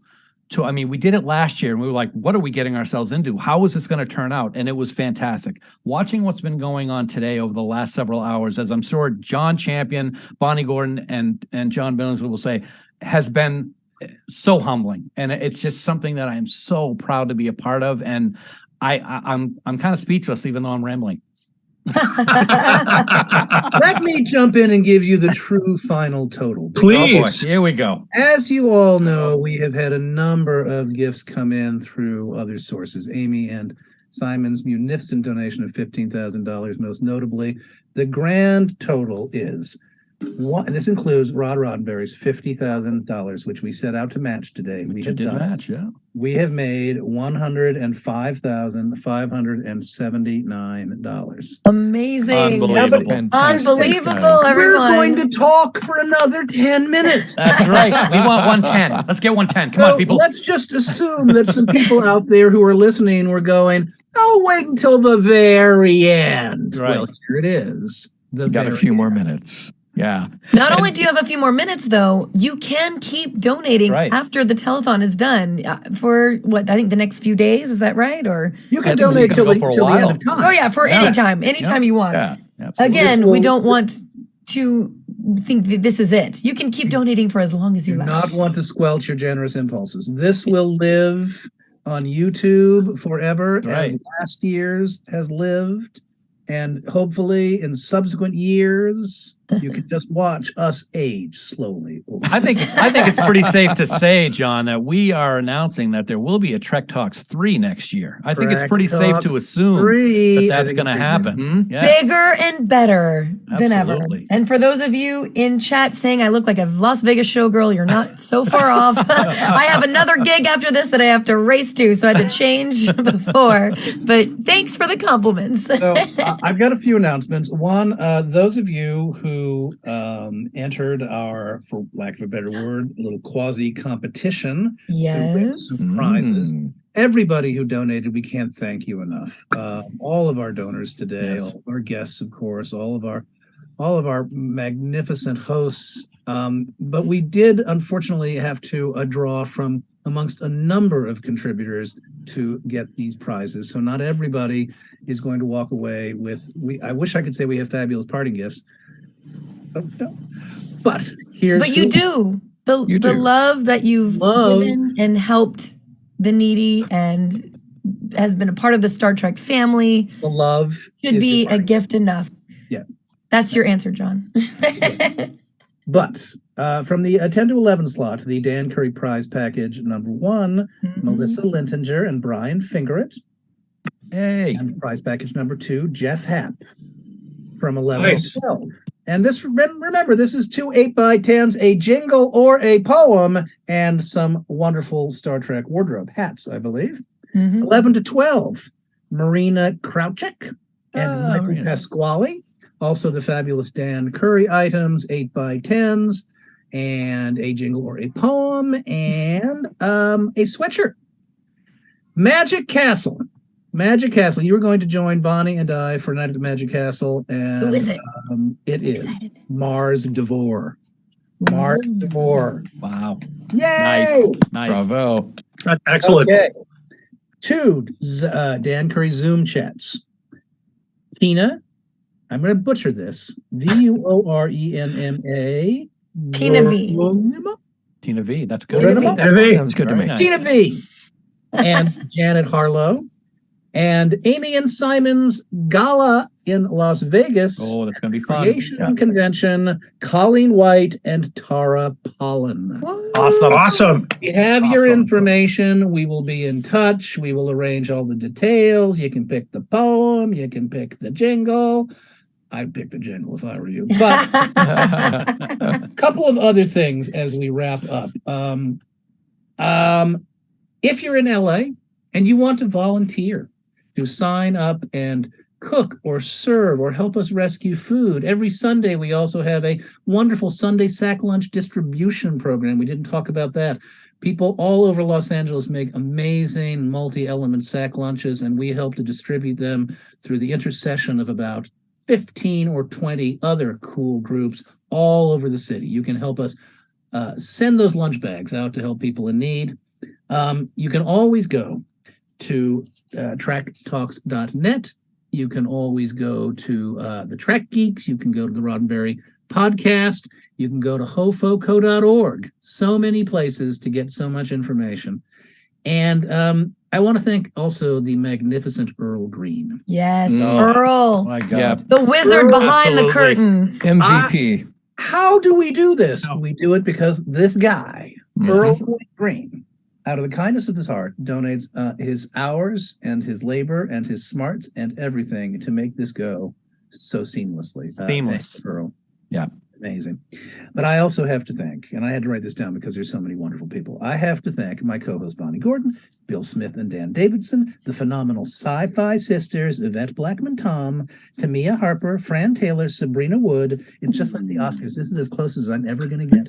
Jace Dolby, John Champion of Roddenberry podcast fame, Linda Piani-Gianni and Asher Landau, and Anali Ray and Hofo Ko, Amy Britton, Simon Britton, the incredible David Livingston, who does so much to make this all happen. This is when they start playing you off the orchestra. You got it. Everybody who is volunteering to make this happen, Absolutely. I can't thank you enough. From the Hollywood Food Coalition, wow, amazing. And also a huge... Yes. I was going to say also huge thanks to our moderators, our amazing guests for donating so much of their time to come and share their stories with us today. And also, I just want to say personally, as someone who was a huge fan of Star Trek and is now part of the fandom, what an incredible family we have. The Star Trek family of the fans, the actors, the creative team behind all our shows coming together and raising money for a good cause. And this is just one example of many of the Star Trek community coming together and really pushing for a future that is deserving of the Federation. So just thank you, all of you, for being with us today. That's all I have to say. I'd also like to throw in one additional one if I could. John, every single person that you just talked about, everyone on the screen right now has that thanks, but I want to thank you. Your passion for what we are doing for Hollywood Food Coalition is infectious. And we can see it in just every word that you say and the way that you talk about it, how much you love the Hollywood Food Coalition. So for us to be a part of this, to help do what we're doing and what we've done today is exactly what Star Trek is all about. And I could not be more proud to be part of this with you and your team. So thank you. Absolutely. And your wife, Bonnie, who we got to see for a little bit. Which yes, live on screen. Yes, my wife, Benita Friederisi, has done so much for this organization, and I she worked tirelessly for many years to help us figure out how to rescue more food and share it with more people, and she still to this day is heart and soul. I mean, I could name everybody on our board, everybody on our organization. It's an amazing team of people. Rod Roddenberry and Amy and Simon Britton. I mean, you know, wow, just we're over the moon about your generosity, and Brandon Braga. Yes. I don't know if we've had any more donations come in the last few minutes. If we have, we have, and in fact, as we're wrapping up here, there's easily a half dozen other donations that have come in. You're doing it right, folks. You are absolutely doing it right. Even as this wraps up, the mission of Hollywood Food Coalition will go on, and every single dollar, I think somebody said it earlier today, or it was in one of the videos, that, $20 provides something like 6 hot meals. 6 hot meals. Yeah. $100 is basically 32 meals. You've bought somebody lunch for a month for 100 clams. I mean, dinner for a month. Yeah. And it's just outstanding that you can do that. So everybody who gives even just a few bucks, a little bit, and they feel like they're not making a dent, no, you really are. You truly are. So thank you for doing that. Every dollar counts, and just the attention that we pay here counts. So please, if you enjoyed the show, share that as well. Make sure you keep that out there in circulation, because as they've all roped us into doing, we are doing this again next year. But let's keep it going. Let's keep the momentum going for the next 12 months. Amazing news next year too, because although there are limits to what I can say, we are beginning this year to search for our own home. And our ultimate goal is to be able to provide a restaurant-style meal where people can come in, sit at a table, have a menu, have servers. We're excited about this next chapter of our evolution.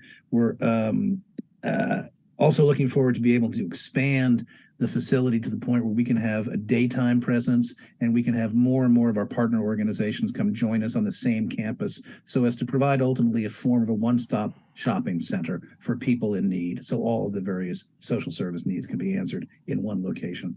We're embarking on that adventure this year, and you've also helped to support that with your generosity today. Closing thoughts. I think you've heard enough from me. I'm not I continually marvel at the spirit and the generosity of this fandom. You when we started this last year, we had no idea what to expect. We said, if we do a little bit, we'll be happy. And then fandom just blew us away. And ever since we started making announcements for Trek Talks 2, the interest has been there 100%. People have wanted to see this telethon. People have wanted to know how they can donate. And then showing up and then watching today all day long. This fandom is what this telethon is about. As much as it is about helping people in need in the Hollywood Food Coalition, the spirit of Trektivism that we've been talking about all day is this fandom. It's what started this telethon. It's what propels this kind of work. And we could sit up here, for 9 hours and do it and not have anybody watch. But it's the fact that this fandom does show up for us continually that makes all the difference in the world. Absolutely. Absolutely. Mhm. Looks like the latest tally that just came in is $105,824. So just Wow. absolutely Incredible. amazing. Like I said, speechless. It's just amazing. And to be able to be part of this fandom that Bill was just talking about makes me even more proud, because we know what the fandom's like, but be part of it also, to be able to do this for the good of humanity, which is what we all need. I mean, it's amazing that we seem to be going backwards in some ways over the course of the last decade instead of moving forward. I hope that something like this allows people to realize that we can move forward and be better. And this is just the first step. Continue to do good and to help others and to be a society that lifts each other up instead of putting each other down, because that's what Star Trek is all about. Collaboration and, exploration and just helping each other in need. And thank you guys so much. I'm trying not to get emotional, so I'm just gonna stop talking. Yeah. And I said I Bravo wasn't to gonna that. speak anymore, so I guess how we can wrap it up is we will see you all next year for We Trek will. Talks 3. Yes. Thank you, everyone. Live long and prosper. Thank you. This is what we do on Denobia. Live logs and proper. Live logs and proper.